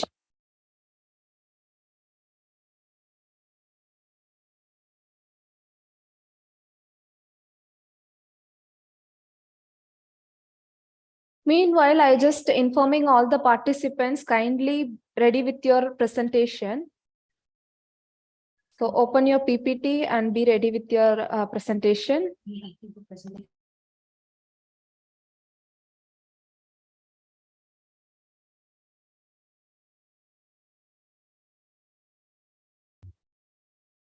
Is it visible, ma'am? Yes, ma'am, visible. Okay, thank you. Yeah, good afternoon. I'm Sonali Nalamwar.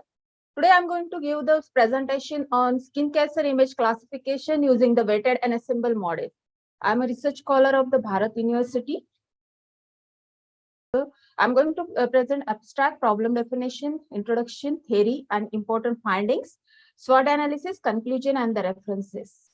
So the abstract for my presentation, as you can, the main thing is that nowadays the most important factor that is going to affect the thing is that the cancer disease is very we can say that the handling of the cancer disease is very difficult task. So skin cancer is become a deadly if it is not detected in an early stage. But if it is detected in an early stage, the time span of the is going to increase. If the lifetime span is going to increase. So the main objective of my research work is that I'm going to find out the skin cancer, whatever the images I'm going to consider for the image data set I'm going to consider, and depending on that, I'm going to use the deep neural network and by using the deep neural network transfer learning approaches, and after that I'm going to handle this thing whatever the modules I'm going to get, the individual module, I'm going to combine all these modules by using the ensemble learning model. So this is the problem definition. You can see the main aim of this work is that is the hybrid approach we are going to find, where the automatic classification of the skin cancer of the dermatologist images is going to perform. The beauty of my work is that here I'm going to use the explainable AI. Most of the researchers are going to work with this deep learning approach as well as the transfer learning and all these things. Here I'm going to use the explainable AI, where which is very important thing for the classification when we am going to do, because whatever the output I'm getting, I need to check out whether that output is correct or not, or whether it is satisfying or not. So what I'm going to do, whatever the output I'm getting, I'm going to give this to the doctors, dermatologist I'm going to give. And once the dermatologist is satisfied with that, then whatever the feedbacks I'm getting from them, I'm going to implement in my system. So for implementation of my system, I already done all these things. I contacted with the doctors and dermatologists. They have given me some explanation about this, whatever the expectation, their expectation and all these things. And most important thing of why the main thing is that here the most of the researchers are going to do the research in this field by using the transfer learning, whatever the models, hyperparameters, and all these things. But they are not going to consider the prediction part.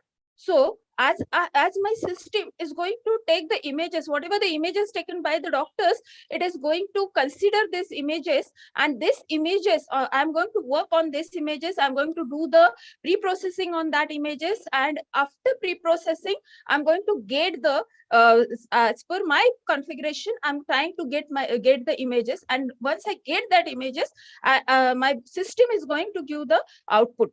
So as the World Health Organization says that 200 million people suffering from the skin cancer.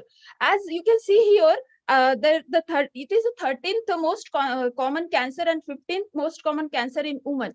That's why it is most of the people are not going to consider this type of cancer, and they are not going to work on it. Most of the people are going to work on a blood cancers, breast cancer, and all these things. But this cancer is very, if you are going to find out it in early stage, dermatologists get in early stage, definitely it is curable. But if it is not detected in early stage, then it is very difficult to handle it. And most of the time people, those are suffering, the patient, those are suffering with this, they are going to suffer with the mental health also, because as the skin cancer, it is visible. So when we are going to see this thing, then at that time that patients are going to feel that something is wrong and all these things. So it is going to help, that is their mental health also. So our system is useful for the detection of the skin cancer in an early stage. So for this purpose, I just use the HAM 10,000 data set as well as ISIC data set.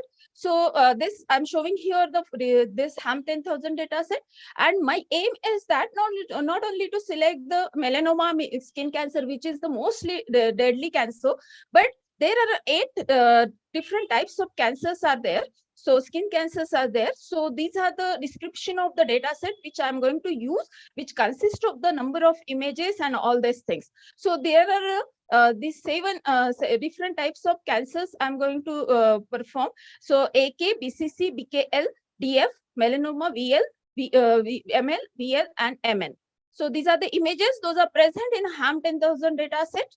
So these are the 8 categories of the skin cancers on which I'm going to work. So the main thing is that most of the time the classification are as the binary classification. They are not going to work on a multi classification, whether they are checking whether the melanoma or not, but they are not going to check whether the different types of cancer. And if you can see the images, you can see this, all the images are looking same. So this is the main problem whenever we are considering the skin cancer. Okay, so these are the malignant and the benign samples. So this is the proposed flowcharts for this, and this is the description that is how I'm going to perform the operation. So first, as I already told you, I'm taking the images. I'm working with the HAM 10,000 as well as I'm doing the pre-processing on the images. So the first step is the pre-processing of the image, that is the enhancement, restoration, and the hair removal. As you know that whenever we are taking the image is having skin images is always considering the hairs are on that. The first important part is that removal of that hair. So the next part is that if we are going to do the restoration of that image, that is nothing but the removing of the blur, noise, or blur among the others. So these are the, we can say that the various noises are there. So I'm going to consider these noises, various algorithms that is for the restoration purpose, and remove these noises. And then these images are included for the prediction of my work. So these are the important findings I'm getting. That is I'm working with the one thing, as you can see in a data set, there is the images, those are having the sizes, different sizes are there. So it is necessary that there is an imbalanced data set. So to handle this imbalanced data set, I'm going to use the data augmentation so that I can handle the images, this data set, I can make it proper way. And this model can improve the efficiency of my model. Then the important findings you can see here. This is the architecture of my model. That is where I'm going to use the training phase. Before that, the segmentation, 3D construction, and all these things. To measure the outputs, something is required. Performance measure is required. So for that purpose, I'm going to use the confusion matrix. And this is the confusion matrix: accuracy, precision, recall, F1 score, and all these things I'm going to consider. So these are the results, whatever I'm getting with the various models. So as you can see here, my model is going to increase up to the 90%. This is the prediction accuracy, I can say. So by using this model, I can increase my accuracy up to the 90%. Yes, it is giving the 86%, but if you are increasing the accuracy by some percentage also, then also it is a research work, we can say. So these are the results and the discussion, what we say for each and every model. So SWOT analysis for my model is that the strength of my model is that it helps the dermatologist to detect the multi-class cancer detection. The weakness of my model is that it uses the data augmentation, size is increased, but sometimes it needs the more training, and sometimes whatever the data size is increased, the other classes are going to dominate the main class also. So opportunity for this is considering the digital images of the disease and detection just by considering only the digital images. Threat for this is that if the image size and quantity can be changed, the result is going to change. So definitely the result, I'm going to increase my result by using an ensemble awaited thing. And if in a future scope, if I use the personalized information of the symptoms and all these things, definitely the accuracy of my model is again increased. So these are the appendix or the references for my model. So I think time is over. So this is thank you. This is presentation from my side. Now I am open for the question answer session.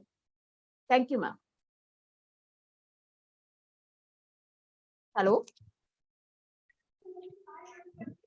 Yes, can you justify the research challenges?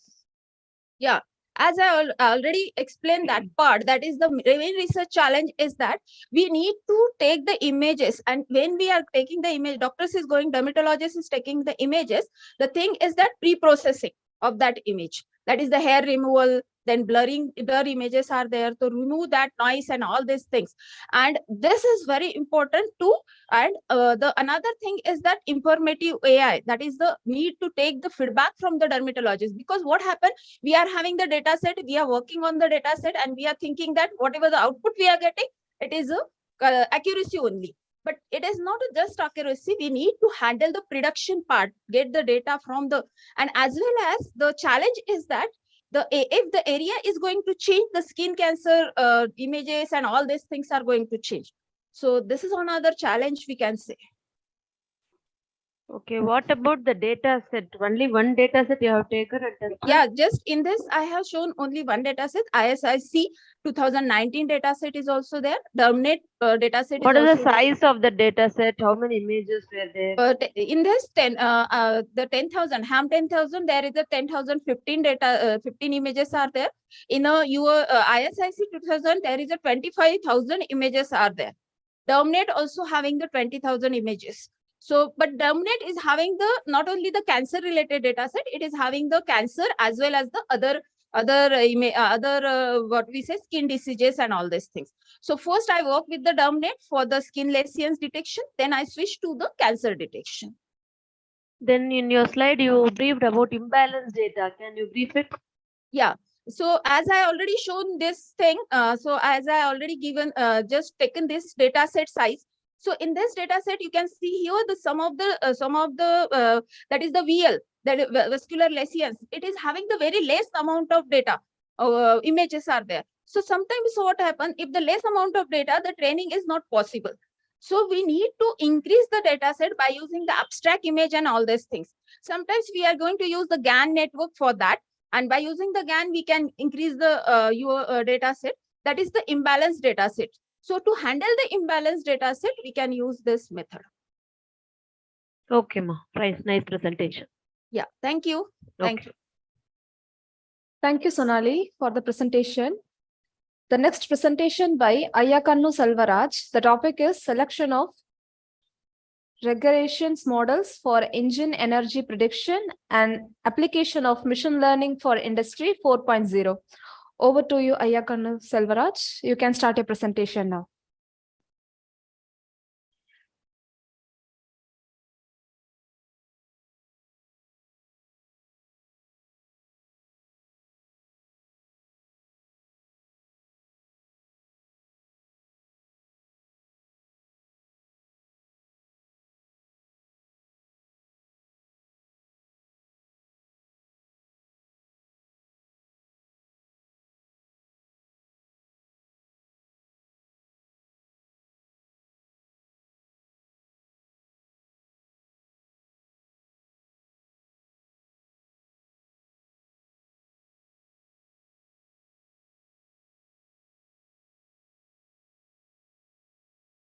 Kindly start your presentation, sir.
I request all the participants kindly ready with your PPT.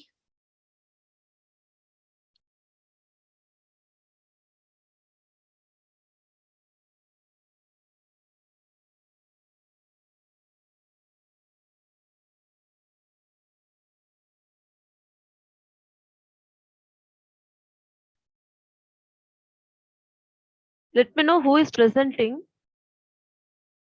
Ayakanna Selvaraj, ma'am. But I couldn't see any of the slides here on the screen. I think he's tried to share his screen. He have some technical issue, I think so.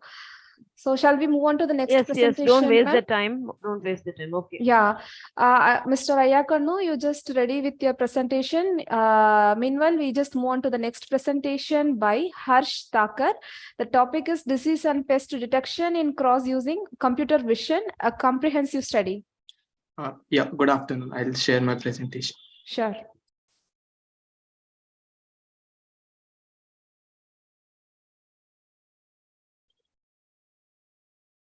Is it visible? Yes, visible. Good afternoon, everyone. I am Harsh Thakur, and our team and I had worked on this particular research topic under the guidance of our teacher, Radhika Kulkarni ma'am, on the topic disease and pest detection in crops using computer vision. The motivation and the real reason behind this is that by analyzing various research papers and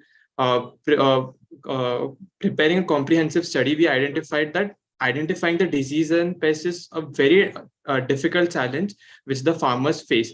And over the past years, there have been significant research in this field.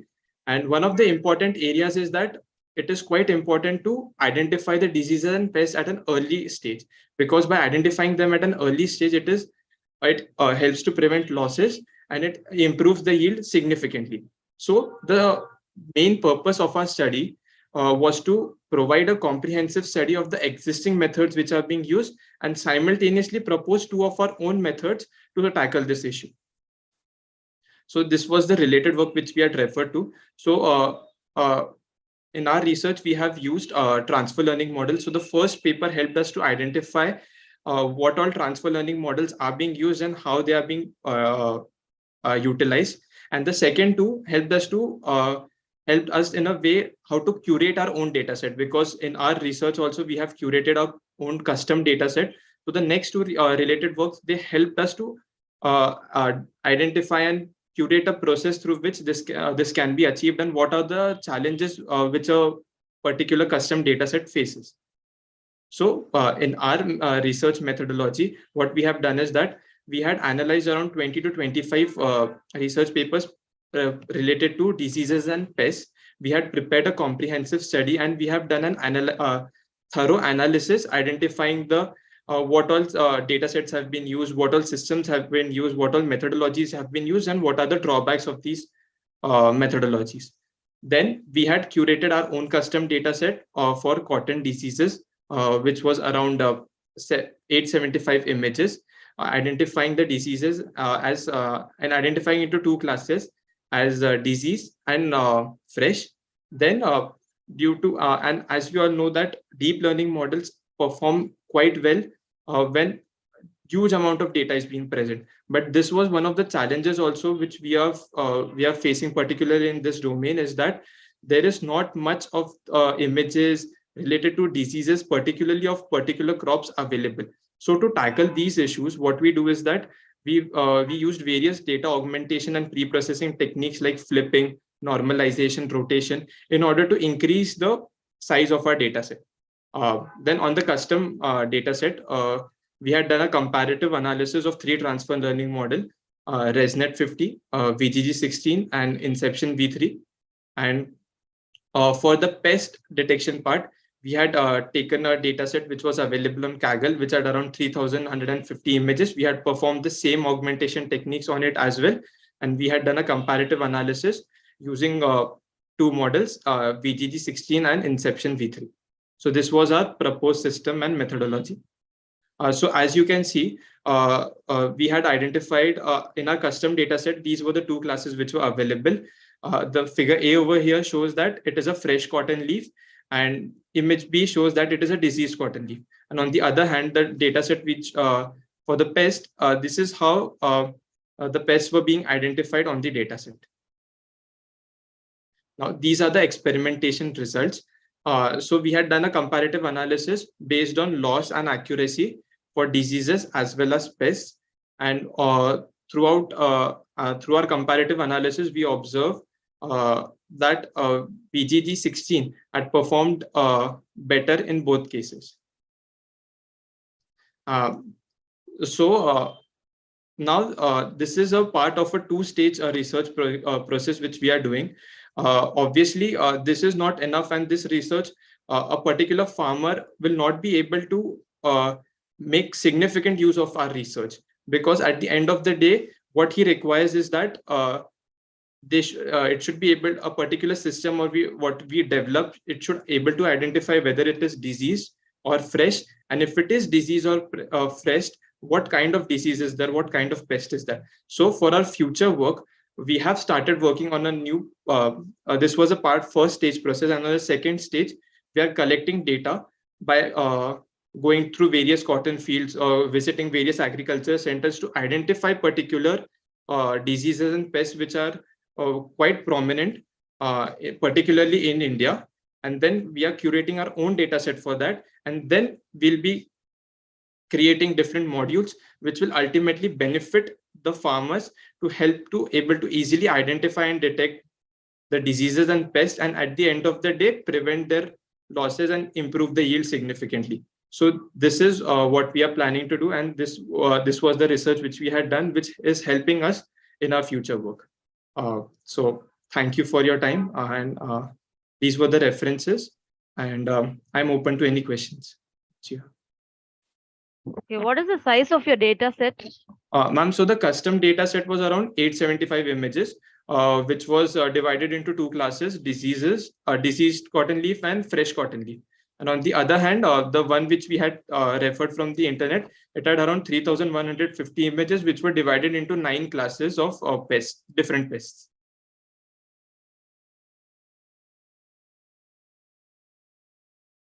What is the uniqueness of your work? Why you have gone for deep learning? What is the need of deep learning in your research? So yes, ma'am, while doing our comparative analysis, what we observed is that when we went through 25 different papers, we generally there was a trend that deep learning models tend to outperform normal traditional machine learning models.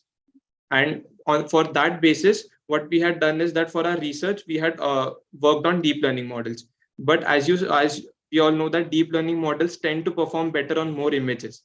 So this is one of the challenges which we are also facing, and we are trying to work it by increasing the data set through various augmentation processes and pre-processing images. Can you have the comparative analysis chart with the other algorithms? Yes, ma'am. So this was our results which we had obtained. Okay, fine, nice. Thank you so much. Thank you, Harsh, for your presentation. The next presentation by Ayyakanna Selvaraj.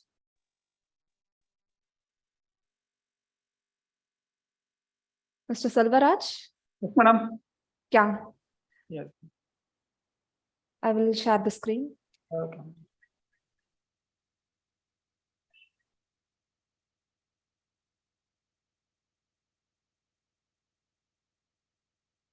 Yeah, please start your presentation. Madam, full screen, madam. Is possible for slideshow or something like that?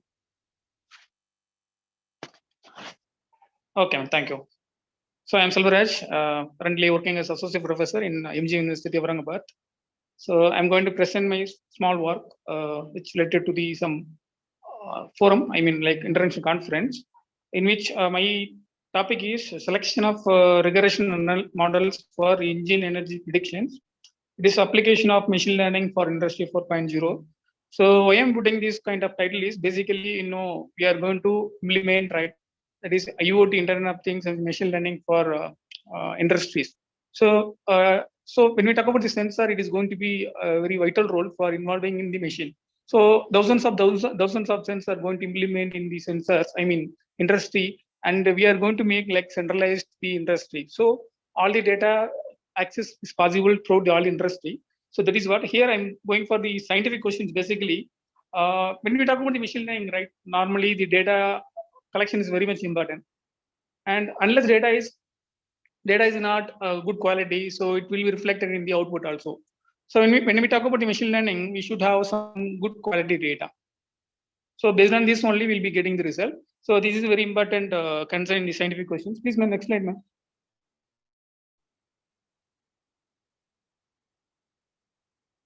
Madam? Yes, sir. My slides are changing, ma'am. Next slide, ma'am. Is this fine? No, madam. Slide is not transitioning. One second. Scientific Yes, okay. question. Yes, ma'am. This is the slide. Yeah. So here we basically write the regression algorithm for prediction in machine learning. Your voice is not clear. I think you have to check your network. Yes, ma'am. Here that is the problem. Heavy rain is going on. That is why I'm unable to connect properly. I'm in Maharashtra, so that is only the problem. Sorry for disturbance. Now, okay, ma'am. Continue. Okay. Okay. So, which is the regression algorithm for prediction in the machine learning? That is very important scientific questions. And here, in future, whether or not the artificial intelligence machine learning will make positive impact on industry, whether it is going to be positive impact or negative impact. This is questions arises. Please, next question, ma'am. Next slide, ma'am. So the main objective is to perform, madam, regressions on energy from the combined power plant. So here we are going to make use of the some data base, like basically domain. It is a data. By using data, we are going to predict the efficiency of that machine from the power plant, in which we are going to use this kind of data set will be downloaded from the Google, and we are going to compare the performance with this regression model. Next, ma'am. So here, basically, when we talk about the machine learning, right? So as I said earlier, the data collection very, very important. So once data is collected, here I make use of these some basic libraries we'll be using for the Python. And when we talk about the library, the Seaborn library is also very powerful nowadays, and we can make use of that library for visualization of the database. And we can come to know some of the conclusion about the database, like different kinds of scatter is there. I mean, plot is there. We can make use of that also. Maybe we are right. We are going to get some good quality output. That is why we have to concern with the input data. So once data is loaded, then we can go for the splitting the data sets. Like when I say machine learning, we are going for training and splitting the data sets. So very important steps. Based on this only, that the prediction will be there.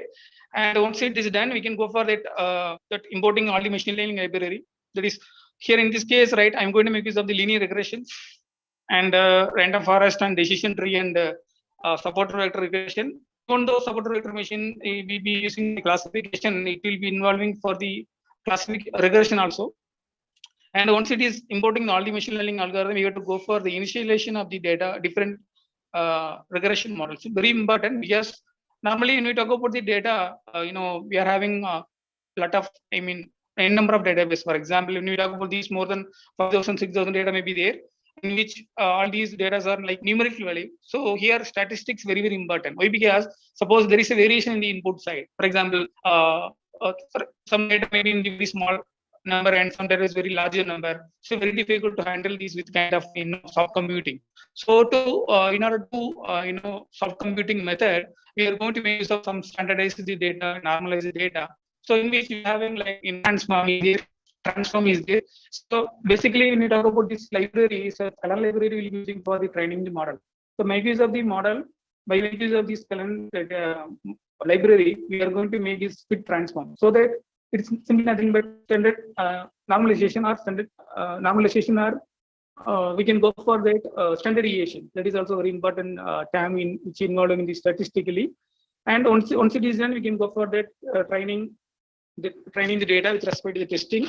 And after that, we are going for the prediction model with use of different kinds of machine regression model. Next, ma'am. So after machine learning algorithm, and also I had done the initialization of all the regression model, I found out that random forest model will be very effectively will be giving the best result among those other regression model, and which will be giving 96% of the accuracy rate, followed by the rate and support regression model also 95. Not too much of changes, slightly change. However, that supporter vector machines will be using for some multiple algorithm. That is what they're combining together to make a good model. And also the machine learning regression algorithm can predict the energy prediction with high accuracy rate and identify the key characteristic of even for small data sets. So I am putting this kind of model is that in future we are going to make use of this IoT. So by using the IoT, we are going to collect n number of database. So by the time the the industrials or that scientists make use of this kind of machine learning model, will be automatically giving the input of that whether it is a good efficiency or not. So all this data will be centralized. So that is what I am choosing this regression model. It will be preeminent activity for towards the industry 4.0. Thank you, ma'am. Thank you, sir. Okay, Yeah, ma'am. let me know whether your data is a real-time data. Yes, ma'am. As Whether you per have this, yes, ma'am. As per the documentation standard, I downloaded from the Google. So even though I'm not a mechanical person, but it seems to be like they are collecting from the directly their power plant. So by using the different sensor. okay, Kaggle data. So what is the size of your data? Yes, ma'am. It's approximately more than 5,600 rows are there, madam. With more than 6 parameter, like outcome is one of the efficiency is one of the outcome parameter. It is a dependent parameter. Remaining parameter like that basically like temperatures, ambient temperatures, and pressures of those are interesting inside the power plant. What is the temperatures? What is the pressures? So all those parameters, so based on the parameter, they are measuring whether the machine is giving higher efficiency or lower efficiency. So by the time what the people did is they make use of the sensors and collected all those data within a real time only and uploading the Google. So that is what I used for these industries. Okay, this is related to industry 4.0. Yes, madam, The definitely. question is, what is the existing scenario? How it could solve the existing scenario? This is decision making. Your results will be helpful for decision making. No, what is the purpose of your work? Ma'am, it will be useful for input for the industries, ma'am. For example, the same time, for example, we make use of those sensors in real time. It will be connected in the machine learning through automation. Automated machine learning will be, that will be seeing this. My question is, listen, my question is in real time from all the sensors are sensing the data each and every second, right? So it will collect all the informations and it has been stored. Okay. So with that, how it could be helpful? You are using machine learning algorithms, how it could be used if you want to deploy this in real time. Can you make it clear? Yes, madam. That is okay, ma'am. Understood. Okay, ma'am. Look into that matter, ma'am. I will look into the question and I will solve, ma'am. Okay. Thank you. Thank you, ma'am. Thank you. Thank you, sir, for your presentation. The next presentation by Tamraj Narendra. The topic is optimal feature selections for instructions detection based on explainable artificial intelligence. Tamraj. Tamraj Narendra. I think he is not available. We just move on to the next presentation by Siddhant Nitin Patel. The topic is smart traffic signal management for Indian scenario. Mr. Nitin.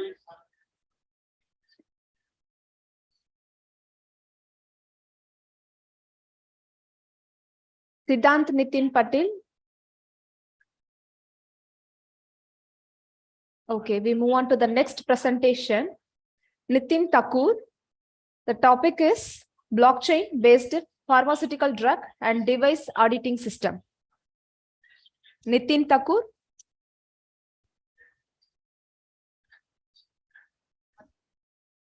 Yes, you can start your presentation. Yes, ma'am. Am I audible, ma'am? Yes, you are audible.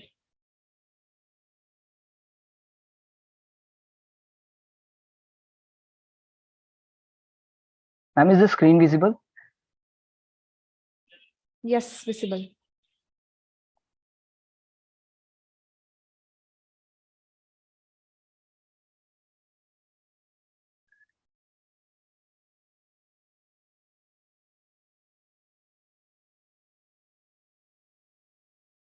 Yes, ma'am. So our topic is a blockchain-based pharmaceutical drug and devices auditing system.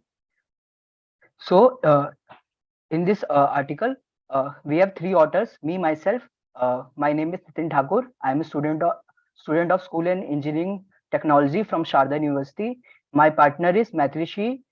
She is also my batchmate. She is also from Sharda University. And our third co-author is Tejasvi Khanna. He is the professor of School of Engineering and Technology, also from Sharda University.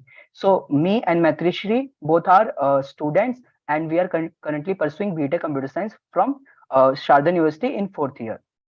So here is the abstract about our article. So as you know, fake drugs are prevalent globally, especially in underdeveloped countries, which means that a lot of fake drugs are actually getting replaced from the original drugs. So in that case, original drugs and devices are not getting in timely to the patients, and they are actually generating billions of dollars yearly for the pharmaceutical industry. The pharmaceutical industry flawed supply chain system contributes significantly to medicine counterfeiting. Multiple parties own drugs before reaching customers, making tracking difficult. Also, blockchain technology. So for that, in case we are using blockchain technology, which can improve drug supply by enhancing traceability, visibility, and security in the pharmaceutical supply chain. So the first question which comes is that why supply chain system only for the counterfeiting of drugs and devices? So the main reason is that to combat counterfeiting, it is important to have a secure and transparent supply chain. To combat counterfeiting of drugs and devices, it is important to have a secure and transparent supply chain system. As you know that blockchain technology is particularly suitable for supply chain management due to its ability. Sorry to interrupt. Yes, ma'am. I'm having one basic fundamental query.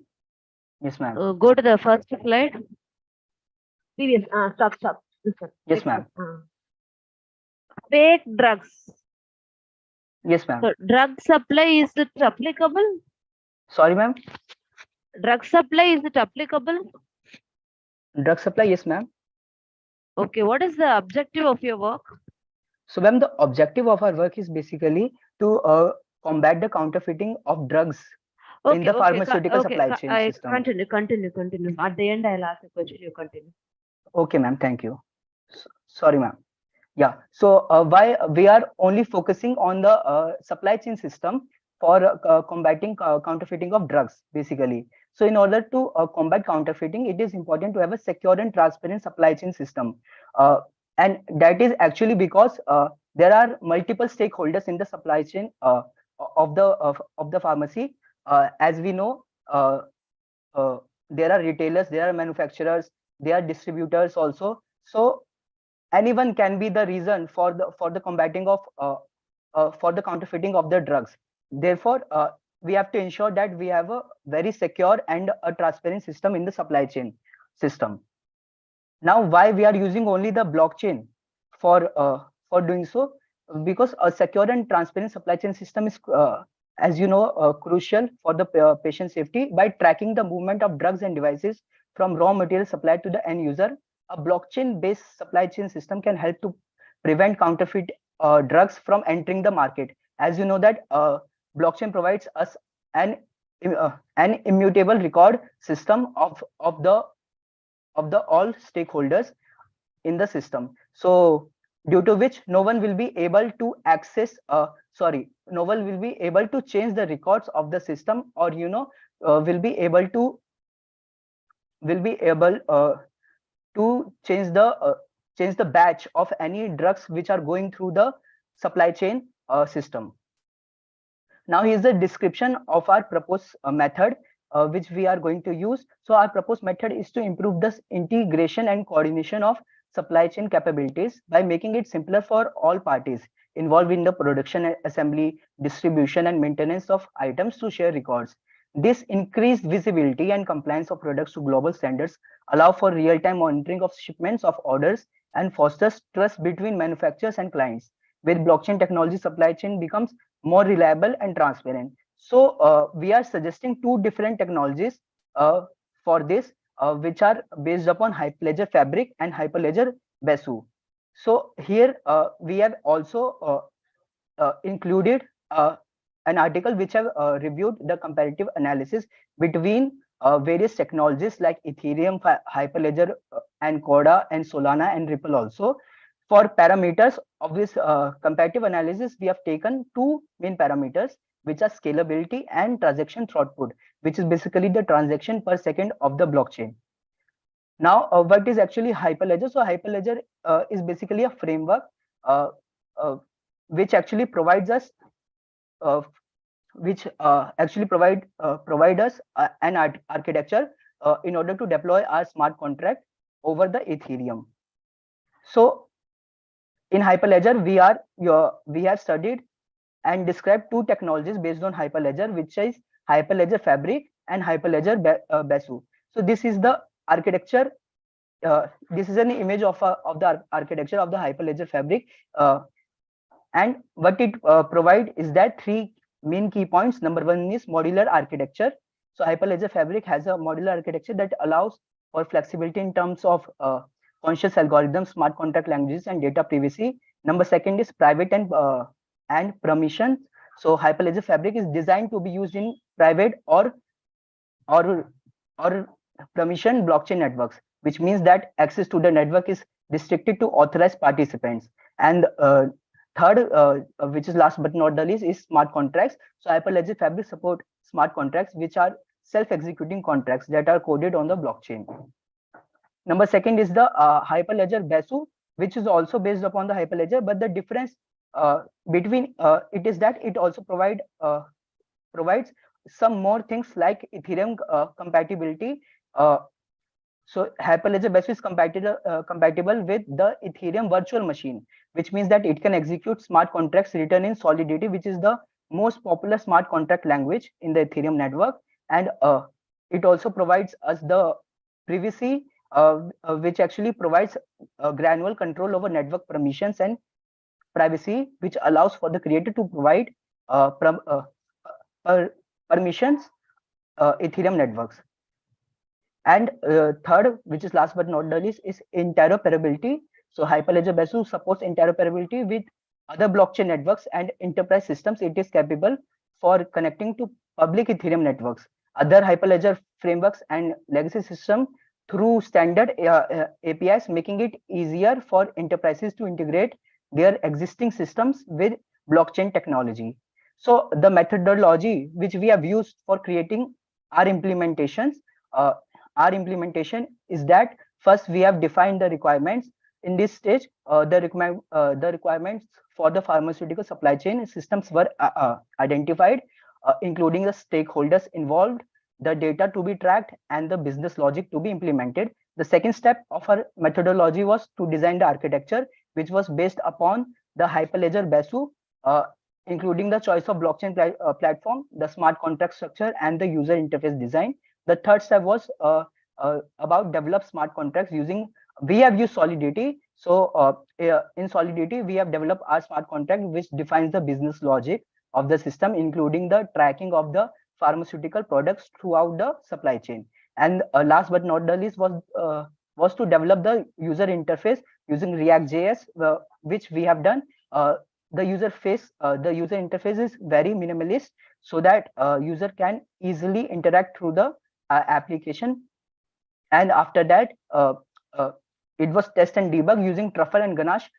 We have tested our application on the Ganache based local Ethereum. So here is the part of our implementation. As you can see, here is a website in which three main steps are here given, and one is the feature of tracking the medicines. So the first step is about to register, which should be only done by the owner, which cannot be done by any other stakeholders. And for this testing, I have used only 4 stakeholders, which are raw material supplier, manufacturers, distributors, and retailers. So during the registration part, as you can see, this is the registration part. Right now, there is an error occurred because I was about to register through the ID of a different stakeholder, which was not the owner. Sorry to interrupt you, Nitin. Yes, ma'am. I think you exceed your time limit. Kindly conclude. Okay, ma'am. So in this application, as you can see, we were able to manage all the records in the system, and we were also able to see after the current processing stage of any medicine ID using the medicine ID. So the current processing stage of the medicine of the paracetamol, which I have taken for the testing, as you can see, was at the distribution stage. So when I entered the ID in the medicine ID, one was able to see all the details and all the records of how the medicine was gone through. So the raw material supplier who supplied it, its detail, and the manufacturer's detail, and the distributor details, all were given in the supply chain system. So in conclusion, blockchain technology as you know, is increasingly popular for safer and more transparent transaction. And using this, we were able to promote the adaptation of blockchain in the pharmaceutical sector, which allowed us. Sorry, ma'am. Okay, my question is, yes, ma'am. whether you have deployed it and started implementing? Yes, ma'am, we have implemented, and I've used a local server using Ganache. Okay, who are the clients for you? What is the benefit they have get it from your application? Right now, I have just made the fake clients, because right now I've just tested it. Okay, good. Yes, ma'am. Stick on to the timing, okay? Yes, ma'am. Sorry, ma'am. Okay. Okay, thank you. Thank you, ma'am. Thank you so much, Nitin, for your presentation. The next presentation by M. Vignesh. The topic is Internet of Things, IoT security and privacy issues. Vignesh.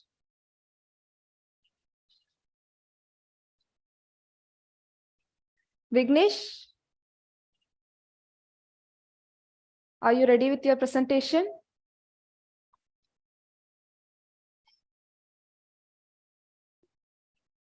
Okay, we move on to the next presentation by Unnati Bakodi, and the topic is analysis of performance of a machine learning model of predicting frauds. Unnati?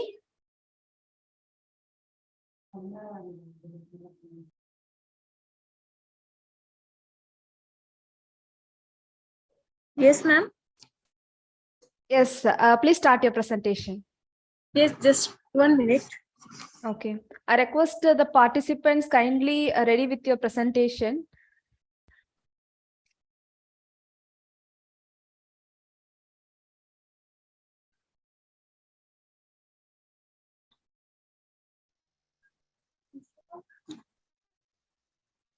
The next presentation is Gokula Krishnan and Babisha. Kindly ready with your PPT. Now the presentation by Unnati. Are you ready, Unnati?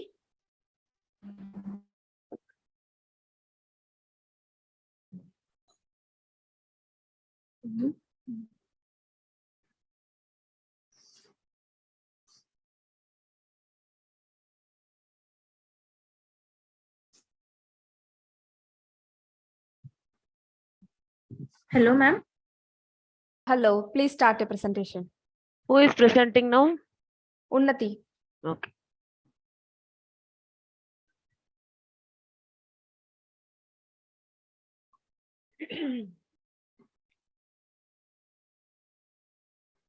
Ma'am, just a minute.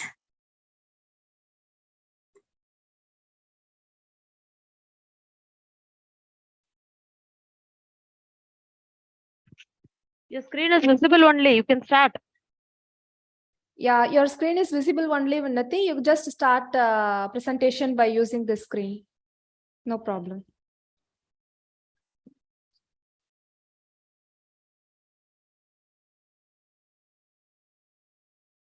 Otherwise, you can call the next candidate. Unnati, are you ready to present? Or else we move on to the next presentation. Unnati? This is final call from our host side. Unnati? Okay, I move on to the next presentation by Gokula Krishnan M. The topic is Ayush service availability. Mr. Gokula Krishnan? Yes, ma'am.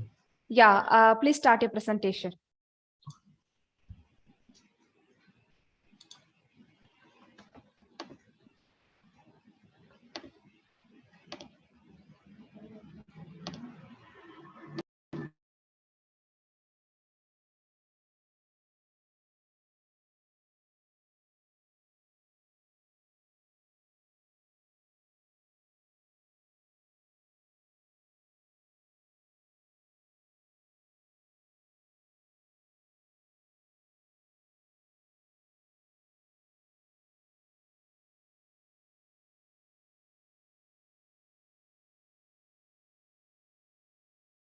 Your screen is visible. You can start your presentation.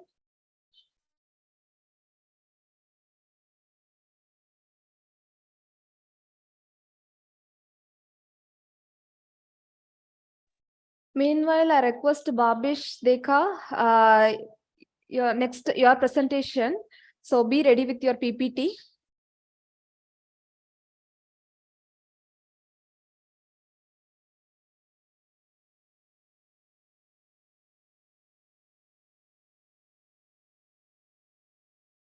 Gokula Krishnan.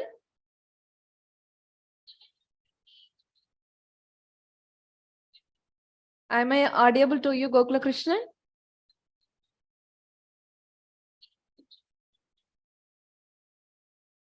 Your PPT is visible to us.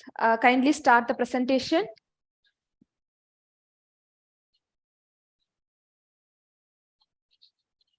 Okay, I just move on to the next presentation by Babish Dekha. The topic is comparative analysis of ensemble machine learning techniques with special reference to heart disease prediction. Mr. Babisha? I'm Yes, ma'am. Vignesh here. Hello, ma'am. Yeah, hello. I'm Vignesh here. I am not present this. We have called you more than a time, sir. Ma'am, I can't able to share my screen, ma'am. So that's a problem. Okay, now you can able to present? Yes, ma'am. Yeah, please. Please share your PPT and present now. And I request the participants kindly ready with your PPT and your network, everything.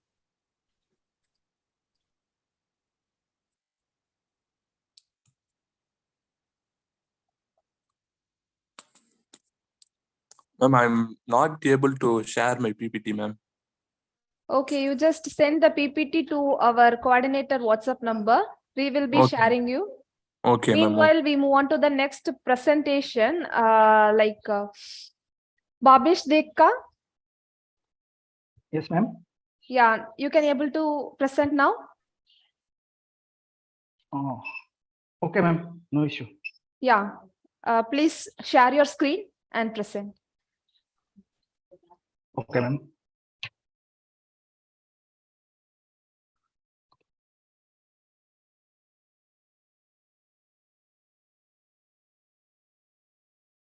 Ma'am, is my screen visible to you, ma'am?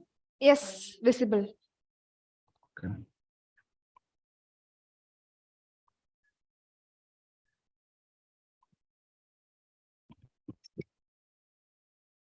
Good afternoon, all of you. Good afternoon, ma'am. My topic is, my name is Babish Dekka. I'm the first author of this research paper. My topic is comparative analysis of ensemble machine learning techniques with special reference to heart disease prediction. So basic idea is that how I have compared lots of ensemble techniques here to predict heart disease at an early stage. So this is biography. I, Babish Dekka, research scholar of Assam Downtown University and the Department of Computer Science and Engineering, Assam, India. And I have my guide, Dr. Manoj Kumar Sharma,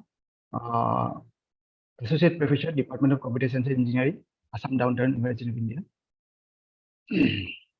So this is the abstract. So here we have how to improve the accuracy of prediction through machine learning techniques. Our whole work is based on it, and we have used different machine learning algorithms and two different heart disease data sets with the help of Python machine learning tools. The main ensemble techniques here used here are random forest, bagging technique, boosting techniques, especially other boost techniques used, and also the voting classifiers used. About the dataset, I want to tell something. These datasets are freely available in Kaggle website, and I have downloaded both of the datasets here. So the basic thing is that we have completed this total experiment in 2 phases. I will explain it later on. This is the objectives to compare the performance of an ensemble classifier with 2 heart disease datasets. Here we have taken 2 heart disease datasets and to predict the risks of cardiovascular disease, which is mentioned here CVD, with minimum available features. Because lots of medical data, we have lots of features available, but how can you reduce the features? If we reduce the features, it will better benefit the performance of the classifiers. And thirdly, that application of feature selection techniques to improve the performance of the classifiers. This is the idea behind what methodology we have used here. Ensemble classifiers are trained with 2 different heart disease datasets. I have already mentioned the ensemble techniques that have been used here. Also, the feature important techniques we have used the extractive classifier, and we have selected the top 6 classifiers which are highly related to the target variable. Finally, the accuracy levels of all those classifiers are compared and they are analyzed. Which will be the better for our heart disease analysis. So now I am going to give some details about the datasets that have been downloaded from the Kaggle website. Here, dataset 1, this is a Cleveland heart disease dataset from UCN machine learning repository, and it initially contains the 76 attributes and total of 303 instances. But we have found that only 14 features out of the 76 attributes are very important for the research. And in the second case, in the second dataset, here we have around 70,000 records of patients and total 12 attributes. 11 are features and last one is the target variable.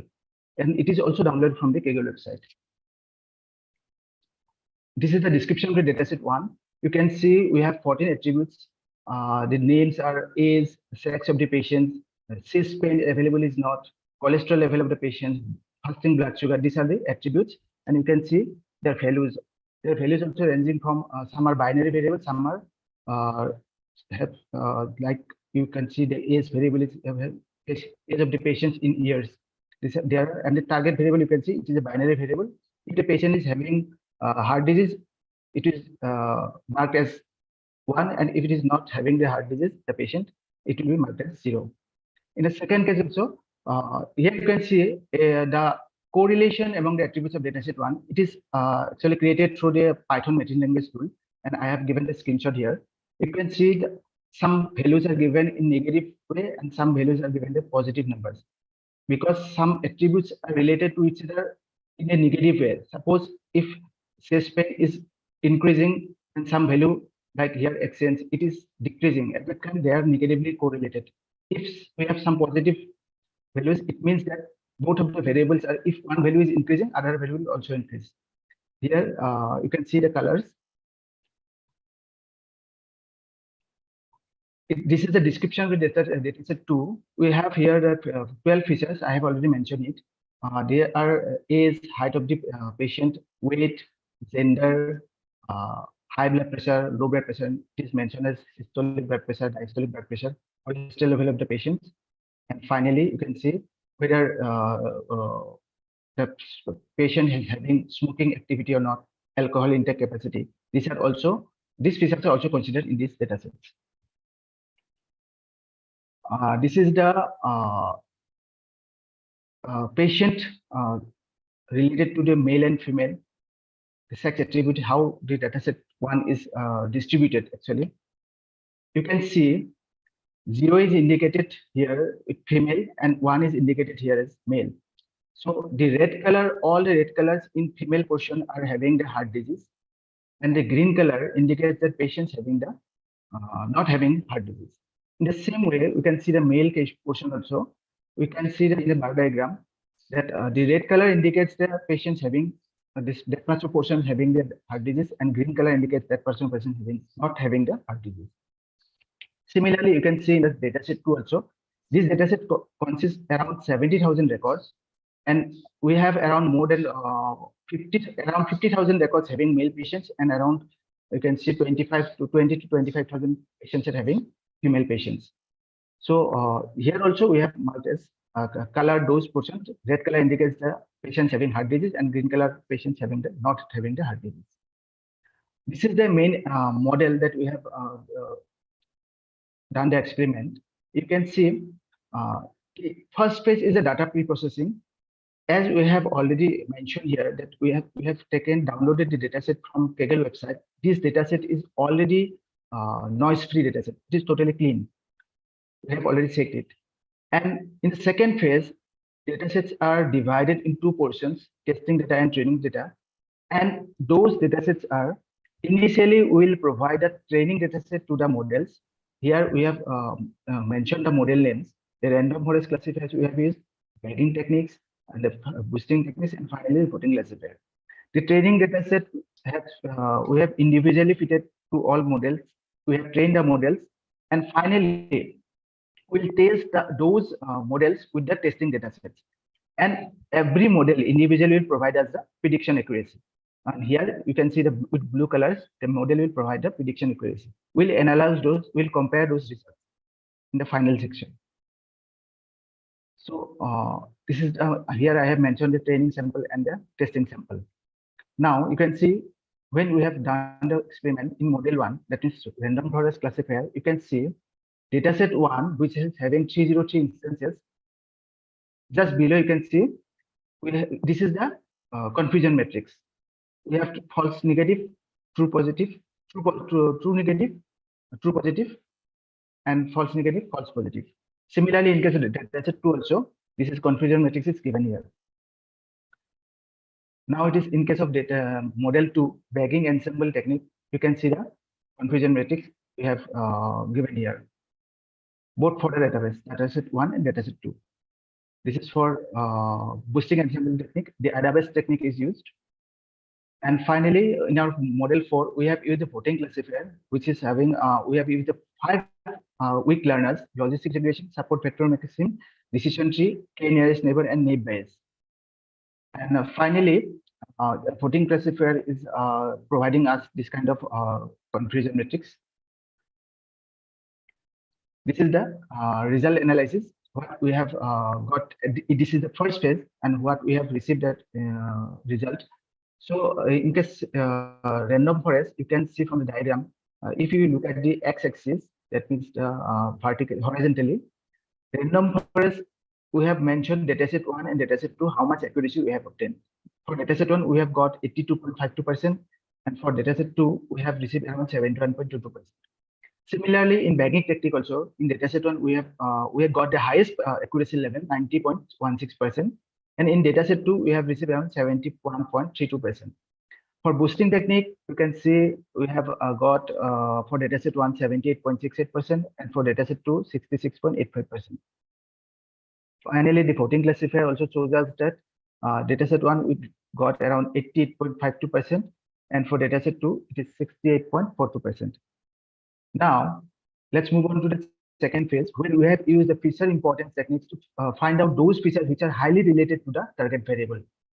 From the diagram, it is easily visible that the lower bottom attributes, which are age, high blood pressure, weight of the patient, height of the patient, and low blood pressure of the patient, also the cholesterol level of the patient, are highly correlated with the target. Also, obviously these attributes will we are expecting that these attributes will, if we fit only those attributes, this will provide us the highly accurate result. So we have, in the next phase, we have excluded all those above attributes, and this diagram is only for dataset 2. So after comparison, you can see the final comparison of the models. Here I have mentioned the hard disease prediction accuracy with dataset 2, not with the dataset 1, because when we have done the experiment in dataset 1, we have not received any improvement. Whether they have we have used top 6 features, and all features, we have got this almost similar result accuracy level. But in case of dataset 2, you can see the random forest. When we have applied with random forest all features, we got 71.22%. But in case of when we have used the top 6 features, we have got 72.26%. It's little improvement, about 1%. Similarly, in bagging technique, we have got the improvement around 2.47%. But in case of boosting and voting technique, the model did not perform well. That means its performance levels little decreased when we have used the only top 6 features. This is the final comparison of our result. This is the conclusion. As you can see from our experiment, that ensemble techniques have improved the accuracy of each classifier. And also, in both the cases, the bagging techniques provide us the most accurate, highest results out of the all others. In both the dataset 1 and dataset 2 also, the bagging techniques provide us the good result compared to others. And also we can say that from this experiment, the feature selection techniques, if you apply with feature selection techniques, it will increase the performance levels, not only in accuracy also, but also the if we reduce the feature number of features in the training dataset, sorry, with the models, at that time the performance of the classifiers increase, and it also take less time to train up the models. This is the appendix we have mentioned here. Thank you so much, ma'am.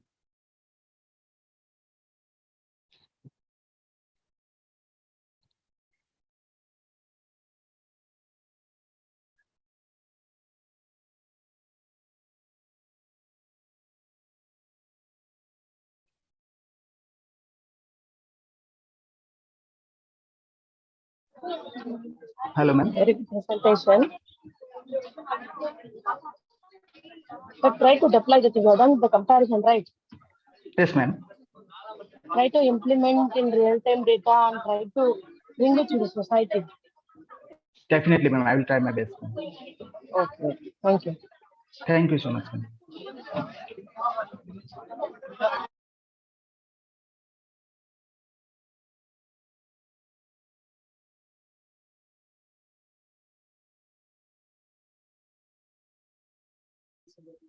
Thank you so much for the presentation. I think we completed all of your presentations, right?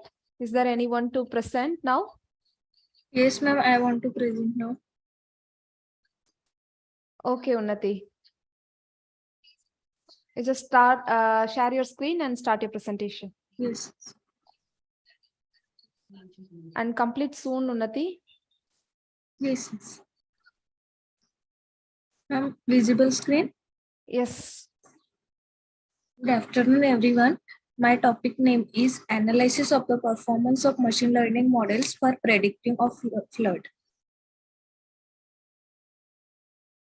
Biography. We need to discuss about the biography. Flood forecasting is one of the most challenging, difficult, and important problems in hydrology because it's of its critical contribution in reducing economic and life losses. In our reliability of forecast has increased in recent years due to the improvements in data collection through satellites, observation, and advancement in knowledge and algorithms for analysis and communication of uncertainties. We used in our project likes algorithm, a support vector machine, naive Bayes, logistic regression, random forest, and recurrent neural networks have been trained and testing data set have been used. These are the models that can be used for our project. Then we have to talk about the abstract. In our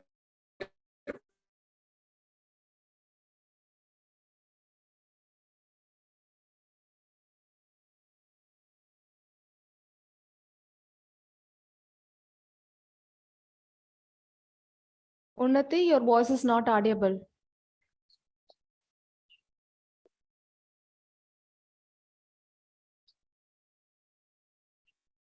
Unnati?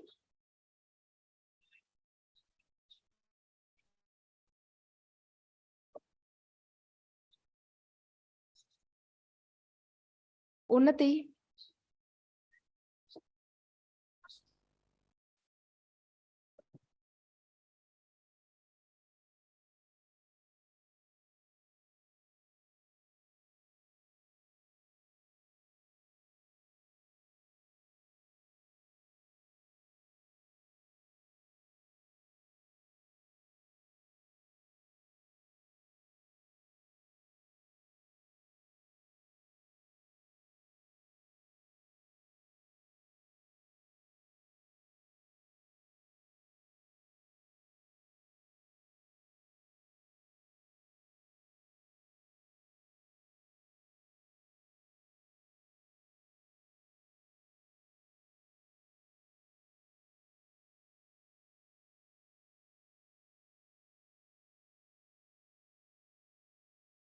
hello. Yeah, hello. I'm audible. Yes, audible. And share my visible screen. Please share your screen. Yes, ma'am. Yeah, Sorry, Unnati, ma'am. no problem. And kindly conclude soon, Unnati. We are short Yes, of time. Visible screen. Yes.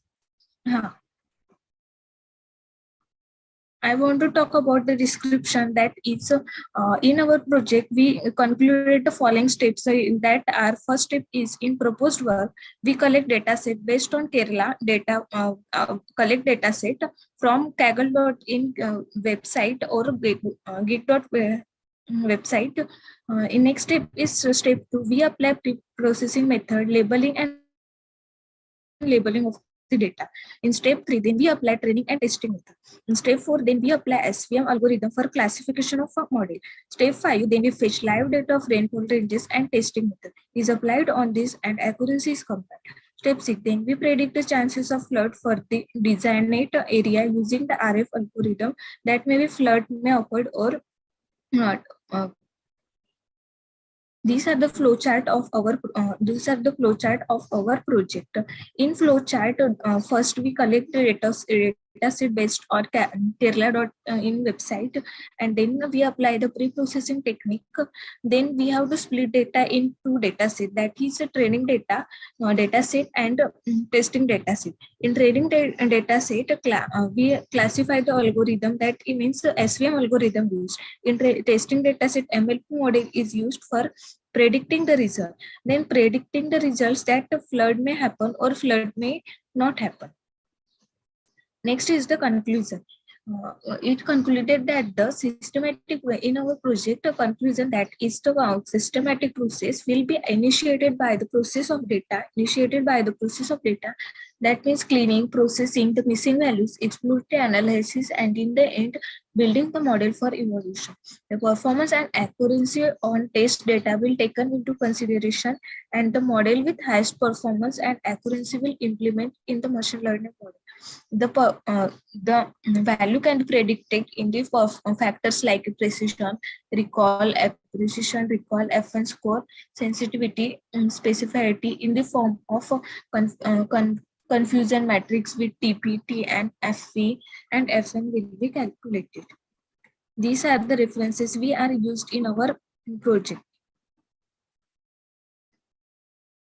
Thank you, ma'am.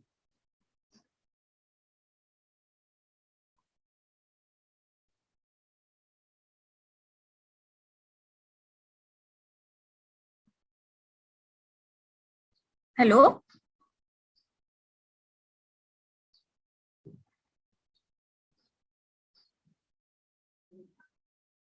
Hello. Yes.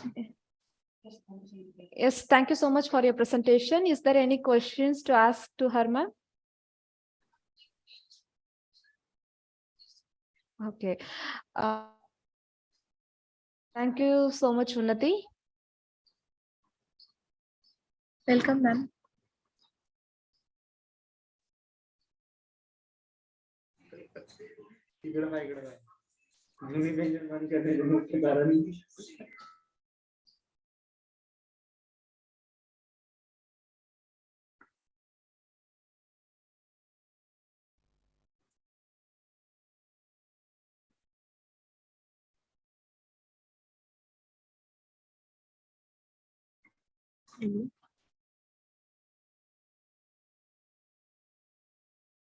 Hello.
Okay, still the parallel session is going on.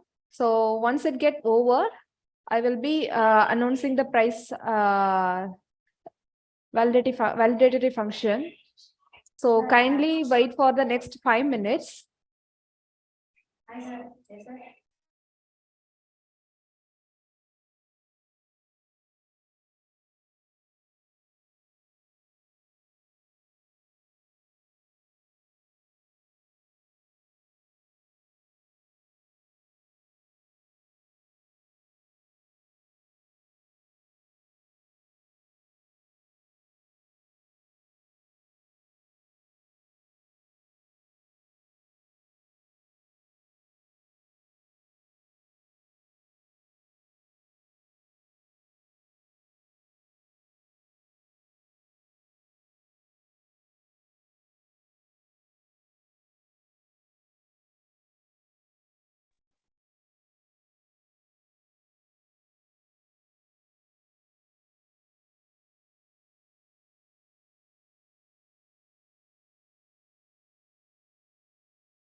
Hello, Shreyas sir, can you hear me?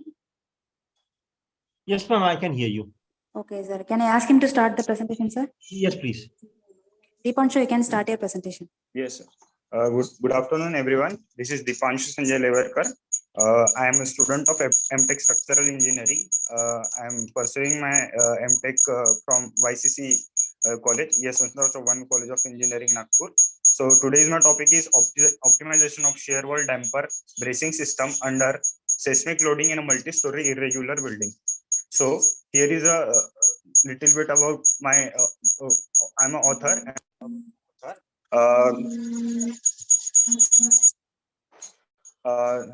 Professor Amruta Yadav ma'am and Professor Sneha Irekar ma'am are assistant professor are from same college, from Yashwantrao Chauhan College of Engineering. Both have 11 years of teaching experience. And here is a Arun Uttarwar sir. He is working as a civil structural engineering in Nagpur since 1999. He is a member of Nagpur Municipal Corporation and many more, as you can see. So this is abstract. So as we know, in seismic zone, in multi-story structure are facing some issues like due to earthquake. So the major biggest problem come in the design of multi-story structure is lateral stability. This lateral stability is required to control the lateral drift and the displacement, which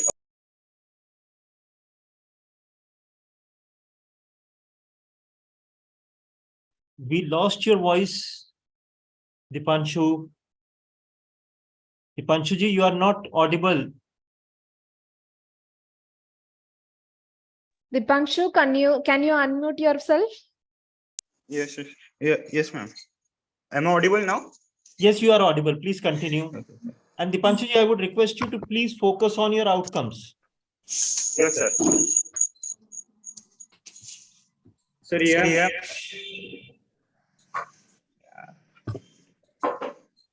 Sir, these are the objectives. We are going the parameters. We are going to see the parameters of maximum shear displacement shear combined spaces to determine the structure which gives superior result by placing the shear parameters. Like we are providing bracing, shear wall, and dampers. So okay, this is literature review. So methodology. I will start with the methodology.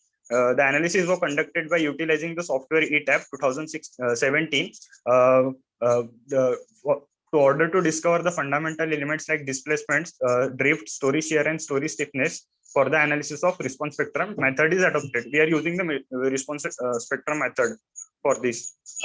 Next. These are the building dimensions. We are going. We have done like 4 model. In ETAP, the first model is the RCC structure, where frame structure, and second one with the shear wall, third one with the fluid viscous damper 250, and the structure with the X bracing. We are providing here X bracing. So here we come to the material property. I am here using grade of concrete M35 and grade of steel is Fe550. This is the geometry. We are using beam of 460 by 600 mm depth, and the width of column is 600 by 600, and the slab thickness is 200 mm, and shear wall is 200 mm, and floor to floor height is 3 meter, and the total height of building is 48 meter.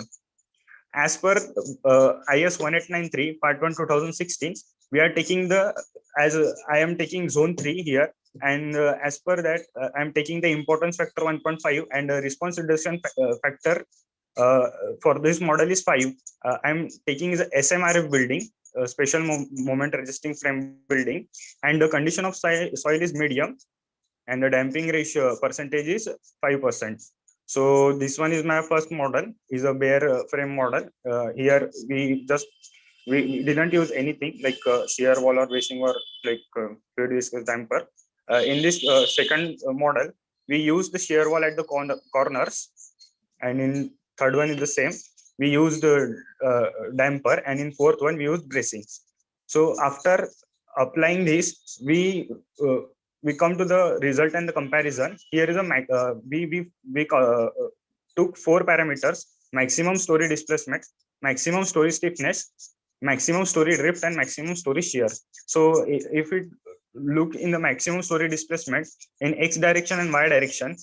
So we can see the value here in X direction for the model 1 RCC.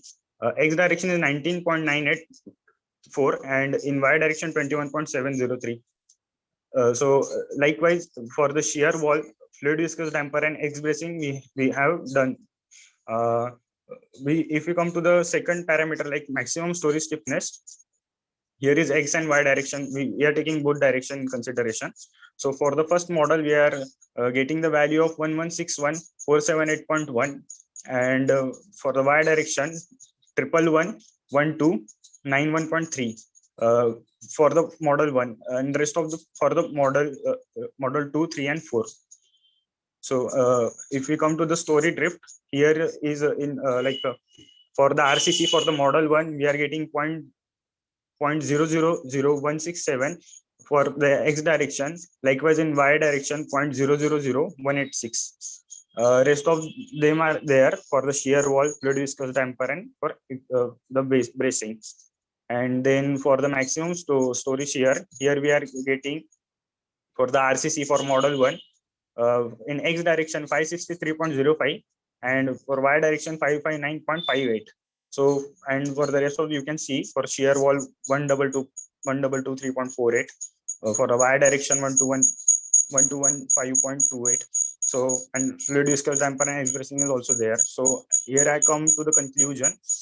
By comparing multi-story building with and without shear parameters, the displacement reduces by shear parameters are at corner position as we given. By considering the result, displacement reduces more by placing shear wall at corners than the placing X bracing and the fluid viscous damper. Okay. Then by placing the structure with shear wall, bracing, and fluid viscous, it can reduce structural damage due to earthquake and resist the lateral force compared to normal RCC structure. And also we can reduce that among the 4 model by placing shear wall at corner gives the best result considering displacement get highly reduced and also story drift reduced, use more stiffness to the structure compared to X bracing and fluid viscous damper. And by considering the displacement and stiffness value, fluid viscous damper shows the good result. It can be considered as the second choice after the shear wall, you can say. So here is my presentation, and these are the references I used. And thank you. If you have any question, you can ask. Okay. Any question to Dipanshu? Anyone? Any questions?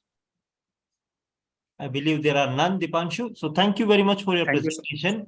And thank you to the organizers of this conference for having me over here as session chair. So with the permission of the organizer, may I take your leave?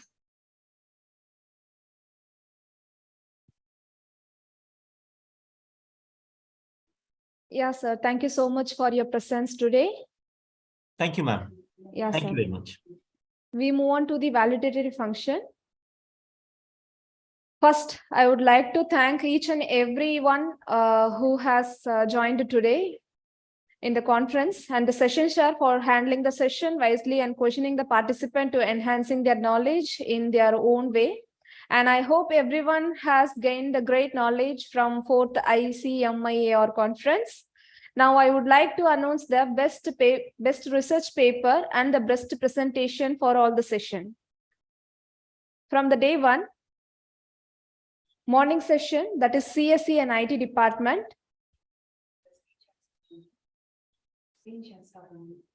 Okay, Sushmita, sorry to interrupt. Shall I take your leave? Yeah, sir. Thank you. Thank you very much.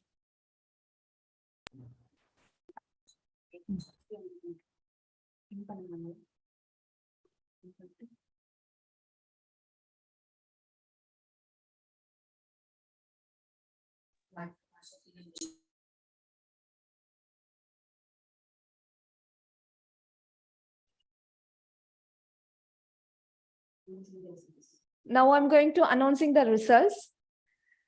From day 1, morning session, that is CSA and IT department, the best research paper won by Surya Perumal K, and the best presentation won by Somnath Jadhav. And the morning session for the ECE and EEE department, the best paper won by Sujeta Kandan and the best presentation won by Parag Ravekar. And the afternoon session for the CSE and IT department, the best paper won by Jashwant Reddy E and the best presentation won by Nitya G. And the afternoon session, ECE and EEE department, best paper won by Ritish Barnawal and the best presentation won by Abjit. And the today's presentation result is the mechanic department. The best research paper is Ankat Dath and the best presentation is Arnab Mitra. For the civil department, best paper won by Sri Sita and the best presentation won by Sangeeta Mishra. For the MBA department, best paper won by Avela and the best presentations won by Abba Kalaya. This is the kind note. If you have missed any session, kindly contact the concerned coordinator to know about the winners list. Thank you so much for joining us today and have a great weekend. Thank you.